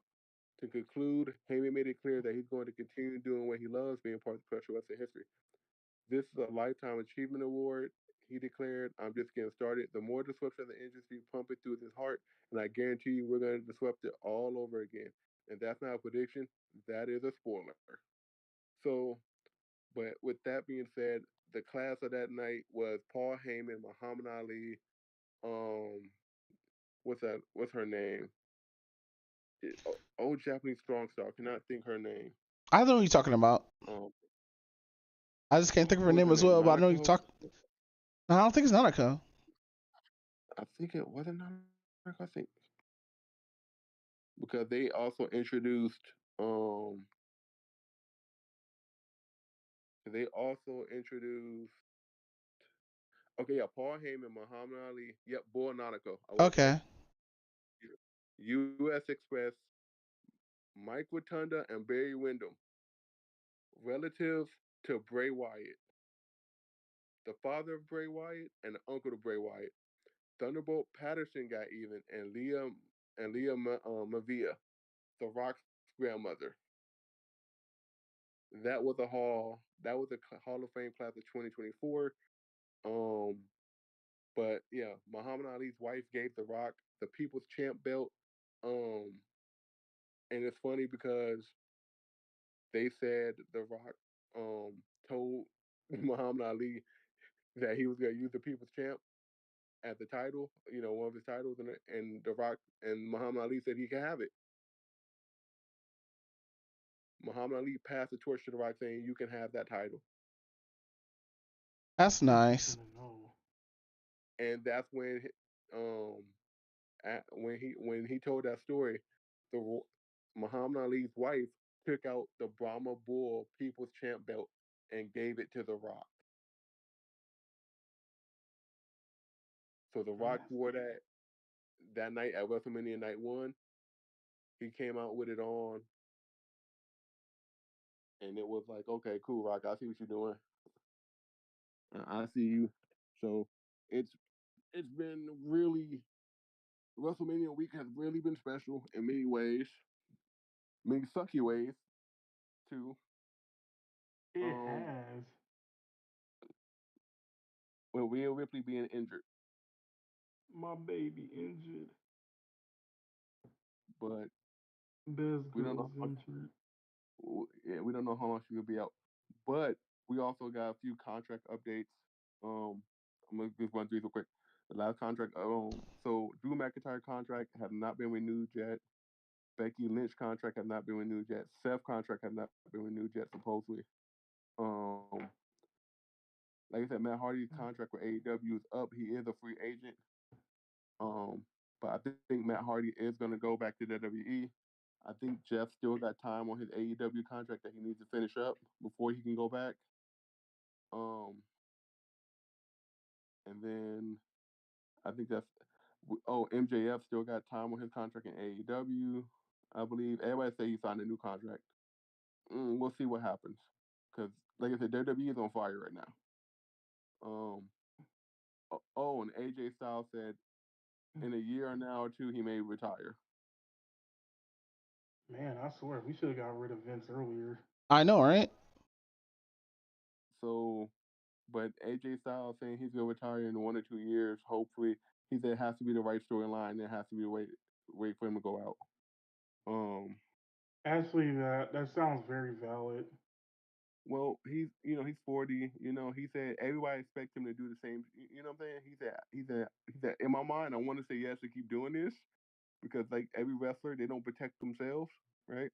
Right. But your body can only do so much, right? Um, Yeah. Biggie said he may not. Biggie said he may not never be medically cleared to wrestle again. That's why we need Taz back. Well, we'll see what happens. But Taz's son supposedly his contract is up and he's gonna become a free agent. And I think Taz is trying to tell him go to WWE. It's time for you to move from AEW. You did what you could here. You got exposure. People know who you are. Now, if your music hit and he brings his music from AEW over to WWE, people gonna lose their shit because Hook is really really good. I mean, and he does the Taz, and he got a version of a Taz mission called the Red Room. So, Okay. but that's it for wrestling, guys. That is it. All right. With that said, who's on the next topic on the docket? Is it me or is it you, Cal? Oh wait, did I? Oh, I did all three of mine.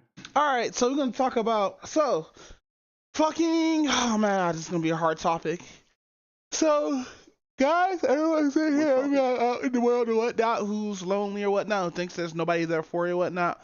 Just know that you're not alone. There are people out there who are still for you and love you and stuff like that as the person that you are. Cause the reason why I'm saying this, cause I watched a Two Matt documentary that Turkey Tom made. It's a damn near 3 hour video that he made about Two Matt and like all of his shit, right? And like it's kind of unfortunate how he died because like just because like he had all the friends in the world or whatnot, but he still died alone at the age of 23, and it fucked me up. It fucked me up really, really bad after hearing his age and how he passed away and stuff. Cause mind you, Two Man's an edgelord. We all know this, right? Two Man's a dead ass edgelord and all that stuff, and he's a funny dude. He was a real funny dude. It's just motherfucking dude like went too close to just being a goon, my dude. Like mind you, he wasn't a character or anything like that. He was really like that, but like real talk, like fucking I hate the fact how he died in that way, bro. Playing Overwatch, all the fucking games Overwatch. Not even a good game. Yeah. Fucking Overwatch. But no, like no, cause like all the friends that he made, like during like the whole thing or whatnot, yeah, like dude was wilding out there or whatnot. Dude was crazy and everything. And all that, but like he wasn't a dude or whatnot. Like I just hate how people just like to believe one side just because like he was out there as a person and whatnot. But like you got motherfuckers telling him like, oh, he's also a good person and all this other shit. And people took like so much shit out of context, like him further getting essayed, even though like they were technically going out and shit like that, and like he paid. Okay, so basically, he know this chick who he used to pay for sex for, right? But they end up being more intimate than just paying for sex, and they used to just fuck casually, even if he asked for it or whatnot, right? And later on, she started taking like, oh, I got essayed by him. He pulled out a gun on me, even though like he's not legally viable to have a gun because of mental issues. So, like, if you have good mental issues in California, especially in California, nigga, that's hyper illegal. They will arrest you, even if like you're flaunting shit or whatnot. So you're supposed to have like airsoft. Airsoft is fine. BB guns are fine.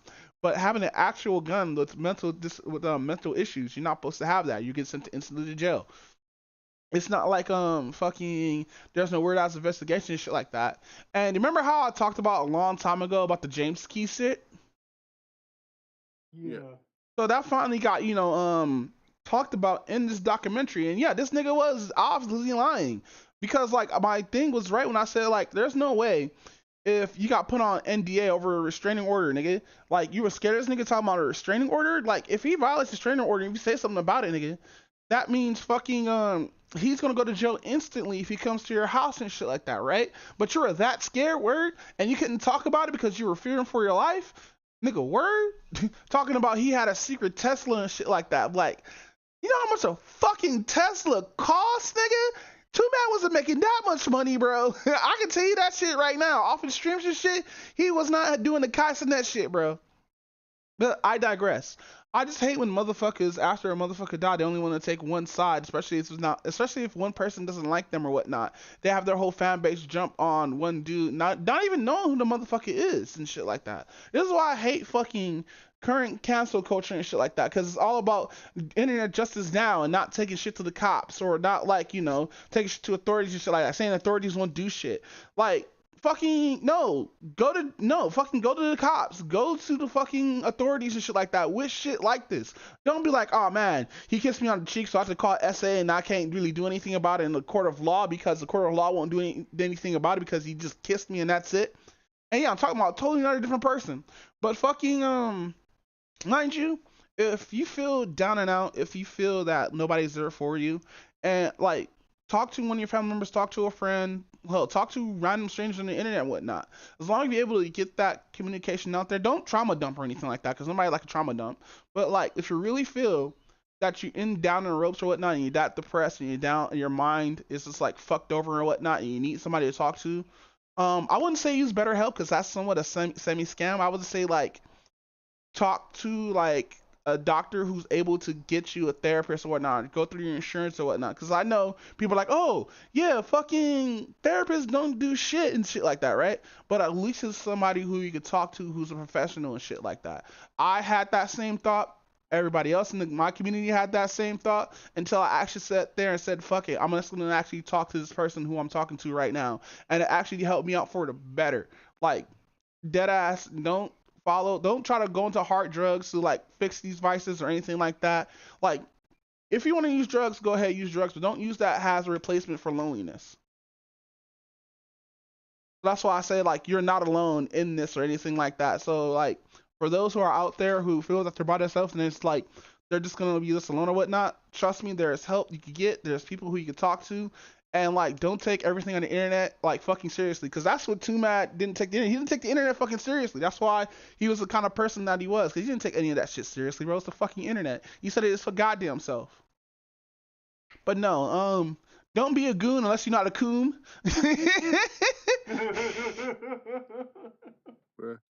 But like, no, just like talk to those who you feel that's like not all there or whatnot. Especially if you have a friend who you think that's like trying to excommunicate himself from people. Talk to him at least like once a month. Like hit him up. Or, you know what I'm saying? You know what I'm saying? Just hit him up. This is not me doing a call or whatnot. Cause I talk to a lot of people online and shit like that. But like, just fucking yeah, man. Just like you're not alone in this shit. Like there's people out there who will talk to you. There's people out there who like hit you up. There's people out there who are really cool people or whatnot. Even if you think the otherwise or whatnot. And like if you don't talk to family like that, that's fine as well. Cause you know I understand if you don't talk to family and stuff. Cause I barely talk to my family and everything. But like if you really do need to talk to your family or whatnot, like fucking just don't sit there just by yourself thinking the whole world's against you and shit. Cause that's how you end up fucking doing what. That's how you end up fucking being in bad spots in your mind and stuff like that. You know what I mean? But Yeah. with that said, that's all I wanted to say because I did watch a 2 minute video on from Turkey Tom. That shit was actually like eye opening and shit like that. I'm sitting here playing the stupid ass fucking Boxel game too, some fucking Russian game like Tarkov. Not like Tarkov, but like Stalker, but online and shit. But like yeah, man, you're not alone. That's all I wanted to say. What's the next topic? Uh, we're on Apple. Oh, yeah. So Apple allowing emulators. Wait, what? So if you have an iPhone, you can now download emulators on your iPhone. Where? That means I could play Super Mario Bros. On this iPhone that I got? Yep. Yeah. Yeah. That's so. Wait. They had emulators on the Apple before. Like, is these official emulators or just like before jailbreaking? Official emulators. Official. Yeah, but my favorite emulator, the fucking Citra, is gone though. Whatever But shall I do? they're officials. That means like Official. that means it's gonna be like people throwing like whack ass emulators on the Apple phone now. Brother. But them allowing to have emulators is actually really good. Once again, this shows Apple's like, okay, go ahead and do it, but they do it after Nintendo told everybody to go fuck off, basically. Actually, that is kind of sort of the perfect time to do that. Yeah, especially with the 3DS. Yep. So people would have fun with this. I already got. I'm not gonna say what I got, but yeah, I already have something on my phone that I can play. You know, I got some things where I can play. Bro, Nintendo doesn't give a fuck if you have emulators on your phone, bro. I'm gonna tell you this right now. Nintendo's not gonna go after you. They don't go after people who's dropping the shit. You know what I mean? Like with you know what's so stupid about the whole YouTube situation and shit like that? Like Nintendo's been trying to get rid of this shit for the longest fucking time and shit like that, bro. Like, look at Sony. They don't give a fuck. Look at fucking Xbox. They really don't give a fuck. But it's hard as fuck to emulate games on the Xbox. Not gonna lie, bro. I'm still trying to figure out how to get fucking Jet Set Radio to work completely. Yeah, but yeah, it does what's it called. So I'll do it. So, but it's a good time. Yeah, emulators on the Apple. Yeah, they just like go ahead and have fun. Like, okay, cool. What'd you think about this non-iPhone user, Alec Hornline?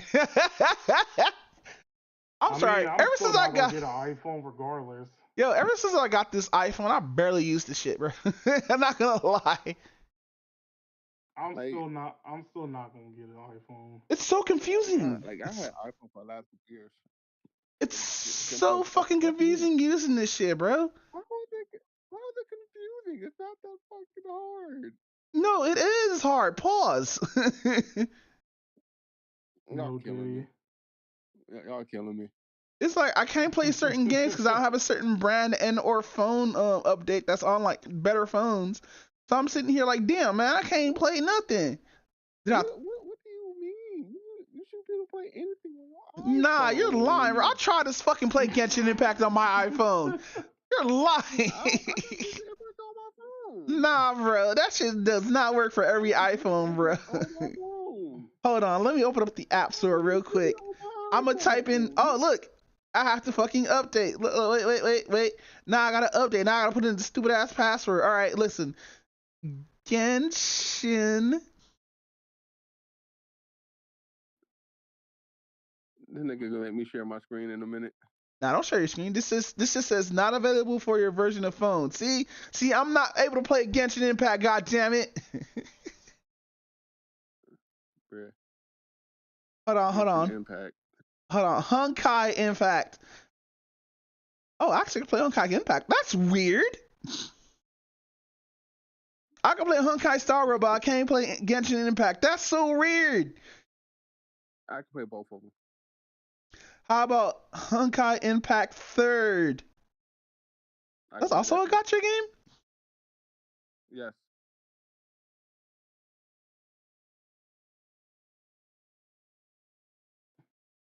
Ooh, that's right. Fire Emblem came out. Wait, they have a fucking Tower of Fantasy fucking Evangelion game? No, it's a collab. It's a collab. How is Tower of Fantasy, Alicorn Lion? I never played it. What? Okay. You're supposed to be the fucking gacha king. It's okay. I be seeing you playing your little emulator, your phone emulators on your PC and stuff, playing all those gacha games. You're probably playing one right now. Damn. Maybe. Wow.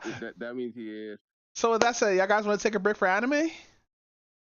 Yeah, we could do that. All right, I'm gonna be back in like 10 to 15 minutes. All right. Hey, y'all. I'm gonna start getting ready for bed. Are you going to sleep? Wow, wow, wow.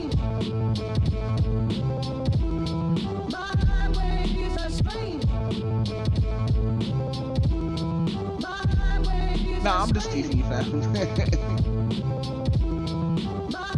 But nah, I'm gonna be right back, guys. I'll be back in like 10 to 15 minutes. Blah. Alright, time to fucking do this. Also, Goonie.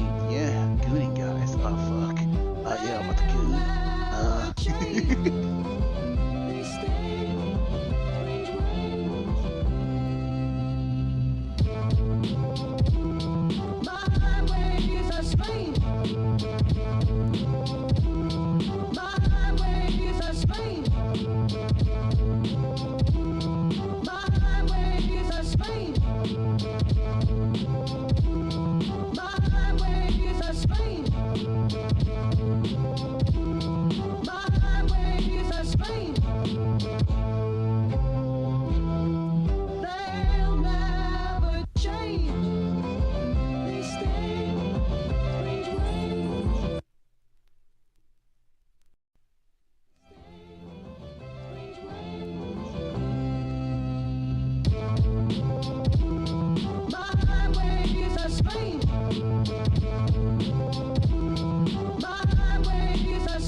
My ways are strange.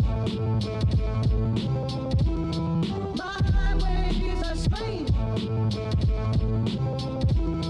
My ways are strange.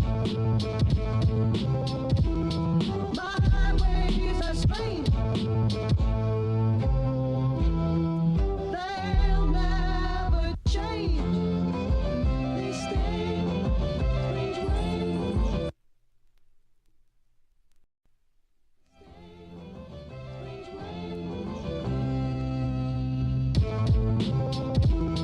My ways are strange. My ways are strange. My ways are strange. My ways are strange. My ways are strange. My ways are strange. They'll never change. They stay strange ways. My ways are strange. My ways are strange. My ways are strange. My ways are strange.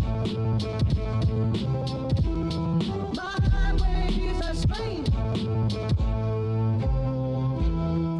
They'll never change. They stay strange ways.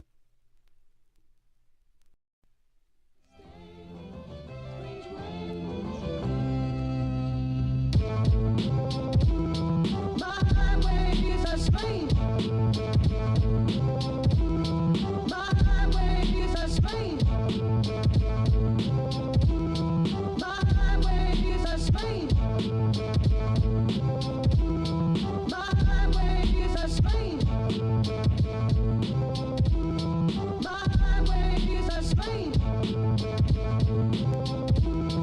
My ways are strange. They'll never change. They stay strange ways. My ways are strange. My ways are strange. My ways are strange. My ways are strange. My ways are strange. They'll never change. They stay strange ways.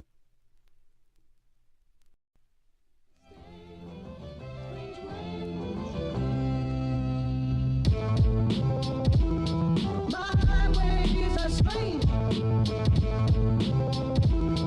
My ways are strange.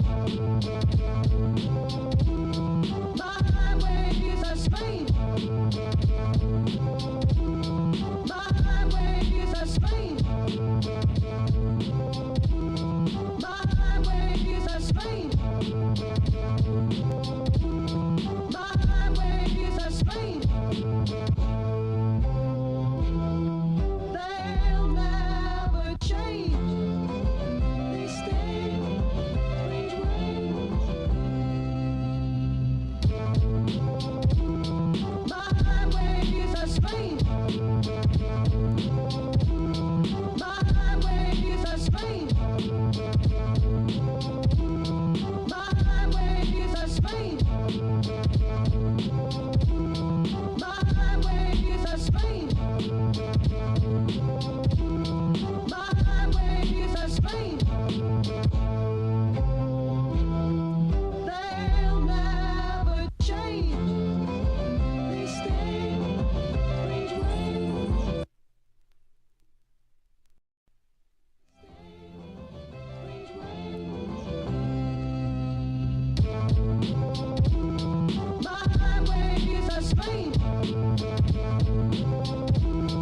My highways are strange. My highways are strange. My highways are strange. My highways are strange. My highways are strange. They'll never change. They stay strange ways. My highways are strange. My highways are strange. My highways are strange. My highways are strange. My highways are strange. They'll never change. They stay strange ways.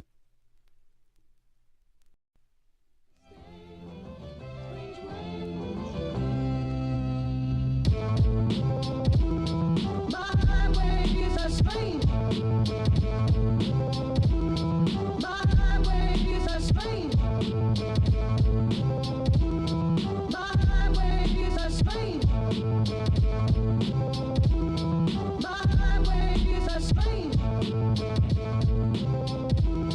My highways are strange. My highways are strange. They'll never change. They stay strange ways. My highways are strange. My highways are strange. My highways are strange.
My ways are strange.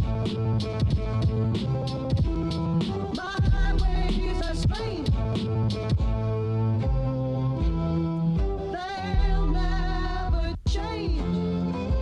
They stay strange ways.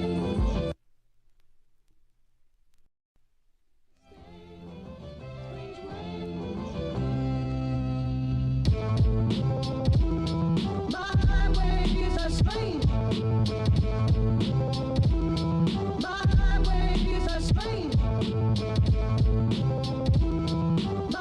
ways are strange. My ways are strange. My ways are strange. My ways are strange. They'll never change. They stay strange ways. My ways are strange. My ways are strange. My ways are strange. My ways are strange. My ways are strange. They'll never change. They stay strange ways.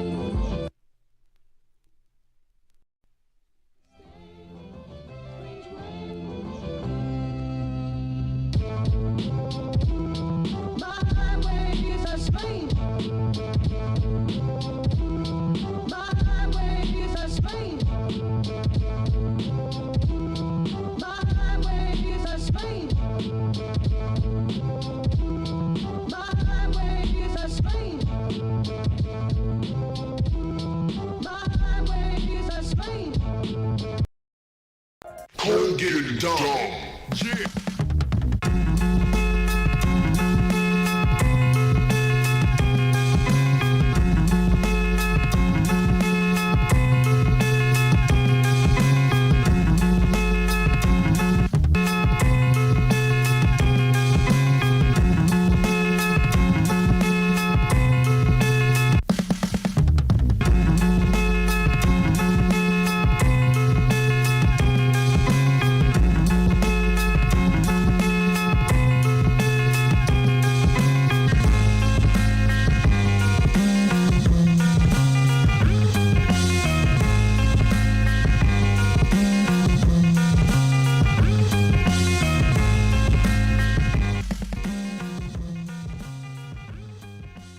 Come get it done.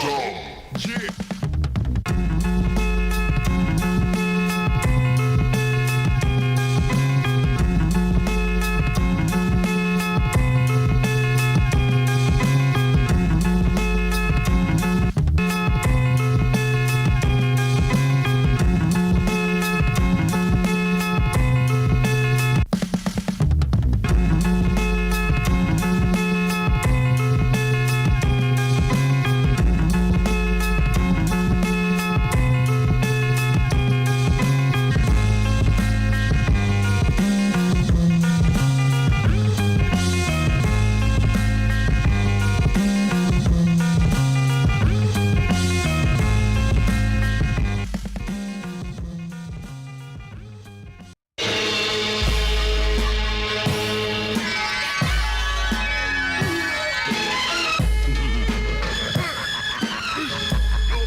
Welcome back, everyone. Today we got a bunch of anime here. So, hold on, let me mute this in the background real quick. So, question, fam, which you want to start with first? You want to start with Invincible, or you want to start with Jobless Hero? Let's start with Invincible. So, how'd you enjoy Invincible? Wait, did I talk about Invincible on my end? I think I have, right? But I didn't talk about the whole thing. So, yeah, because I don't remember if he went up to episode 7 or 6. Oh no, I'm done. But are you done? Yeah, Hey, yo, because go I ahead. started it when episode 8 actually came out. Okay, cool. How do you enjoy the season, bro? The season was actually pretty good. I kind of wish that they didn't take too long to start the second half. No, yeah, no, I agree because it seemed like they were just dragging on um what's her face? The black chick off too long, dude. Oh, Amber. Yeah. Honestly, I think she should go ahead. Honestly, oh no, continue. I was gonna say honestly, she should have kept Amber a white girl instead of a black girl. Just add more compilations to black girls in animation. But no, go ahead. No, I was about to say them breaking it off was actually like the right move to do. Yeah, dead ass. Especially after Best Girl rolled up. I'm kidding. I'm kidding. You talking about virtual? You talking about virtual mommy? Yes, virtual mommy. I wouldn't even call her a mommy. She just straight up just fucks him. But no, you see the difference. You see the difference from like power scale though. It's like this is damn near on some Saiyan shit, bro. Exactly. over here, just going through a fucking whole monster and shit. But I don't know. I don't feel Invincible is like the Gohan of the series though. I feel like he's like the Trunks of the series without the future powers. Oh, so like the trunks that's not. Okay, yeah, I see what you mean. But no, yeah, man, Muscle Mommy coming through for that ass. I love how he called her bluff though. That was fucking woo. I would have died with my dumb ass. I'm like, kill me, bitch. Yeah, I was surprised he called her bluff too. Yeah, fucking. You know, it's so funny too. They made her more buffer in this one versus how skinny how she was in the fucking show. I mean, the fucking comic. Oh, I didn't see what she looked like in the comics. Bro, she's a twig, dude. She is toned, but like, she's not built like an MMA fighter. That's what I'm trying to say. Ew, I'm glad they made her bluff again. Cause like fucking, nah, she's more feminine in like the comic than she is in the fucking. This is my third time eating this cereal today. God damn, I'm fat ass. Fucking, why did I buy Cinnamon Toast Crunch? But no, yeah, go ahead, fam, go ahead. So, what episode should we? Okay, so I guess like, okay, let's just actually talk about like the last one. The last episode, cool. Yeah, first off, I forgot like because of that stupid what is it? Because of like that stupid like long break that they did, I forgot that dude was even in episode 1. The black guy? Yeah. Yeah, me too. Funny enough, I kind of took a little bit hiatus from watching Invincible because like I didn't know it was gonna be hiatus. I just thought all the episodes were out. But then again, that whole 2 weeks was a slog. True. Because I'm thinking they might bring out another episode. But no, they just dropped episode 8.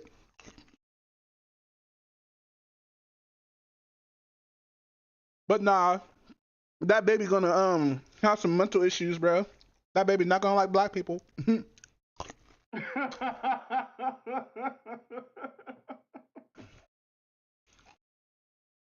I hope there's no black Vetramites because you gonna kill them first. Oh, most definitely. But nah, the whole Spider Mark thing, because Mark have because the person who plays Mark has did a voice for Spider-Man, which is funny. Oh, I didn't know he played. I didn't know he played like a Spider-Man before. I'm trying to remember which one. Is it from like the MTV series or like another one? It more likely had to be the MTV. Well, hold on. I don't remember if he ever did work when they had like the Amazing Spider-Man. I'm thinking spectacular, but I was just about a whole other person.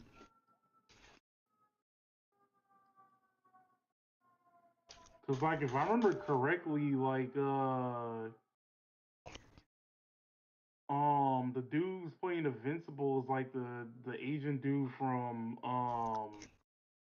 Walking Dead, right? Like the one that got like his head split open with the bat. Was it him? I think so. I know he played in Walking Dead, but I don't remember like which character he was. Cause like I kind of stopped watching it after season 1. Imagine having a character so popular in the zombie film. That's the only way you kill him is making sure that he bashes his head in. Damn. And not him getting ate up by a bunch of zombies. Mm-hmm.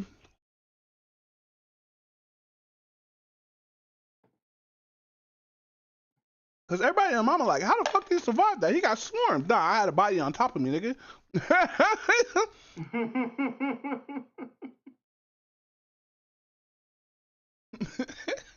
Like that was my power of illusion, getting out of fucking sticky situations. But besides that point, bro, honestly, they skipped a whole lot of shit that happened in the comics because remember how he was like stranded for 15 years? Yeah. Or basically 15 years in his that timeline? So that was supposed to be like a whole arc? Yeah, because he meets other versions of himself. Oh. Yeah, that's why I'm kind of upset we don't get to meet Mohawk Mark. Because that nigga's a beast. Wait, so I wonder if they're gonna do what they did with the Adam Eve thing and just make it like an own like spinoff. If Like, they do that, that's cool. Cause like he does get like stronger as a person. The fucking Mohawk Mark is the GOAT, even though he's like kind of like lawful evil. Cause like all of them have the understanding of like, yeah, we're marks, but like the few of them became like spiritual marks and the few of them didn't, which is what's the thing. That's what they didn't get his powers. It's a mark who's like most of the marks are evil, but like there's a subcat because like it goes the evil marks, the kind of evil marks, and then the normal marks. And like you see that diagraphic through like the series, yeah. But no, the whole Batman shit was funny as fuck. So like, your name is Batman, and I live in 200 nose. I thought that was fucking hilarious. Miss over here talking with Batman. I was for it. Nigga over here calling him Batman, eh?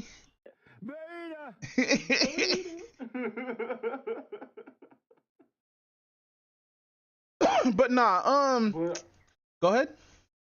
I was about to say I didn't know that's where that line. I didn't know like that meme where he was like, "I thought you were stronger." I didn't know that that's where that came from. Yeah, no. Yikes, fam.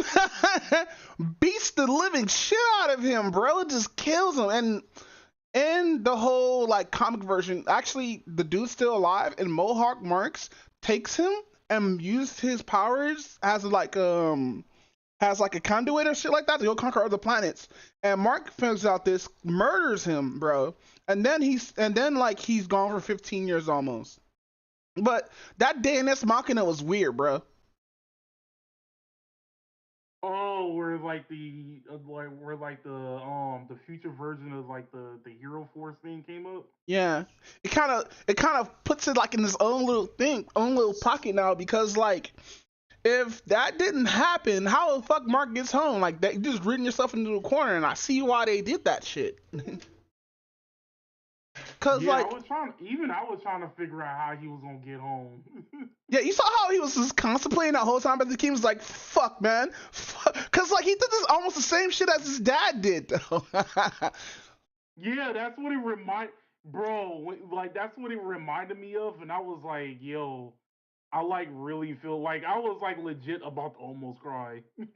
Yeah, bro. It was like, like, fuck. bro. He was like, cause like, it looks real. Like the acting, like this is why I like animation, cause you could put that kind of acting in there. But the voice was just, mwah. Bro, that's some good ass voice acting right there, fam.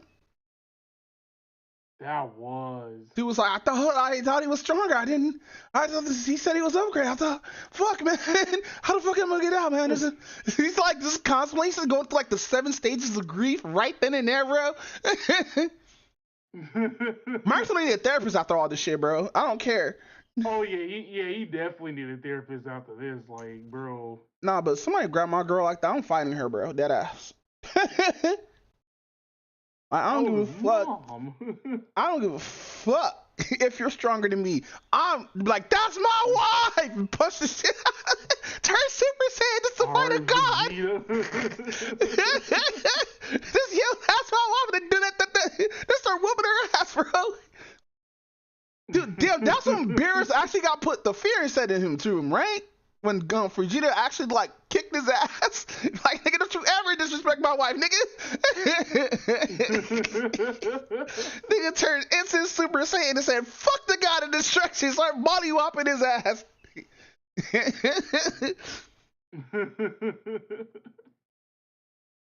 Ah, shit. Like, you can break my pride, but you never break my wife. Damn, motherfucker slapped his wife, and this nigga said, bro, this nigga was stronger than Goku for a whole 30 seconds, nigga. Hey, he was using his true potential. His Ultra Ego kicked in. Just like how Mark Ultra Ego kicked in when he beat the shit out that poor helpless black man who was just suffering from a terrible case of schizophrenia. Nah, dude was like, that's my mom! Nigga said, don't ever touch my mom ever again. He ain't gonna touch his mom ever again. He done go pool. Oh, damn. But no, this series is fucking, whoo, boy.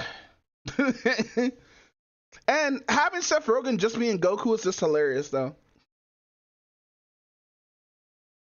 Oh yeah, yeah, I know what you're talking about. Because like, that's weird to have a Goku. I want to just give that power to Invincible, not to fucking a random alien who we barely know. I'm surprised Virtual Mice can't do that. Yeah, me too. Cause like, they breed for the strongest, right? And Nolan is one of the fucking strongest. It's just like he was just put on Earth. And he got jumped by 3 strong ass virtual mice. That's fucked up. How the fuck you get jumped by 3 virtual mice, nigga? Damn, you supposed to be able to body these niggas. This nigga came in with the fucking. This is from part 1 of season 2. This dude came in with the fucking Vega fucking dictator press. From downtown to nigga hold his guts. No, but Nolan's right though by the fact that Mark needs to be fucking strong. He needs to stop trying to fucking save niggas and kill niggas. I know you have a hero code and stuff like that, but murder this nigga, cuz. That's how you murdered the dude who threatened your mom and your stepbrother's life. Murder these niggas. What are you doing, bro? You have enough power to just slide through a nigga like you're a Kuma, nigga. You just become a moving wall, nigga. And that's what Mommy Dami, I forgot what her name is, did, you know. She went through that monster's head, you know, splattered that nigga. And then the way how she shook off the blow was crazy, bro. She didn't move at all. It's like, get this blow off my pristine, sexy woman body. Who's about to collect Mark's seed in probably season 4. If they do that shit sooner than later, they gotta be like, oh. I hope they just do it like, you know, untastefully. Just show all of it, you know. I hope so. Because I've been seeing like a lot of people are like, well, do you think they're going to animate that one scene? They probably is. I hope it just turns into a whole hentai, god damn it.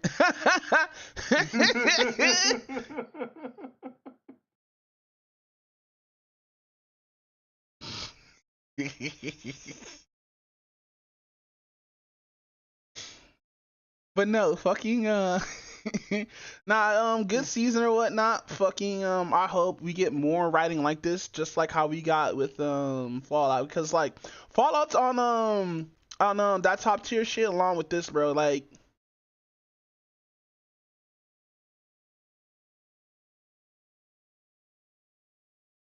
oh, she cooked pork. I'm gonna repost this. Sorry, I saw food on my timeline. I was like, damn, that looks delicious.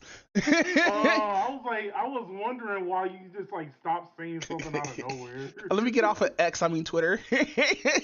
All right, Twitter's now closed. But no, with that said, how'd you like Jobless Hero episode 1 and 2? Well, actually, I want to say that's technically like what 13 and 14 since this is part 2 of season 2. Yeah. We had a lot But of yeah, I part guess we twos can this take. season, aren't we? No, I think this is just like the one anime. Like everything else, I think is just regular. Oh, I think you're saying that because of Invincible. Yeah. Yeah. Okay, I see what you did there. Okay. Yeah. Technically, we have had like a lot of twos, part twos. Yeah, But so go ahead.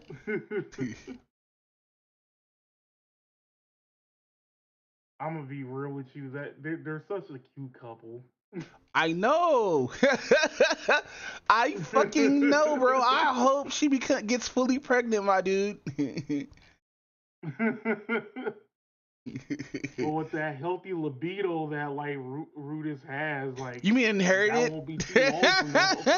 You mean inherited from his father, nigga?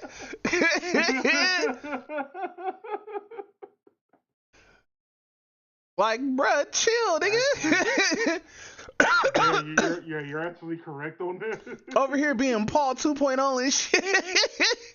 Yo, so I'm not sure if they show this in the show, but did he talk to the god already about picking another girl? No. Okay. Cause I don't know if that was episode 1 or 2. He ends up talking with him at random or whatnot. But it does. Nah, the one. Go ahead.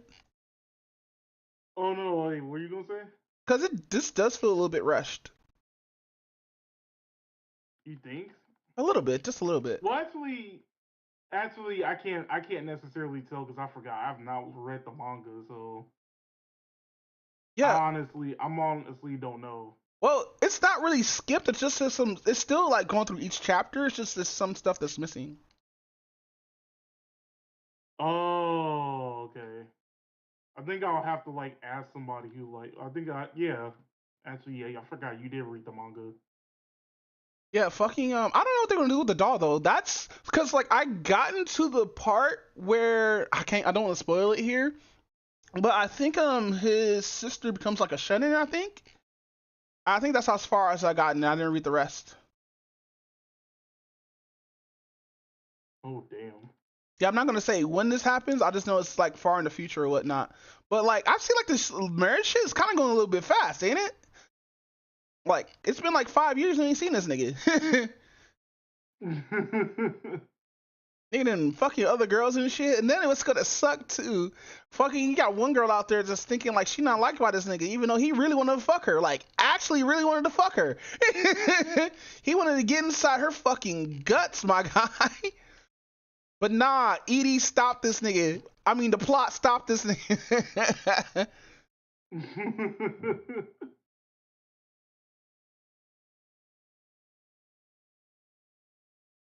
But no, them checking out that house though. Hold on. All right.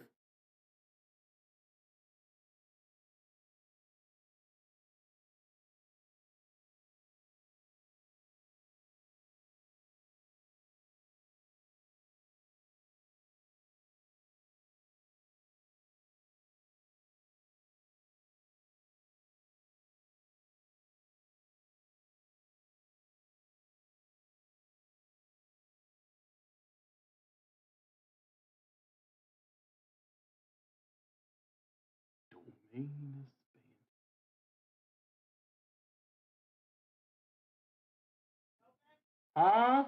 All right, hey, hold All on. right. My bro needs help with the groceries. Okay. But you can keep talking about it. This is that shit's wild funny though. That ass motherfucker was like, nah, this shit got silicone on it though. What the fuck? Cause like they didn't say that line in the manga. Oh, so that's an anime exclusive line. Got it. Yeah, I tried looking for that shit. I don't remember them saying that shit. But like also the design is a little bit different too. Mic off. Oh, okay. Now I gotta like look. Now I gotta like figure out what the design looked like in the manga. Then. Mic on. Yeah, I forgot how strong the tall nigga is though. That nigga carrying a stone coffin, by the way. This nigga walking with a stone coffin like it ain't nothing, bro. Like I couldn't do that. I think I collapse. But no, be right back, y'all. Mic off. All right.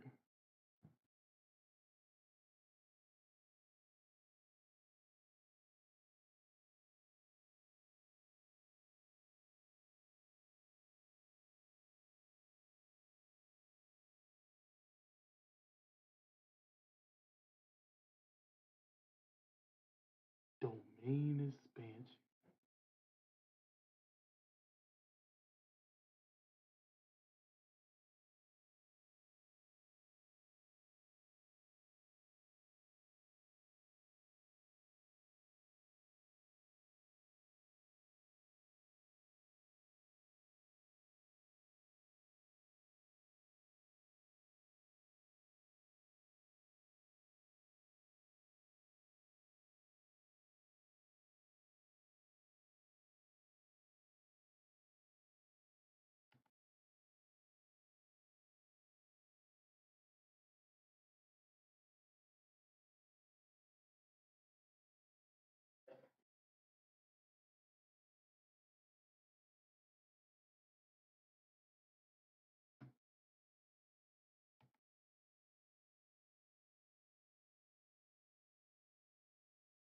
Yay.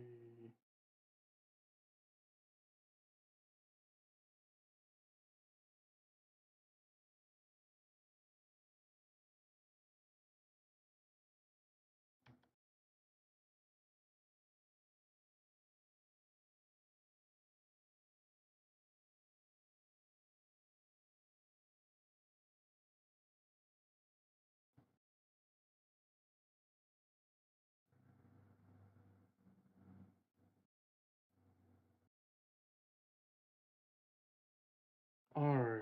So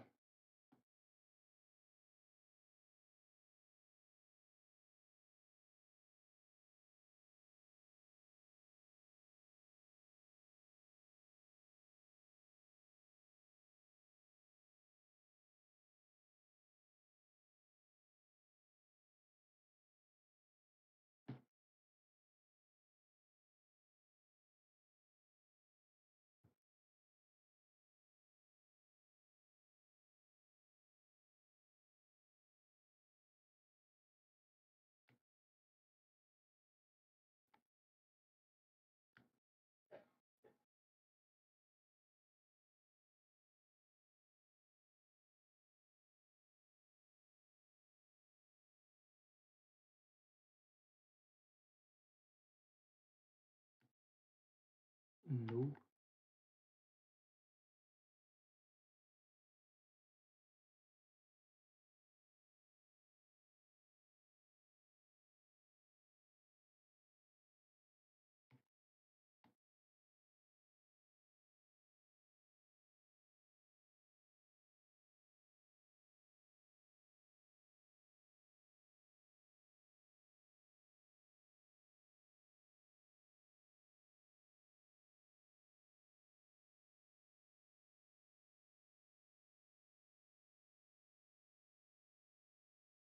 Domain expansion.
All right, we back. You there?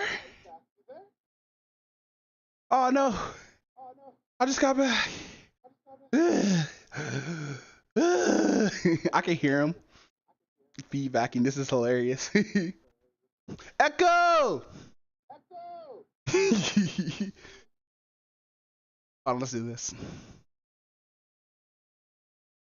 Your life is nothing. You serve zero purpose. How about this?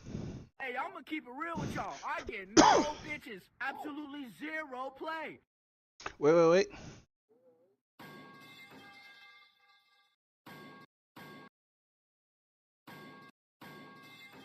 How about this? You ugly. You ugly. You can play 3 at the same time? This is crazy.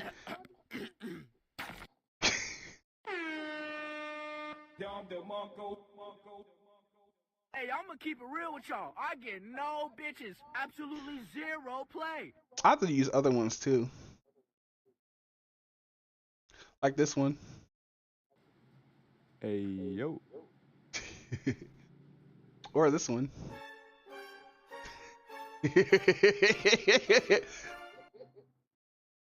Or this one. Oh yeah, that's a good one. Oh shit. Here we go again. How about? Oh wait.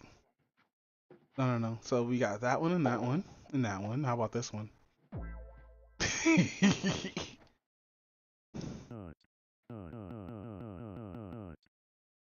me alone.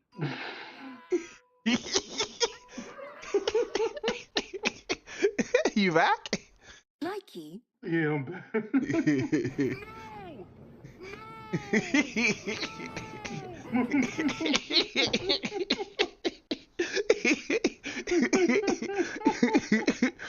Mama huevo. Digo, glu, glu, glu, glu. Yeah? Did you pray today? Hold on. Did you get? Hold on. Oh, that actually does work. Oh. A win is a win. A win is a win. I don't care what y'all say.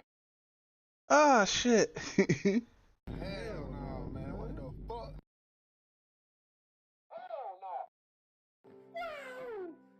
You know what that means? Fish. Yo, is that a seal? No way!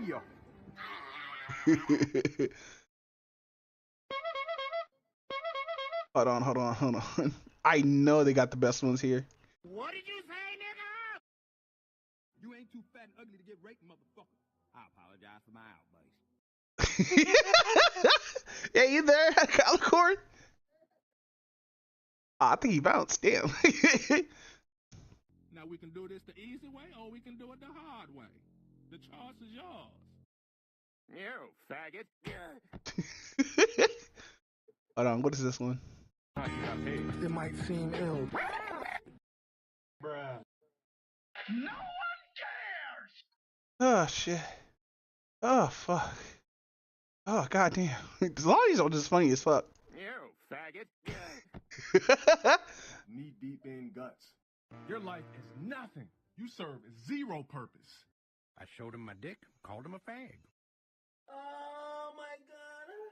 I'm about to buzz. Yo.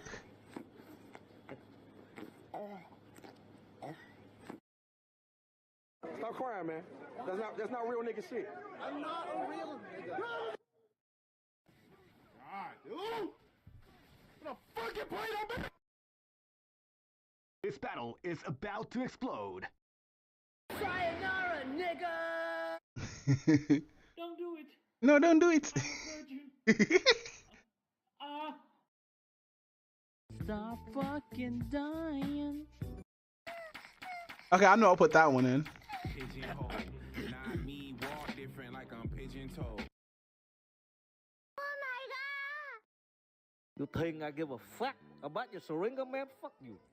I'm about to blow. What the fuck? It's such a shame, but I wait for your next challenge. All right.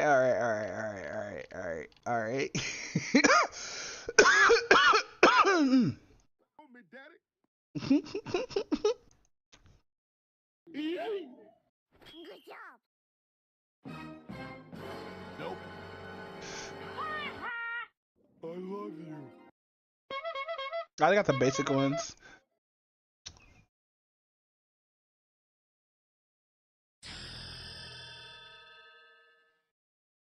Yes, my master. Give yourself to the dark side.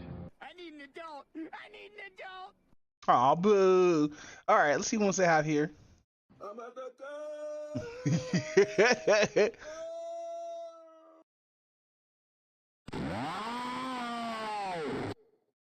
雪花飘飘，北风萧萧，天地一片苍茫。 I'm using my rose toy. I'm using my rose toy. Why so loud? My rose toy. How do I get off her? She's trying to traumatize.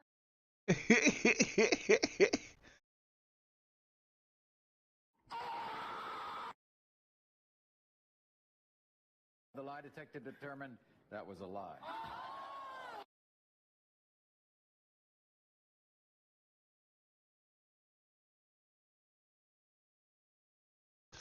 Oh shit! All right, let's see what the destroyers have.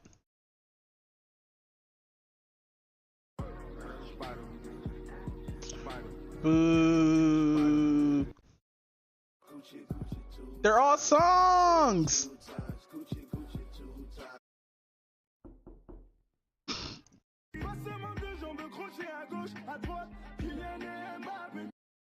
Hi, I'm Mike Tyson. Watch me beat Peter McNeely on Comcast Cablevision.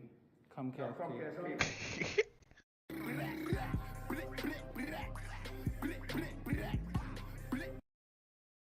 Fuck him.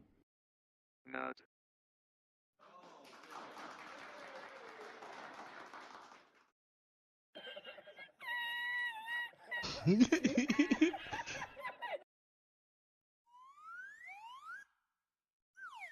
Boo!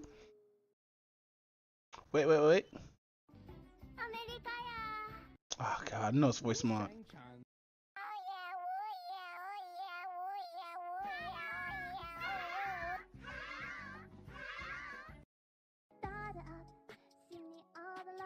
The fuck is this?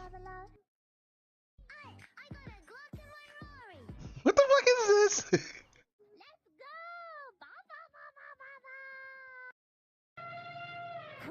Radio.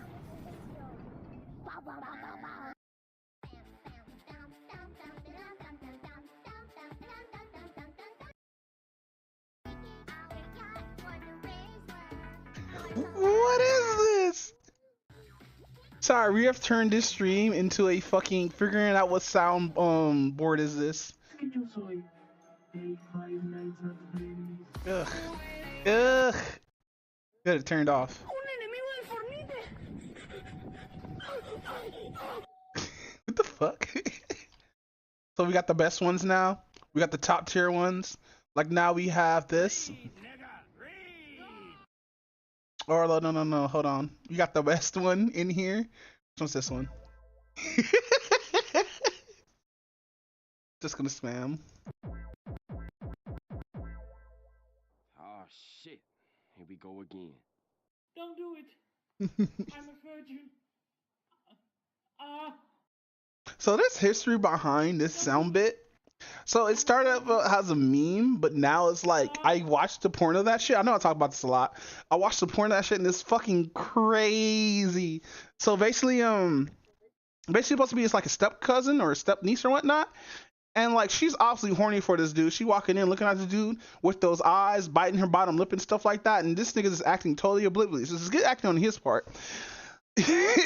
So he's doing stuff around the house and she's helping or whatnot. So like they're both watching dishes or whatnot, right? And she just grabs 90% of his ass. I don't know how she did it, but like her hand gripped his ass and pulled and it was like stretchy taffy, but it didn't break.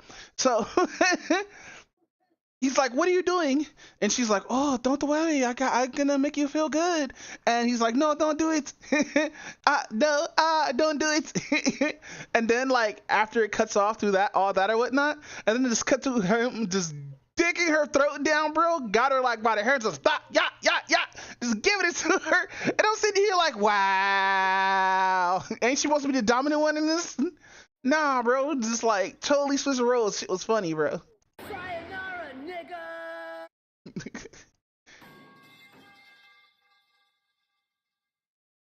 Oh shit.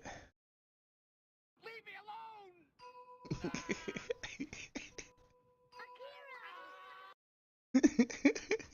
Dude, I can't. This also adds a little meme to it. Like the first time I saw this meme, it was Raven thinking being hit up by a horse, Beast Boy. It's shit's funny as fuck. Cause it's just like it's not even him as a horse. It's just him, his face all green. Dude, imagine like, can I turn into a horse? And she's like, no.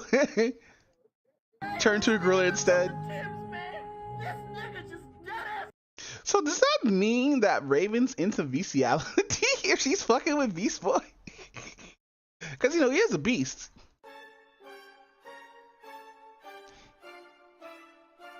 That's the whole 5 seconds. No.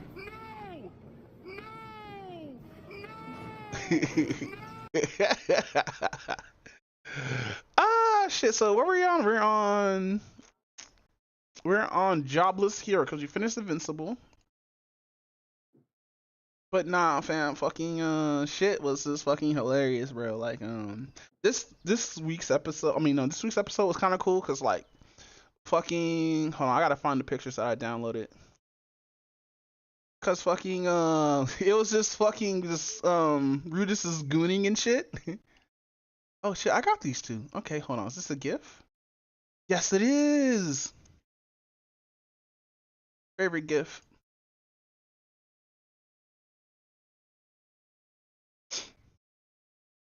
But no, yeah, man, fucking Rudis over here being a goon and shit. Talking about the only thing that man want is no. There's only one thing that man want is fucking disgusting, and like I had to turn it into a meme, you know. But like, I hope after this, cause like I stopped reading the manga once I found out part 2 was coming out and shit like that. So like I had to stop reading the manga, you know, cause like you know I like to enjoy my animated stuff. I don't want to be spoiled. Even though I have been spoiled on most of part 2, but I hope it goes as far as cause I know it was part 1. The little sister came up. I think I'm not entirely sure. Honestly, don't remember. Did you pray today? Hey, did you pray today? But no, Sylphie's definitely best girl, bro. And I hope she comes super pregnant.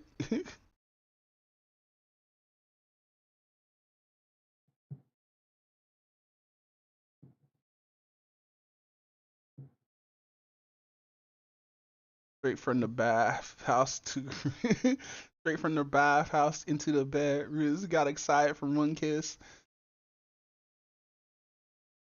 I would be excited too after not getting pussy in a while, bro. And like she's just offering, and she's with it too. She's like, yes, just make it, just be preferred just for me and me only. That's just funny as fuck.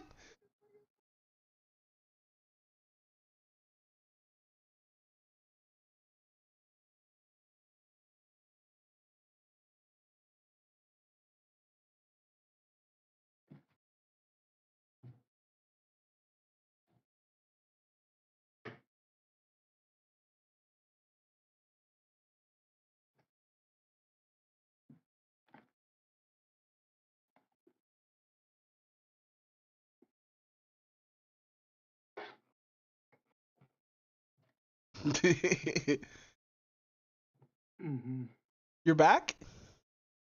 I'm back. Hold on. Since you're back, I'm gonna have to play this. So now I was talking about episode 2 of Jobless Hero and how Rudis damn near looked like All Might when he was carrying his best girl to the bedroom. That's all it was all like. The libido is there. Nigga, imagine, bro, you had multiple women try to fuck you, and you can't even fuck them back, bro. You can't even eat. Well, eating the pussy should be fine, but like, you can't even dick them down, bro. Due to ED, I mean the plot. Nigga, I'd be mad as fuck, bro. Bro, if a Sophie rolled, but I mean, if my elf childhood friend was horny for me too, and just rolled up out of nowhere, nigga, I would have sent out to that pussy so hard, bro. Especially if I got a boner now when she's around me, nigga. No, but I love how I'm like. Part one, this nigga was questioning sexuality and shit, but it's just really he's into tom girls. I mean, not tom girls, tomboys. That's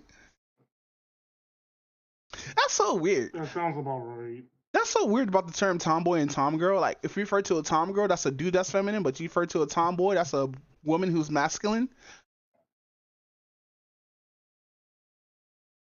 I always thought that was like, yeah, you would think of tomboy being like a person who's like not masculine at all, but then again, when you see the tomboy, it's just female with this masculine energy. Over here it was like a jungle has pubes. I'm joking. She's like stronger than you and shit. She pins you down. She's like, I'm gonna get that dick niggle. You're like, no, please, no. And all you hear is this squish, squish, squish, squish. As the camera slowly pulls out away from the house. You don't see the fucking, but you know it's happening. Looks like that chick who was fucking that one dude in Predator 2 in the skyscraper. That's all you hear, bro. Yeah, I remember that. But no, I remember that. where were we on before I left though? Wait, who popped in? Oh no, nobody popped in. It's just me. Oh, you're back now. Raven. We're on anime, my dude. I went to go take a shower and stuff. I thought you were to go sleep. No, he said he went to prepare for bed. Oh, over here taking showers and shit. I want to take my meds and shit and go to bed. Like, goddamn. I hate being an adult. This shit ass. Low key.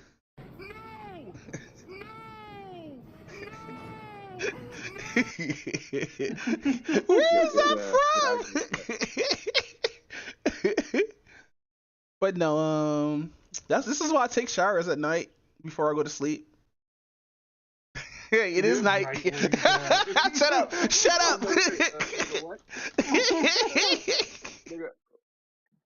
The drizzle will fire your brain, nigga.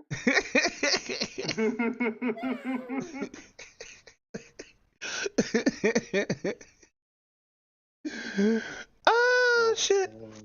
But no, we're talking about Jobless Hero Season 2 Part 2. We're talking about how Sylphie got her guts rearranged and she's definitely 100% pregnant. Like, he didn't pull out at all, nigga. He stayed in the shit even after he nutted. Like, she didn't even have to lay lock this nigga. Yeah, but not yet though. I know it's not yet. I read the manga, goddammit. I'm not even talking about the manga. What's it called? Oh, so the alien's finished. Cool. Wait, which one's finished? The light novel. The light novel finished. Oh, nice. It's 26 volumes, nigga. Damn, that's a lot of seasons. Oh god, enough time to read all that like that. Well, I do, but it's just like I was still reading the web novel, and I was like, I'm not even done with this. You know what? I'm not gonna lie. I kind of hope that like one day we'll start seeing like mangas with like that originally started as a web novel, like animate the web novel version of it. You talking about webtoons? No, like for a prime example, Shield Hero. Shield Hero started as a web novel. Web novel. And I was saying like hopefully like one day they can do that, like basically give it like the Full Metal Alchemist Brotherhood treatment, but like instead of like it following the manga, it follows like the web novel. Yeah, because we can skip the whole Turtles season, dude. Dead ass. I could have been dealing with a conversation. Well, I'm using that term. I'm But using like that they turtle. dragged it on. Like it got dragged on longer than it should have. If that Yeah. makes sense. But go ahead, Alcorn. Oh, I was about to say no. I'm using that turtle season as a reason to hate it. Like I read that shit. It's like this shit could have been done in like 2 chapters. My God, the fuck are we doing here? Have a whole arc about some giant turtle just moving from point A to point B due to some weird ass circumstances because of bitch and her sucking shenanigans. Oh, you think you have 4 heroes? Oh no! All of a sudden, Reptilia is like the katana hero, and then she got isekai'd into another. That's so stupid. I know. Like stop it with this, bro. But nah, let's get back What you to. talking about? Go ahead. What you talking about? Her becoming a katana hero? Yeah. Yeah.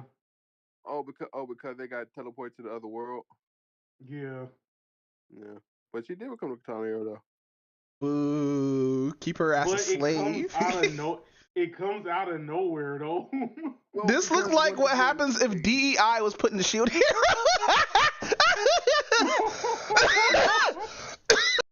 But they skipping over. Like it was more to that before she actually became a katana hero. Yeah, but that doesn't matter because the whole arc sucked. Yeah, but like I said, yeah, web novel either was a lot better. And like how I said, they need to start animating stuff from actual source material instead of just going to the manga. Just like, okay, we're gonna animate this, like motherfucker.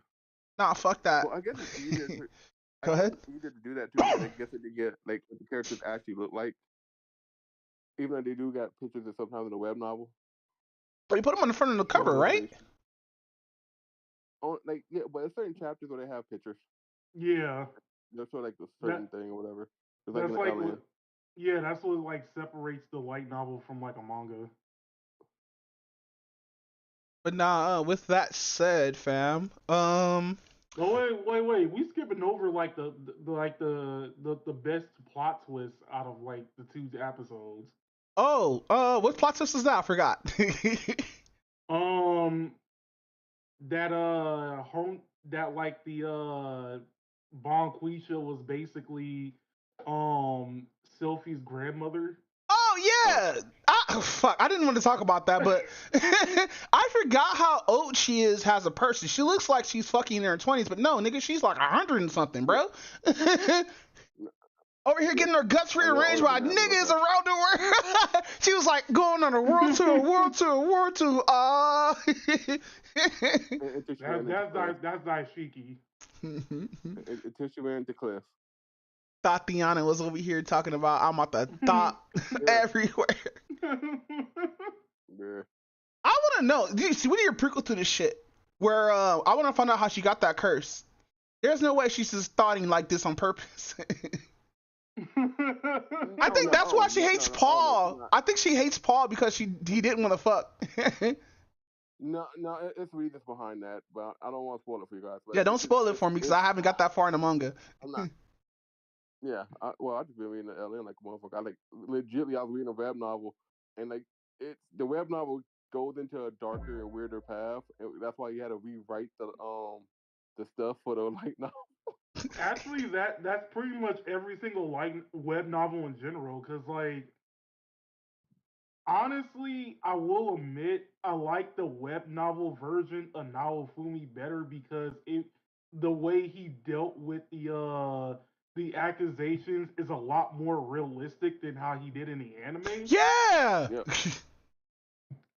Cause that was pretty much my major issue in general. It just didn't feel like a realistic approach that he'll take. But and Like, the same thing with Overlord.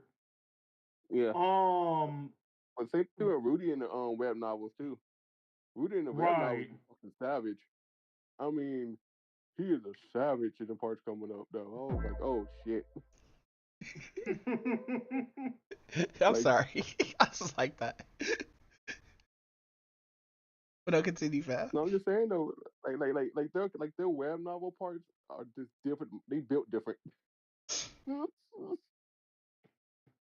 Like, nah, Fumi was built different in the web novel, dog. I mean, he was totally built different. Yeah, fucking What the cow? Oh. Nah, but fucking found out Silty has like, you know, has a thoughty grandma. Bro, I can't find out my grandma's like 280 years old. Find out she fucked half the school before she got her main squeeze. No, you know who that remind me of? Who? Oh no. What's her face from Berry Tales? Hey, they coming out with a new season apparently. They're coming out with a new season. I'm here for it. About the new season. Leave me alone. Why? Goddamn niggas. But no, fucking. Man, I missed the old fairy tale, but that shit was uncut. Oh yeah. But no, they left out a lot of shit. I understand why they went to Rudis and Hondu, because like her and Sophie had a full conversation in the manga.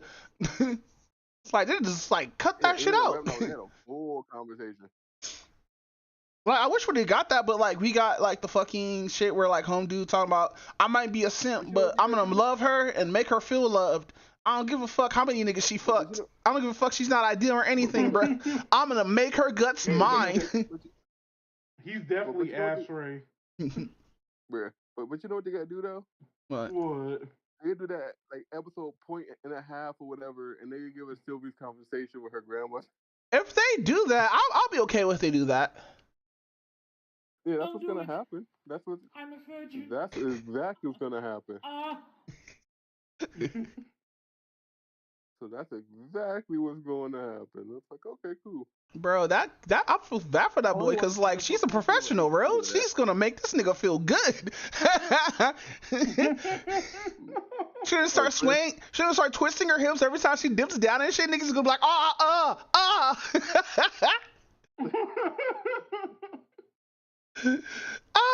fuck, you niggas gonna be like.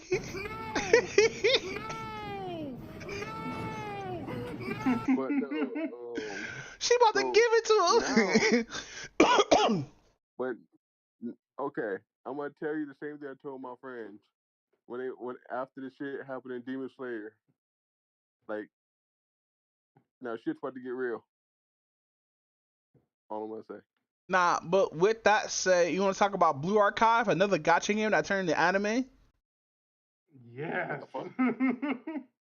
Oh. Wait, what? I've never heard of Blue Archive. What the fuck is that? It's a gacha game. It's Blue Archive. You never heard of Blue? Really? Never heard of this bullshit. Wow. Wow. Is this one of the Doctor anime where they just scream Doctor for like 24 episodes? No. Oh, no. Yeah, I'm not touching this with a 10-foot pole. What's wrong with it? It's made There's by Nexion. nothing wrong. Well, okay. Here's the thing. Nexion is only the one doing the global version of it. I'm still not touching that shit with 10-foot pole now. The regular one is like the regular CN one was made by what's his face, Yostar. Yeah, that's all fine and all, but I'm still not touching that shit with 10-foot pole. Oof. Sue me. Damn. It's a reason why. Like, don't get me wrong, Nexion did do a few good games. But like Mahogany, Vindicus, but like when they did Warface, oh my god. That's because they try to do Counter Strike and they can't do Counter Strike because Counter Strike is Counter Strike. No matter what her circumstances are and how far she is from my idea, I have to do to make this person who I love happy. I really do. I really love her after all. Must have gave her that gut. Oh shit! Hold on. We gotta get back. I totally forgot about this in Jobless Hero. Nigga, did you know Rudy didn't have to use his power to defeat what's the name's crush? Who? Okay, so you know the guy who's brother of the princess, right? Who Sylvie had to protect for a bit. Dude had a crush on her. On Sylvie? Oh, is that why he did the duel? Yeah, even though they see each other as family or whatnot, and like close knit, he did actually have a crush on her. No, we have no.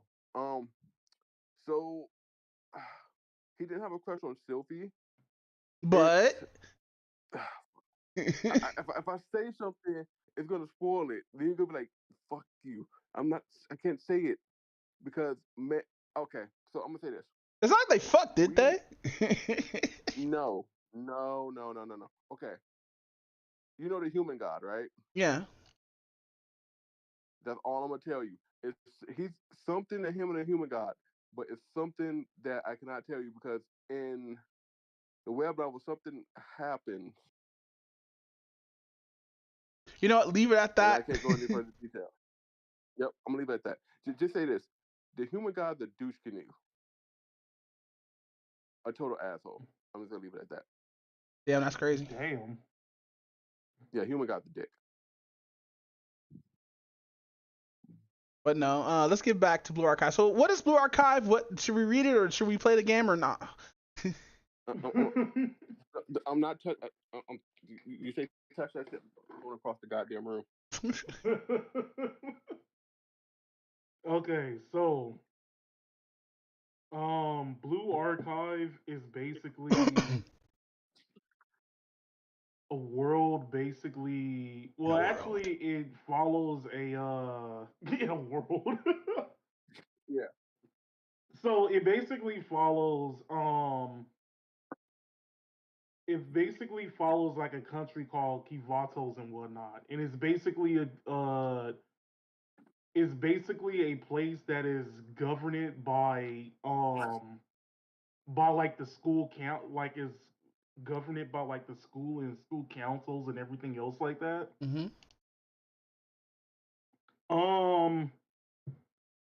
And the world is kind of weird because um the whole premise is just basically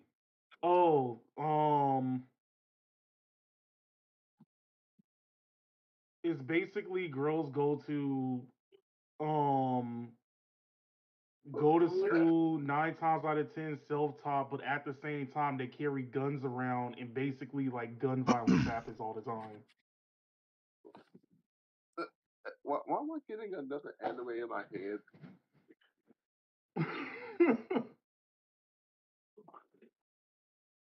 I'm thinking of the anime that's similar to this. But keep going. Okay, so basically the way the story starts is you basically have the sensei, which is basically supposed to be the character you're supposed to be playing. He is on the way to getting to one of the towns which has the school of Abydos. And there's like a student council president that basically went missing and stuff like that.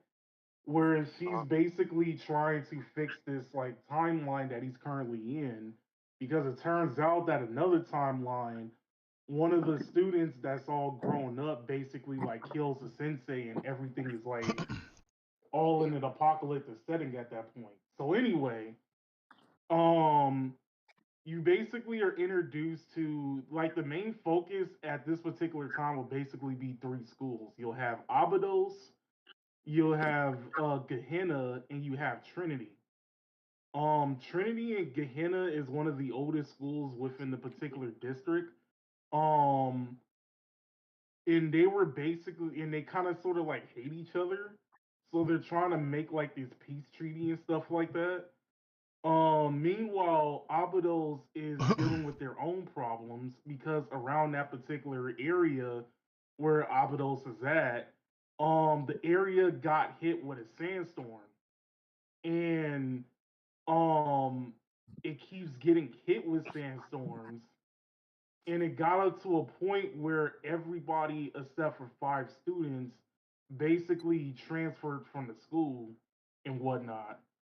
And the problem is because of the sandstorm, the school is in a bunch of debt. Like they're over $1 million plus in debt and everything else like that. And there's like a company called Kaiser that's basically trying, which is basically like the debt collectors and everything else like that. However, they're well, actually, it hasn't got that far, so I shouldn't say that particular part. But you are introduced to the 5 students that are still there. You have Sekira, which is basically like a Tsundere cat girl, because obviously we always gotta have some type of Tsundere cat girl.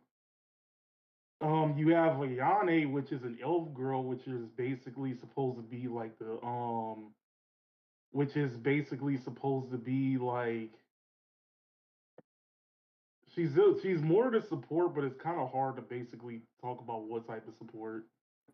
Um, then you have Nonami, which is basically like this chick who comes from like a rich family.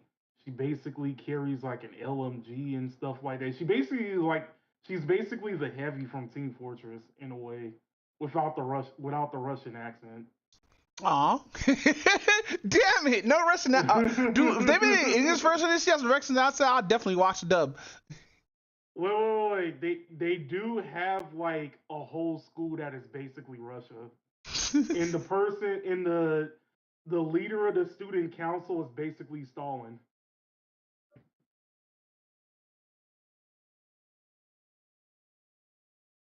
Damn. But what's his face? So I did, what was it, 3 characters? Oh, then you have the student council president, which is called Hoshino.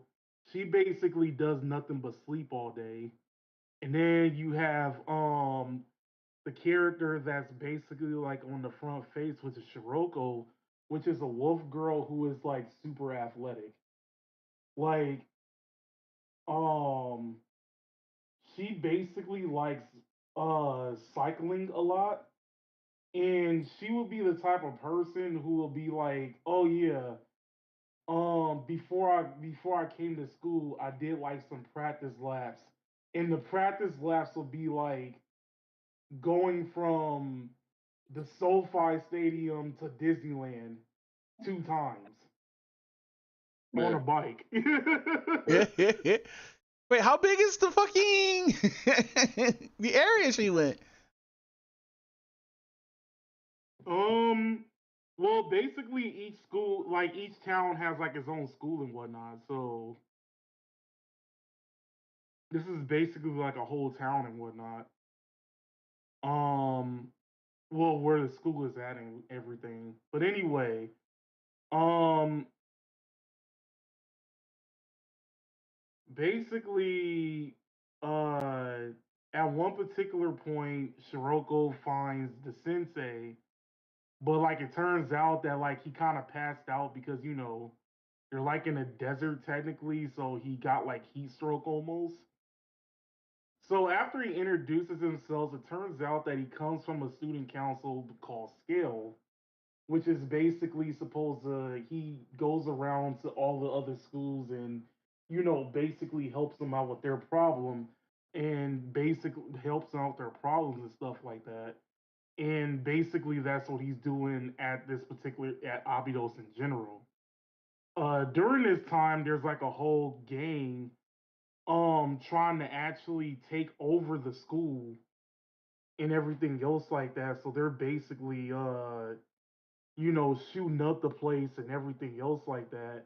But eventually, Sensei basically does kind of sort of help out with the situation, and it gets up to a point where they actually defend the school successfully. So keep in mind that's all throughout the first episode. The second one being that that same particular game basically kidnaps Serica And the reason being is because like throughout the first half of the episode, it turns out that she resents Sensei and stuff like that. And she don't really like him because like, he came out of nowhere and everything, and she doesn't want his help. So then they try to like follow where she always like sneaks out to after school, and it turns out she works in this like ramen shop that's like owned by like this gigantic like Shiba dog like anthro dude. But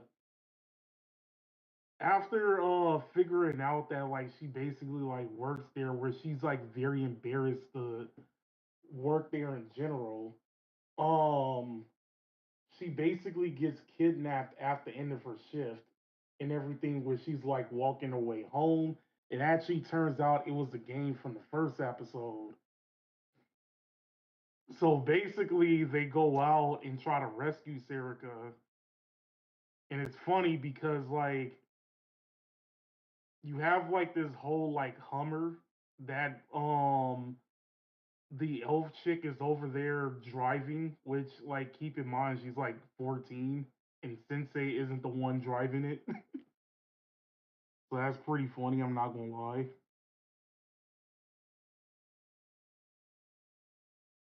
So So like, once huh? oh no, go ahead. No, wait, what is there gonna be your question? No. I was gonna ask, but you were gonna continue, so I'm gonna stay quiet. No, I was just gonna say they actually like successfully retrieve Serica and she actually like accepts Sensei and whatnot. But what was gonna be your question? I was gonna ask, like, yeah, I forgot now. God damn it, I'm sorry.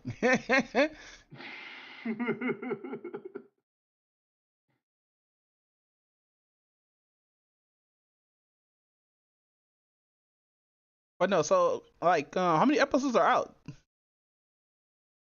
I think it's scheduled to be like a 12 episode anime. Mm-hmm. Um, so far, I guess like just the first two episodes are basically like the introductory and stuff like that. But I already know like next episode is pretty much it's gonna be like more characters showing up and whatnot. Because I have got through like this particular part in the game and whatnot. But Damn it.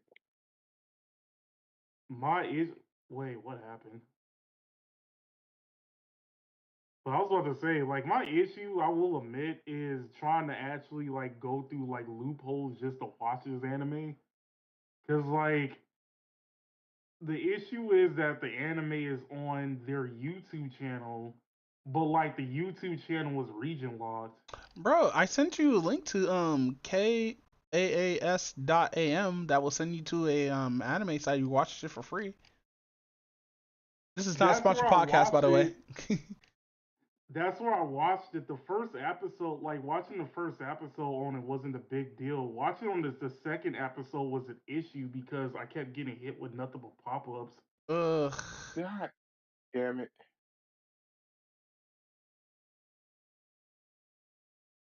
Oh, don't mind me. Yeah, fam. Oh, fucking okay. Yeah, I thought you were gonna say something. Yeah, fam. Fucking Oh no. I'm just looking at see what anime came out, and one of the anime that I was really hyped for got like hyperly toned down. Which was what? You ever heard of anime called Remonster yet? Yeah. I've heard of it. Yeah, that shit got toned all the way the fuck down. Wait, toned as in how toned down? It's only TV 14. Oh, okay. This shit was a lot worse. Say less. Oh, I'm sad. But nah, with that said, you want to talk about some Go Go Loser Ranger? Okay. So I posted a couple of pictures in this chat And fucking this anime is probably gonna be goated. I don't know why. I hope it doesn't, because like I hope it doesn't have too much talking, because there's a lot of talking in the manga, like a lot of talking in the manga, bro. I hope this doesn't cause a talk fest, because the fighting scenes are fucking good, bro. The way how the Red Rangers say henshin, I was like, I fangirled a little bit, just a little bit. No Diddy, by the way. And yeah, man, I think this is going to be the animated season, because basically what the story is basically about these goons who got defeated. No, about these villains who got defeated in about like a year. It's been 15 years after the fact, and they made like a whole thing where like they come down and get their ass whooped and go back up in this continuous cycle, getting their ass whooped weekly every Sunday. And we find out like there's a lot of corruption in the Ranger Force, and so but not a lot of corruption. Just dudes get sick and tired because they have supposed to have a treaty where like the Rangers won't be bored and just squander their power or whatnot. So they have these bad guys teleport down every other fucking week or whatnot to get their ass whooped. So they will start a war and get like totally destroyed, because that can happen. They get totally destroyed.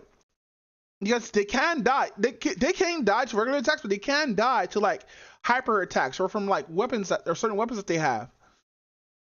And so there are like by number and by letter or whatnot. And so fucking the other letters are like, man, I'm getting sick and tired of this shit, and especially like letter D, I think. He's like, man, fuck this shit, bro. I'm gonna try to actually fight. So he tried to actually fight. Since he's a goon, he gets his ass whooped. And so he's like, fuck this, I'm leaving. Y'all niggas a bunch of pussies. So he ends up leaving, and he finds out, like, being human, he could probably join and become a ranger. And he's like, you know what? I'm gonna destroy the Rangers from the inside. And now in episode 1, he gets into the school or whatnot fairly easy, which is weird. Like, this nigga has no history. Like, you know, this nigga join, he has no background, no history. That's kind of sus. So he ends up joining the academy or whatnot, and it goes through his trials and tribulations there or whatnot, trying to hide himself from being a monster, because like he doesn't know how humans react or whatnot. He never been around humans. And so in episode 2, he ends up meeting like Best Girl, who's has a thing for underdogs. And so like, remember that story later on explaining her like little, what's the name of it? Matter of fact, All right, I guys, posted I'm here. headed to bed. I gotta get up in like next 4 or All 5 right. hours. All right, King. Okay. Night, guys. Night. All right, night, bro. So like he ends up leaving, and like two of the Rangers go up to like the spot or whatnot, saying like, hey, one of y'all motherfuckers is missing. I want to know who it is. And like they find out somebody's missing, I guess. I don't know how. And the people don't know where they're at, so they station 2 people there. But like one of the fighters called Fighter F, the reason why you got everybody saluting, because this dude went to go look for him. So he's like, hey fam, I'm gonna go look for this dude and probably get myself murdered, and that's what exactly happens. But dude wasn't no bitch. I can see that right now. He did not go like that, no punk. He didn't run. He didn't cry. This nigga took his death like a G, nigga. Bruh. So fucking yeah. So the opening's kind of dope, but the ending credits is fucking lit, bro.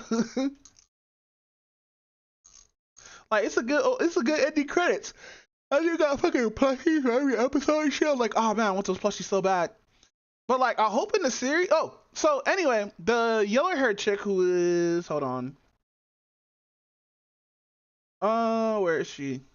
So this is Fighter F. I think this is the original main character dude from episode 1. This dude actually looks like, pretty good for a character or whatnot. This dude was like, I have my own look and shit. But no, fucking whatchamacallit. So Best Girl is up on him after like him doing some stupid non-human shit, because he's eating with them and he doesn't know how to eat steak. So this nigga is using a knife and fork the opposite way and shit, right? And this nigga never ate food before, obviously, and all that shit. And so she rolls up on him talking about, hey, I got a question to ask you. Cause like he's using a different face, because he's able to change link and shit. And like, so she lures so they were supposed to give a letter to one of the Red Rangers, right? And this dude's acting super sus and acting like super fucking weirdo, right? And so his plan was to assassinate Red, but he's not gonna be able to, nigga. It's Red Ranger, nigga. And mind you, they're at an academy where each one has a different color or whatnot, and like, so after they send the letter or whatnot, they walk into an alley and she's talking with him, and like she took his weapon or whatnot, right? Because like she knows he has a weapon, and like she didn't use it just yet. So as her walking, she just sliced this nigga head off, clean off, nigga. And he's like, damn it, I was found out. Mind you, they can regenerate from this. And so like they're going back and forth, right? Not even fighting. It's just this nigga pleading not to die again because she's quick with it. And so she just smiles. I'm like, oh, is she a yandere? And like she mounts this nigga on the ground, nigga, with the knife to his throat. And she's 100% blushing, right? And in the manga, because I read a little bit of the manga before the anime started, she's into the underdog and she wants to see the underdog win, but she also knows that there's corruption with the fucking Ranger Academy and stuff like that. She knows how fucked it is. And I read a little bit ahead, and Rain Ranger, what's that person who has a god complex? Wait, as in like as in the character, or just like the trope in general? The trope. Or the dairy type. I think... Oh wait, hold on. But you don't have to look it up. But fucking yeah, he has this god complex where like he is able to one shot most of these motherfuckers. I think that's what happened. He just end up taking the hero shit to the point where he had a god complex, and like Blue's right around. Kamidari. Yeah, basically he's like Violent L, the Yagami, or Violent Yagami. But no, fucking so she knows that why he joined or whatnot, like automatically or whatnot, and like she says she'll help him take down the Rangers as long as she cooperates with him, because she wants to see him win so bad. You don't understand how bad it is, bro. I think she was moist. Bruh. Bro, no, that kind of archetype is scary because like if you fuck up, you just reveal who you are, you just get murdered, nigga. That's true. I don't want that to happen to me. Like I just saw my homie get one shot, bro. Like a G. Salutes all for Goon Red. I mean Goon F. Cause Goon F. nah, cause like he did try to fight, but like it wasn't happening, bro. Like I'm gonna die anyway. Might as well stand my ground, bro. Dead ass. But no, Rip Fighter fucking F, bro. Like he was the G. I like how they did the ending sequence because like it's a dance number with like 3D dancers and stuff, which is pretty cool. It looks a bit rotoscope, but I hope he gets his own color, bro. Like he better become like a Black Ranger. Yeah, because all the goons are black. I just hope he becomes black. Not because like black is the number one color in the earth, but I just hope he becomes like I just hope he becomes like the Black Ranger, He's able to take down Red with one easy swoop. But with that said, what is this quintessential quintuplets? Oh boy, you're gonna have to strap yourself in for this one. Oh, my dick is ready. Okay. You stupid. Like I am right, so ready. But go ahead. Alright, so quintessential quintuplets is basically a harem in a way. It's a harem? No! Wait, what kind of harem? It doesn't go like, it's not like how the harems were like back in like the late 2000s where they were like all horny bait or anything else. Oh, so they're not horny for the main character? Like we don't get the virgin thought? Pretty much. Well, kind of, but not really. The assertive like, lowly, the virgin thought, the aura. the good carrying Sunday. So, basically the reason why I decided to watch it outside of like waiting for all the other anime to show up, because for some reason most of the ones that I was interested in shows up on Sunday. But anyway, basically Bushiroad has been kind of sort of like pushing this anime a lot in both White Swords, and there was even a time where it showed up in Vanguard and whatnot. Yes. And I was like, the anime doesn't look like super appealing or anything else like that, but like apparently like it's super popular for some reason. Is it So like I a was like, battle okay, harem, like or something like that? you can say that it's kind of sort of like that in the second half, but um I don't know. So basically I was just trying to I basically was like, okay, I'll just like try to watch it and everything else like that, see why everybody would see what the hype is about and everything. And the second reason is like one of my favorite VAs plays one of the characters, so I was like, okay, Oh. that gives me a reason to watch it in general. If I had to describe this whole anime, it is basically watching a car wreck in slow motion. That's basically what it is. So the whole premise of the anime is the main character, which his name is Fushiro, is basically a perfect 100 score testing student and everything else like that. And but at the same time, his family is like kind of like poor in a way. Mm-hmm. It's like a low income family and everything else like that.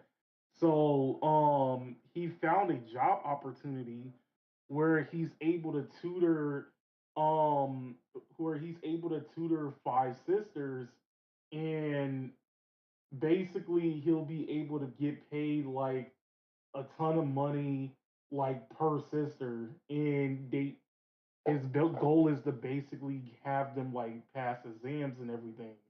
Wait, those are So sisters? not his sisters, they're five.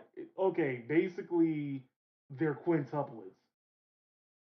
I'm so confused. So they're like twins. They're like they're twins, but they're four of them, right? Five of them. Five? Oh, quintuplets, Five. twin. Yeah, five. Yeah, five identical twins. Yeah. Yeah, how does that work, bro? Do they have different like personalities or something? They do. Okay. And the personalities is like a make or break. To be honest, I'm not even gonna lie to you. Do we have a yandere? We have someone who like kind of sort of went yandere, but not really. Okay. How many But synonyms? anyway, sadly too. Aww. Aww. That sucks. Now they gotta be two competing Sundays? That sucks. All Go right, ahead. so it turns out that he meets one of them before accepting the job, and he was like kind of sort of a douche to her, but like not really. Um, she thought that he was like kind of mean when she was trying to like have like a conversation and everything else like that. But then like he figured out that she was part of the quintuplets that he needed to like actually like tutor. Hmm. And actually turns out that like their whole story about the reason why they need a tutor is because like they all like okay, so you figure you the way they present it at first is they all flunked in their previous school and had to switch schools because of it. But then you figure out later on down the line that it was one of the sisters that flunked and the other ones barely passed, and they didn't want to leave her, they basically didn't want to leave her, because she had to obviously repeat the grade. So that's the reason why they had to transfer, schools and everything else like that. Um, so to introduce the five sisters, you have Ichika, which is considered like the oldest one, or basically like the first one to come out the womb. Come out the womb Um swinging. Okay, so basically her character, she's like the one that kind of sort of goes yandere a little bit, but not too much. Aw, It's boo. so she doesn't go yandere in the sense of, oh yeah, I'm gonna kill anybody who tries to come after the No, I lover, don't care about the but killing part. I more. want to know if she's like, talking about that. Yeah, he's mine and only mine. Oh, fuck. I'm sorry, continue. Let's just say she kind of pulls some douchey moves like towards the end of like the series. But anyway, like she's the type of like when she was first introduced, she basically liked to sleep all day and everything else like that. Okay. And she was kind of like more the lazy head and whatnot. But at the same time, she kind of has like a more like mature attitude compared to the other four Hmm. because she basically wants to take on like the big sister role in a way. But at the same time, you later figure out that she was basically doing the reason why she's sleeping so much is because she's juggling like school and work, and the work being an actress and whatnot. So once you so she was basically an actress in secret, and she wanted to keep it a secret from like the other four quintuplets and whatnot. And basically, um the way she's developed feelings for Fushiro is that he was the first one to find out about her doing the whole movie role and everything else like that. But they usually have like these one-on-one like talks and everything. And they kind of like felt like a whole vibe. So she was kind of like so she was basically like kind of into that and whatnot. And then the weirdest thing about her is she's kind of sort of a sleepwalker because it turns out that she likes to like sleep naked and whatnot. But then um one of the study sessions that they all had, she was falling asleep and almost took off her clothes like in the middle of nowhere. Hey, yo. Nah, fam. I can't fuck. That's dangerous. That is dangerous. Lots are gonna be in there like. All you're gonna hear is out of me is a. How? just get in there. But All go right, ahead. the next one is the one I pretty much hate the most. Her name is Nino. She's a Sandere. Like right off the bat, she basically had huge hatred for Fushiro like the moment like she met him and everything else like that. Damn, so she She just hate did men? everything. She did everything in her power she did everything in her power to basically like hate on the dude. Like there was even this one particular point like in the first study sessions that like he was trying to have with all five of them. She offered up a drink. She offered up drinks for everybody, and when he drunk it, he got drugged and fell asleep.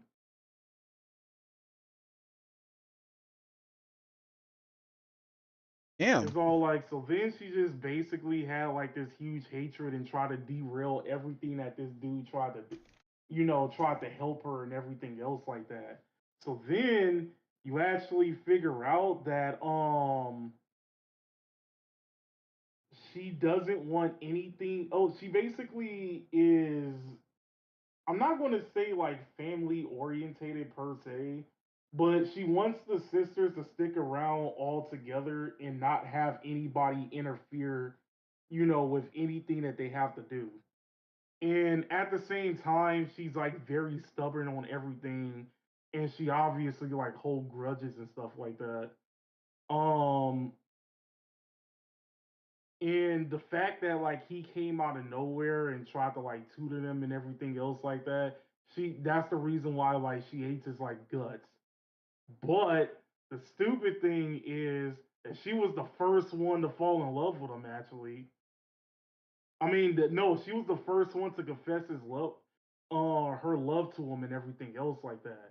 And the reason this all happened is that it happens like midway through like season one, where she finds a picture of him when he's like when he was like a kid, because it actually turned out that like 5 years prior to that current like story and stuff like that, Futuro wasn't like study orientated like he is now. Uh-huh. He was kind of more like a he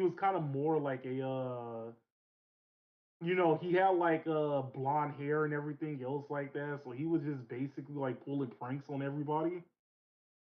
He was like on the verge of becoming a delinquent pretty much. Um so she found that particular picture, and he had to hide the fact that that was actually him. So he said that it was his cousin, and then it actually turns out that she thought that he was hot because she's into like the bad boy delinquent types and stuff. So Wow. then they go to like this school festival, this school camping trip and everything. And Futuro is supposed to be like dressing up in a costume which it so happens to have like a blonde wig, and he's basically supposed to be, jump scaring all the students that go through the forest and stuff like that. Mm-hmm.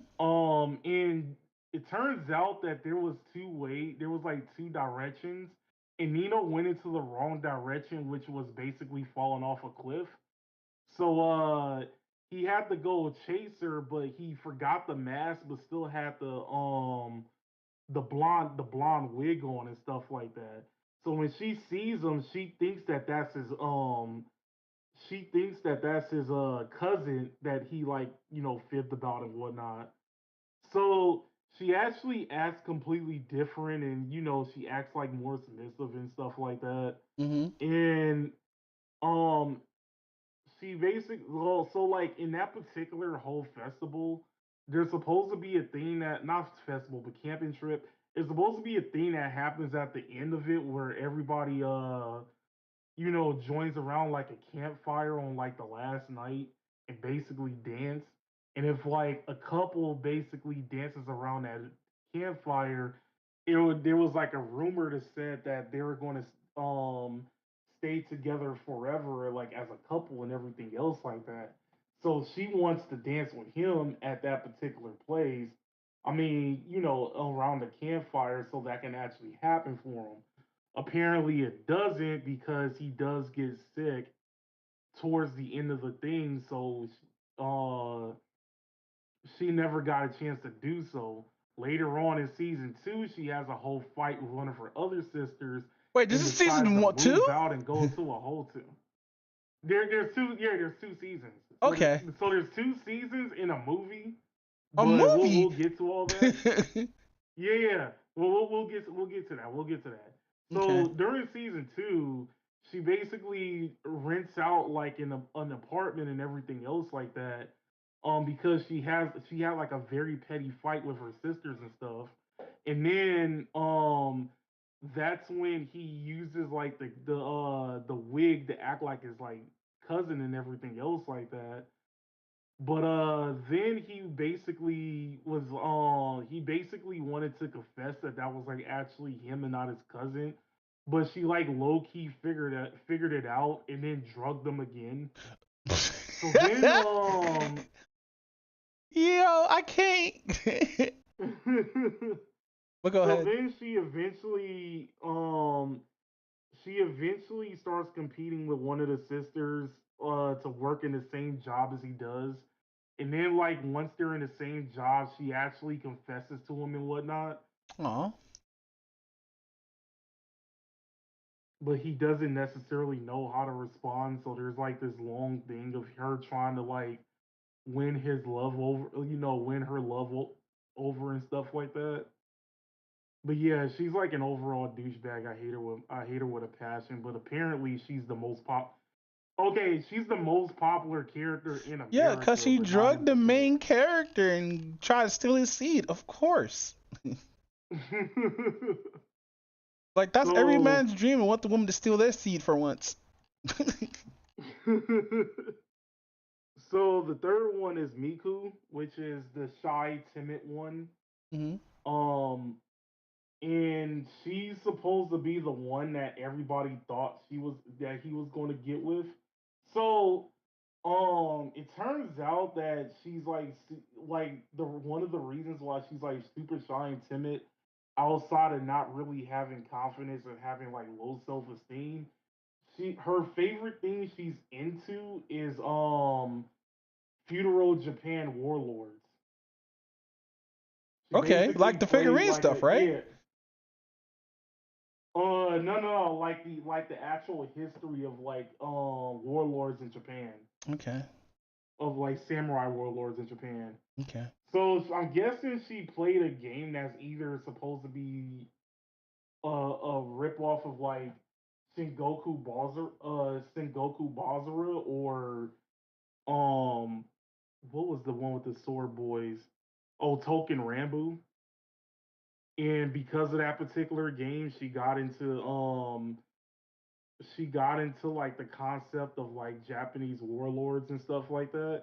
All right. Um, and the way Fushiro basically like wins her trust over is by trying to out knowledge her with the samurai warlords. And then after that, she kind of actually did eventually like confess, not confess, but she actually like developed feelings. So throughout the whole second half of the first season and through most of the second half of the first season and through most of the second season, she's basically trying her best to impress Fushiro and basically like get with him and everything else like that. Okay. And she was the one that actually wanted to dance under like the campfire for that thing as well. Um Honestly, she's adorable, so she kind of is one of my favorites, but still. Um then you have the fourth one, which is Yatsuba, which is the one that I was saying that was my favorite VA is actually playing. She's like the dumb and clumsy one, Hey, while a at the same Duts. time Let's being the muscle. go. Being a what? Yeah, while at the same time the muscle, because she's like very athletic. Oh, so she tomboyish or not? Kind of, sort of. She's kind of like a middle of like tomboyish and childish at the same time. Um, so she's the only one out of the five who didn't really give Fushiro any trouble as far as like trying to cooperate with studying and everything else like that. Um, the thing is, she kind of plays more of a support character throughout the first two seasons. Um, and she's like the only one who technically doesn't really have like a love, doesn't have like a love interest connection with him and everything else like that. Okay. You also figure out that she's like the major reason why they all had to transfer schools as well. Because she was the one that flunked, and the other four sisters was all like, nah, we're gonna like repeat the same grade with you and try to like hope that you can actually like pass the grade this time. And she also is like the type of person who has like a hard time saying no. So like for a prime example, if you're like ask her to like, oh, I need help like moving like this particular thing here, she'll basically say yeah and everything. And that particular incident that caused her to like flunk and caused the other four sisters to like transfer schools. Mm-hmm. She thinks that she's problematic and everything else like that, so she doesn't want to disappoint anybody. Oh no. Yeah, but she's like a good comic relief character, so that's pretty good. But then here's the thing, I didn't watch the movie, so I decided to like look up like what happens in the movie. And it turns out that she's the one that he actually gets with Really? at the yeah, Not so the girl who drugged him and tried to steal his seat. No, I'm kidding. Bro, I wouldn't be able to marry a twin, especially if there's like four other motherfuckers that look just like her. That would be annoying as fuck. Cause like, what if like you slap one in the ass and it's one of her sisters, and she likes it? That's gonna be the fucked up part. You seen wasn't that like a wasn't that like a thing on TikTok? It was a few on TikTok. Oh, shit. This is why I say if like I'm dating the twins, you gotta have different color hair, bro. I can't, nigga. Cause they're gonna play that joke and like it's gonna fuck me over because like me, I'm gonna remember how you look, but I'm gonna get names confused because I can't tag names to faces, especially if you're a twin. Oh, okay. So the twin switch is actually one of the reasons why everything is so messy. Oh no, they actually do. Boo. Yeah, that's the car accident in slow motion I'm talking about. Boo. Fuck it, they did this shit in Higurashi. Don't need to do this shit here. So the last one is Itsuki, which is the other Tsundere, but she's like a less Tsundere than Nino. But she's kind of more like the stubborn type Tsundere. That's where fine. where she wants to prove everybody wrong and everything else like that. But then she also wants to become like the quote unquote mother figure as well. Um and the reason being is because like you figure out that despite them all currently like being rich girls, they were like poor at one particular point. Mm-hmm. And then like they lost their mother. I forgot like how like their mother died, but like their father's been taking care of them, and like basically like their father is like rich and stuff. Mm. Um, and when their mother died, like their personalities like kind of changed and everything. And Itsuki basically she basically wants to become the mother figure. And it gets up to a point because like her mother died on August 14th. She visits her mother's grave like every 14th of each month.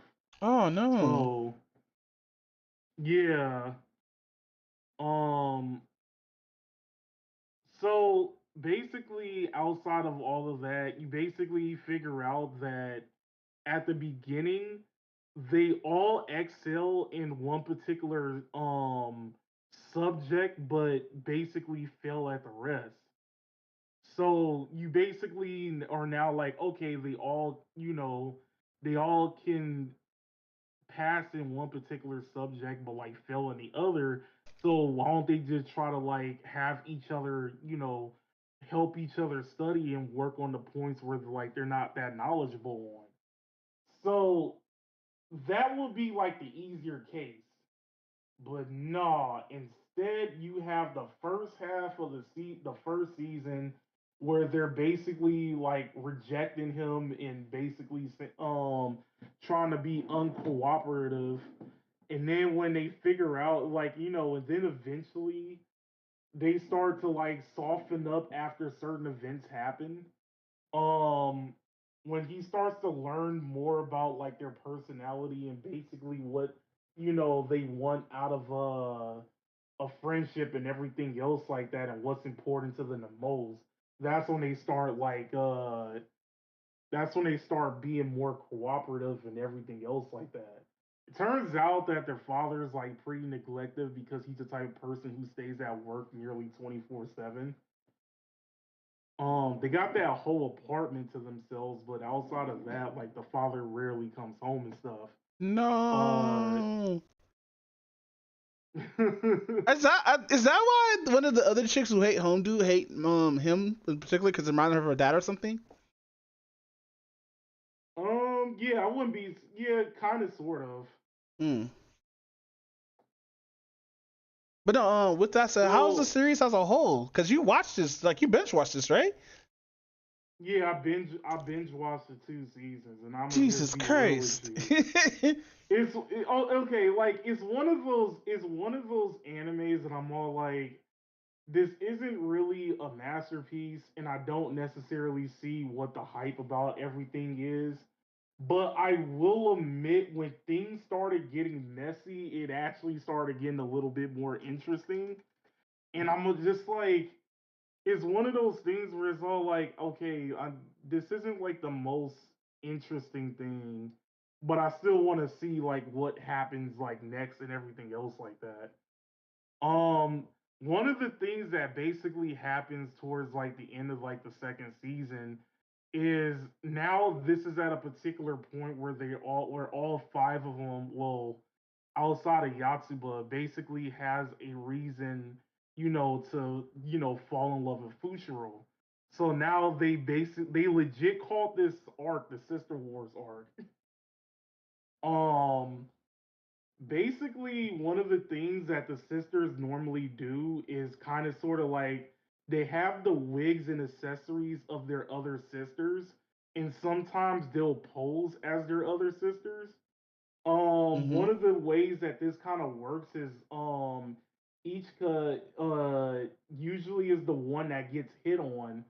So Miku basically uses her disguise so she can basically tell the boys off that basically is hitting on her and everything. This kind of sort of backfires when where like Miku wants Fushiro to actually go to said campfire, but then at the same time, she has to dress up as Ichika to make sure that like the one that was confessing to her like doesn't see through the disguise and everything else like that. Um of course, this definitely backfires me overall because it kind of sort of works out because Fushiro did get sick, Mm-hmm. so he didn't get a chance to go to the campfire, so they didn't have to like pretend and stuff. But during the Sister Wars arc, The Sister Wars um, arc. yeah, that's what I said. How They many episodes is each legit season? called it that. Both seasons was like just 12 episodes, so it was like Okay, so it's 24 like three, altogether. 3, and 3 for each arc or something. Yeah, Okay. kind of, sort of like, yeah, 3 to 5 each arc. Um, so at one particular point, Ishka basically knows that Miku is like trying to pursue Futsuro and everything else like that. So they go to Kyoto, and wait, I actually gotta talk about the childhood part. So it turns out that he met one of the sisters 5 years ago in Kyoto. Mm-hmm. But because 5 years ago they all had the exact same hairstyle, it was this like long pink hair. He doesn't know which one he met, nor he doesn't know that he met them before at one particular point. Um, you later figure out that it was Yatsuba that he actually like met 5 years ago, but like Yatsuba's like personality is like so different that like he didn't recognize it or anything else like that. So they went to Kyoto for like this school trip, and I think it's the Inari Shrine. It's one of the shrines where it has like two different ways to get up to the top. You can either go on the west side or the east side, Mm-hmm. and everything else like that. Ishika basically knows that Miku isn't really like that athletic, and she decides that she's going to try to go to the other side and meet Futuro first. but she wants to meet him first, disguised as Miku. And the reason being is because This some old at complicated one ass drama shit for drama type shit. What the fuck? Come on, bro. Continue. I'm I sorry. know, right? Yeah. So it gets so at one particular point in one of the previous episodes, she decides to dress up as Miku, but she also decides to, confess her love to Futuro by basically saying that Ichika like loves you and everything else like that.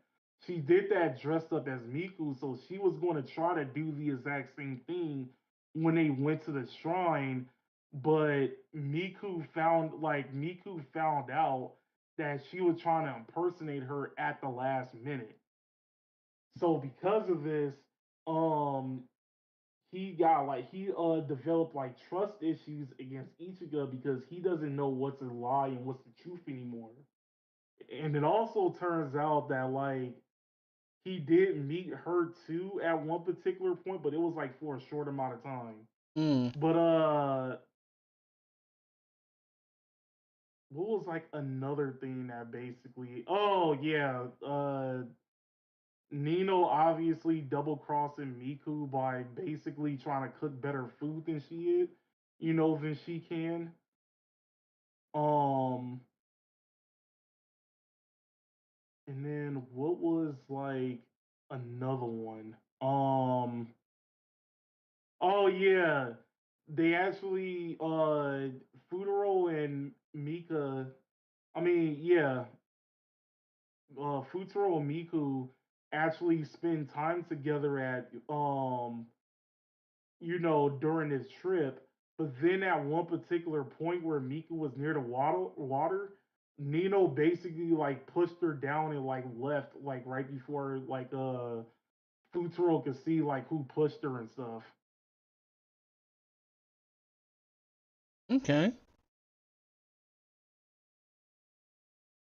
But yeah, like honestly, I will admit like when it got up to that particular arc, things started getting messy because they started hating each other and then had to make up and everything else like that. It was like, yeah, but that's why I was all like, this whole series is just like a car wreck in slow motion altogether. But then for some reason, and I honestly, I don't think I have the energy to watch the movie, but for some reason, Yatsuba is the one that he actually ends up with. That's so weird. Why do all this drama if you only pick one girl? Like, mind you, make your fucking mind cool. He made up his fucking mind and picked one, but I don't know, bro. I still think there's gonna be some drama where like there's gonna be wedding night, he's about to clap, and it'd be one of the other twins, and he gets them pregnant, and it's gonna be some convoluted shit. Somebody did make like a parody picture where he basically does get with all five of them. Ugh. They're like all getting married and stuff. But with that said, fucking, how did you enjoy the series though? Like,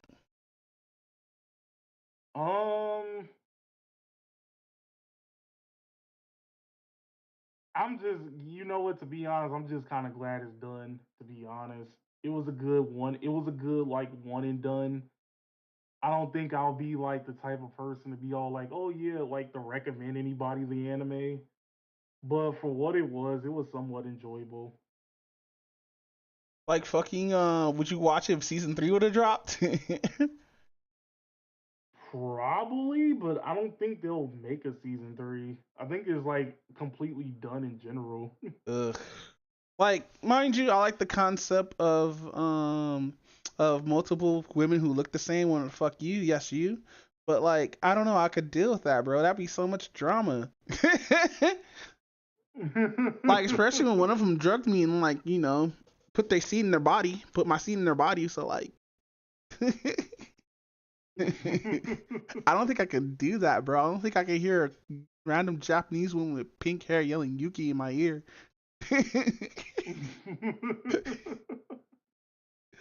But with that said, fam, it is 8:43. God damn, it's late, bro.